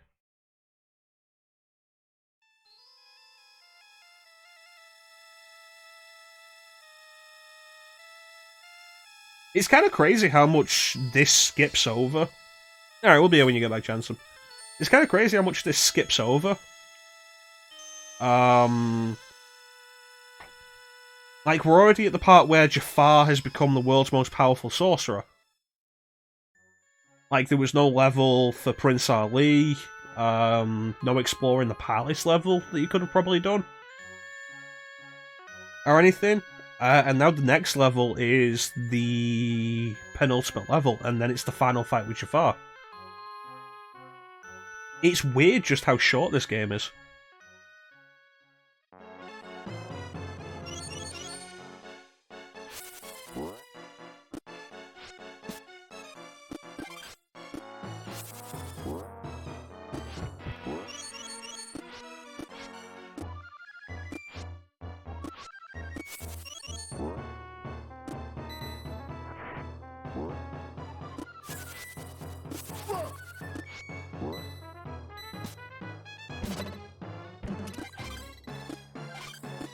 Oh, that was close. Yeah, it's kind of crazy all the stuff they didn't make a level out of.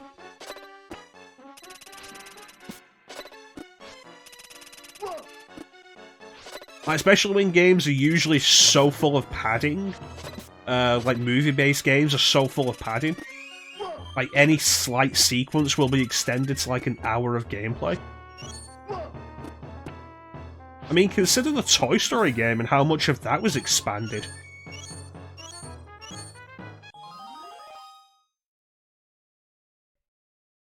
I don't think it's really fair with Will Smith.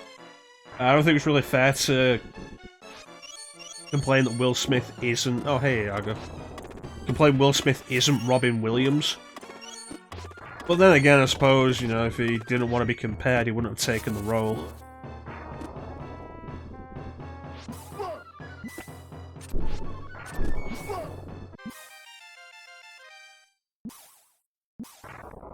Yeah. Or like, with Prince Ali, you'd think, oh, it's a level where you're basically navigating your way through the parade. With all the lions and all the animals and stuff.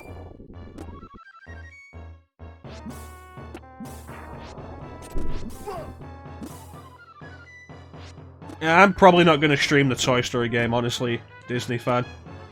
I'm not really into it. I didn't have it as a kid, I had a friend who had it and I borrowed it from him.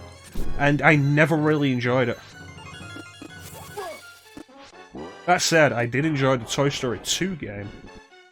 And I have Toy Story 3. Toy Story 3 is backwards compatible on Xbox One. And I've got the 360 release and I've just not played it.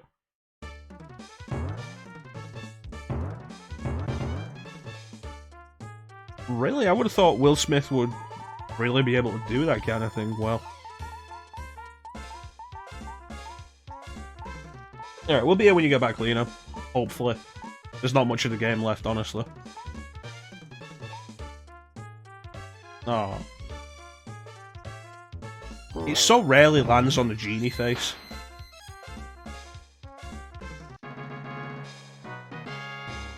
Hmm.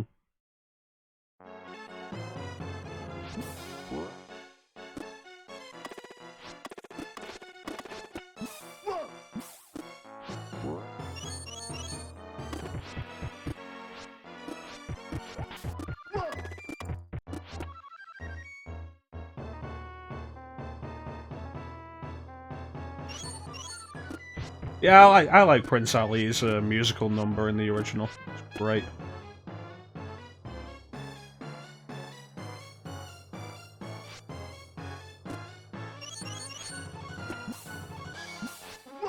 You know, I did at one point consider the idea of like a Disney marathon.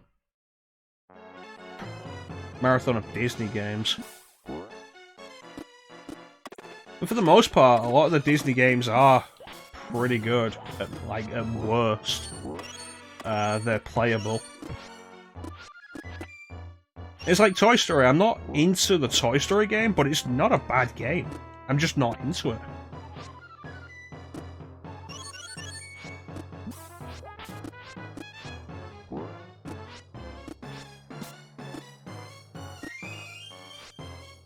I've not seen it, and I don't honestly care.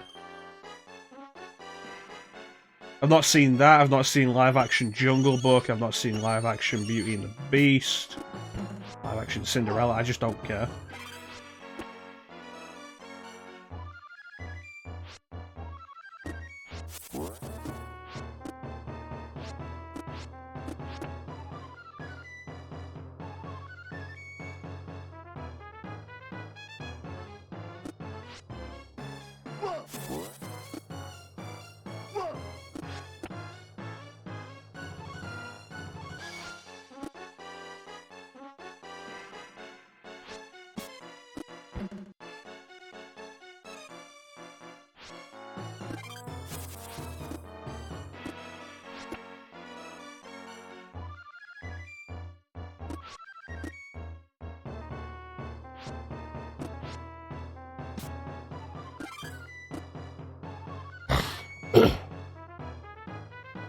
Roast turkey.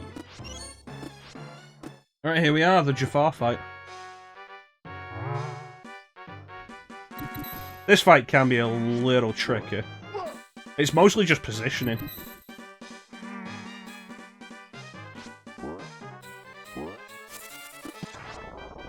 And also slow down, I guess.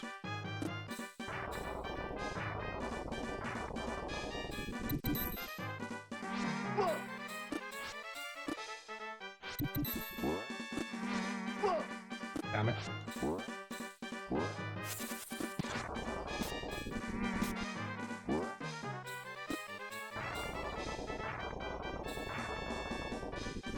Oh yeah, the Lion King remake, that's the other one.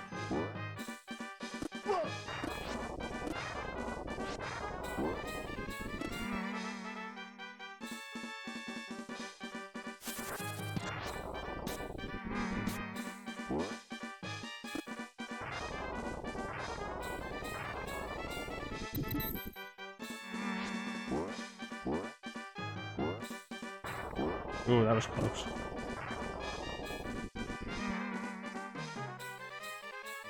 I think, like, part of the problem is... I know the Jungle Book did its own thing. Told its own story separate from the animated movie, which was probably a good idea. But from what I'm aware, Beauty and the Beast and Lion King and Aladdin are basically just the same thing, but live action. Which immediately makes them less interesting. I think. Because the animated versions are just so expressive and fun. I think it's most noticeable with the Lion King because you call it a live action, it's basically CG. But the decision to make the animals all realistic means that they're all less expressive than the animated version.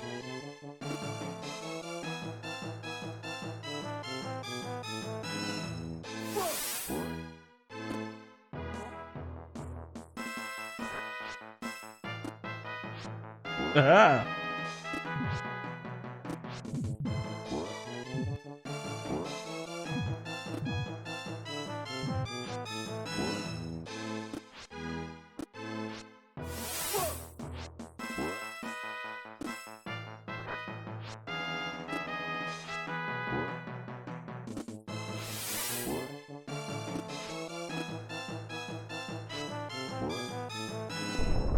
And that's Aladdin done. Easy as that.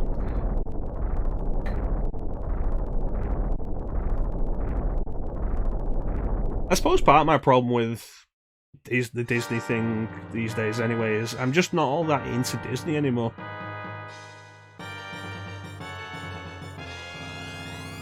Thanks, Teak. And the game ends with Aladdin getting got anyway.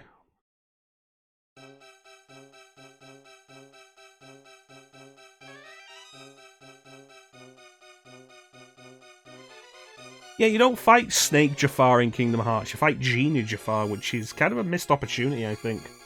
Genie Jafar's a boring fight, you just have to keep hitting Iago, because he has the lamp.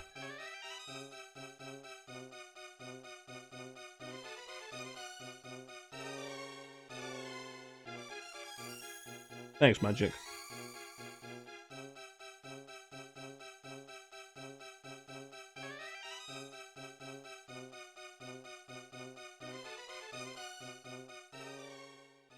Do I have any other Disney games on this?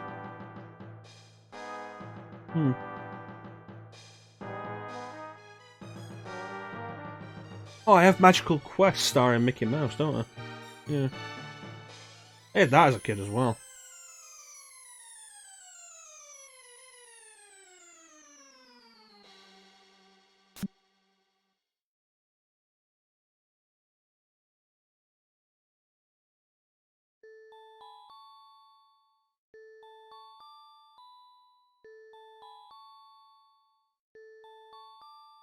And this is the only time Jasmine's actual sprite appears.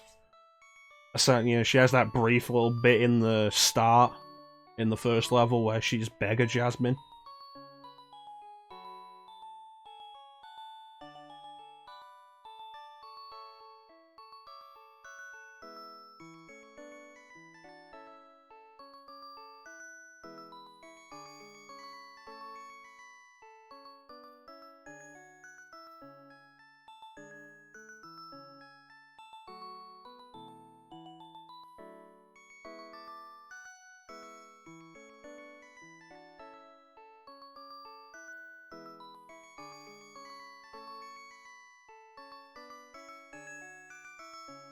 Time to hit the road and see the world, and when I come back I'll be voiced by Dan Castellaneta.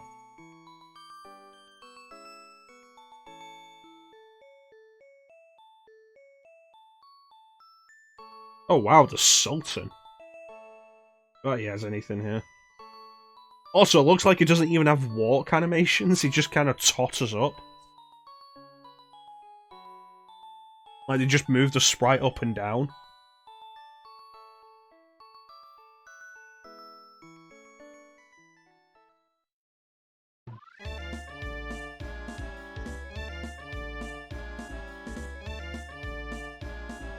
It is really short. Like I say, it's the weird thing, because there's material they could have used for other levels.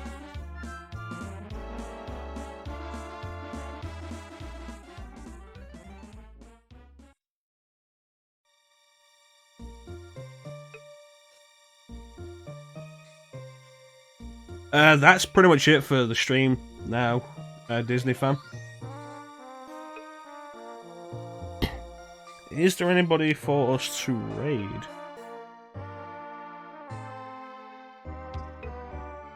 Not really, I guess.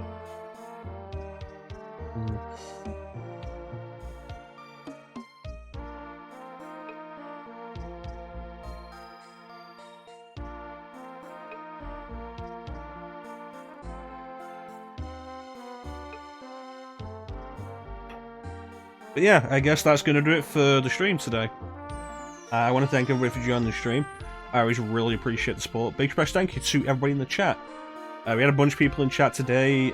Chansum, Klim popped in to say hi. Lino, Teak, Star, Grim, big Disney fan, and of course big Disney fan for the follow. Magic, Emily. Is there anybody I'm missing?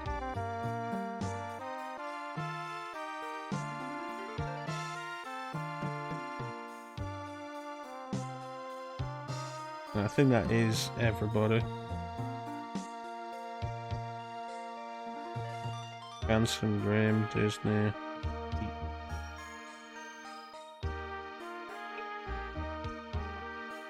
Yeah, I think that is everybody. Thank you so much for joining the stream and the chat. Chat is always the best part of the stream. We'll be back tomorrow, 8 PM Greenwich Mean Time GMT, where Lim and I will be doing more Final Fantasy VII. Tomorrow will be the Chocobo breeding episode. So look forward to that. And of course I will be playing Code Vein this week, presumably. We still have the poll going, if anybody wants to vote on that who hasn't already. That poll will end on Tuesday, but at the minute it's really looking like we'll be playing Code Vein. So that'll be Tuesday, 8 PM Greenwich Mean Time. GMT.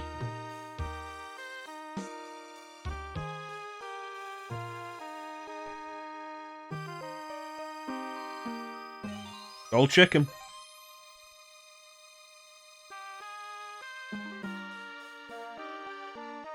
I like to ride my chocobo all day.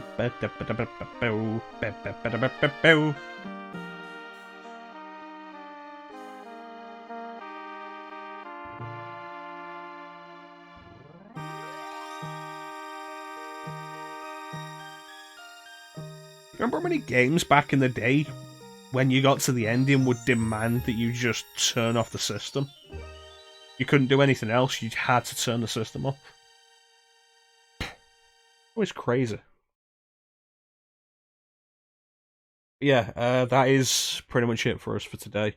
Again, I want to thank everybody who joined the stream. Big special thanks to everybody in the chat. Chat is always the best part of the stream. Thank you so much for keeping me company.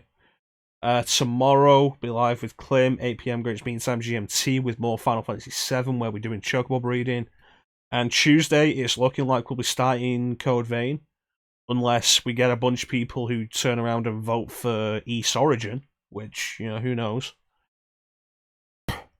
But, in the meantime, with that, I want to thank everybody for watching. I don't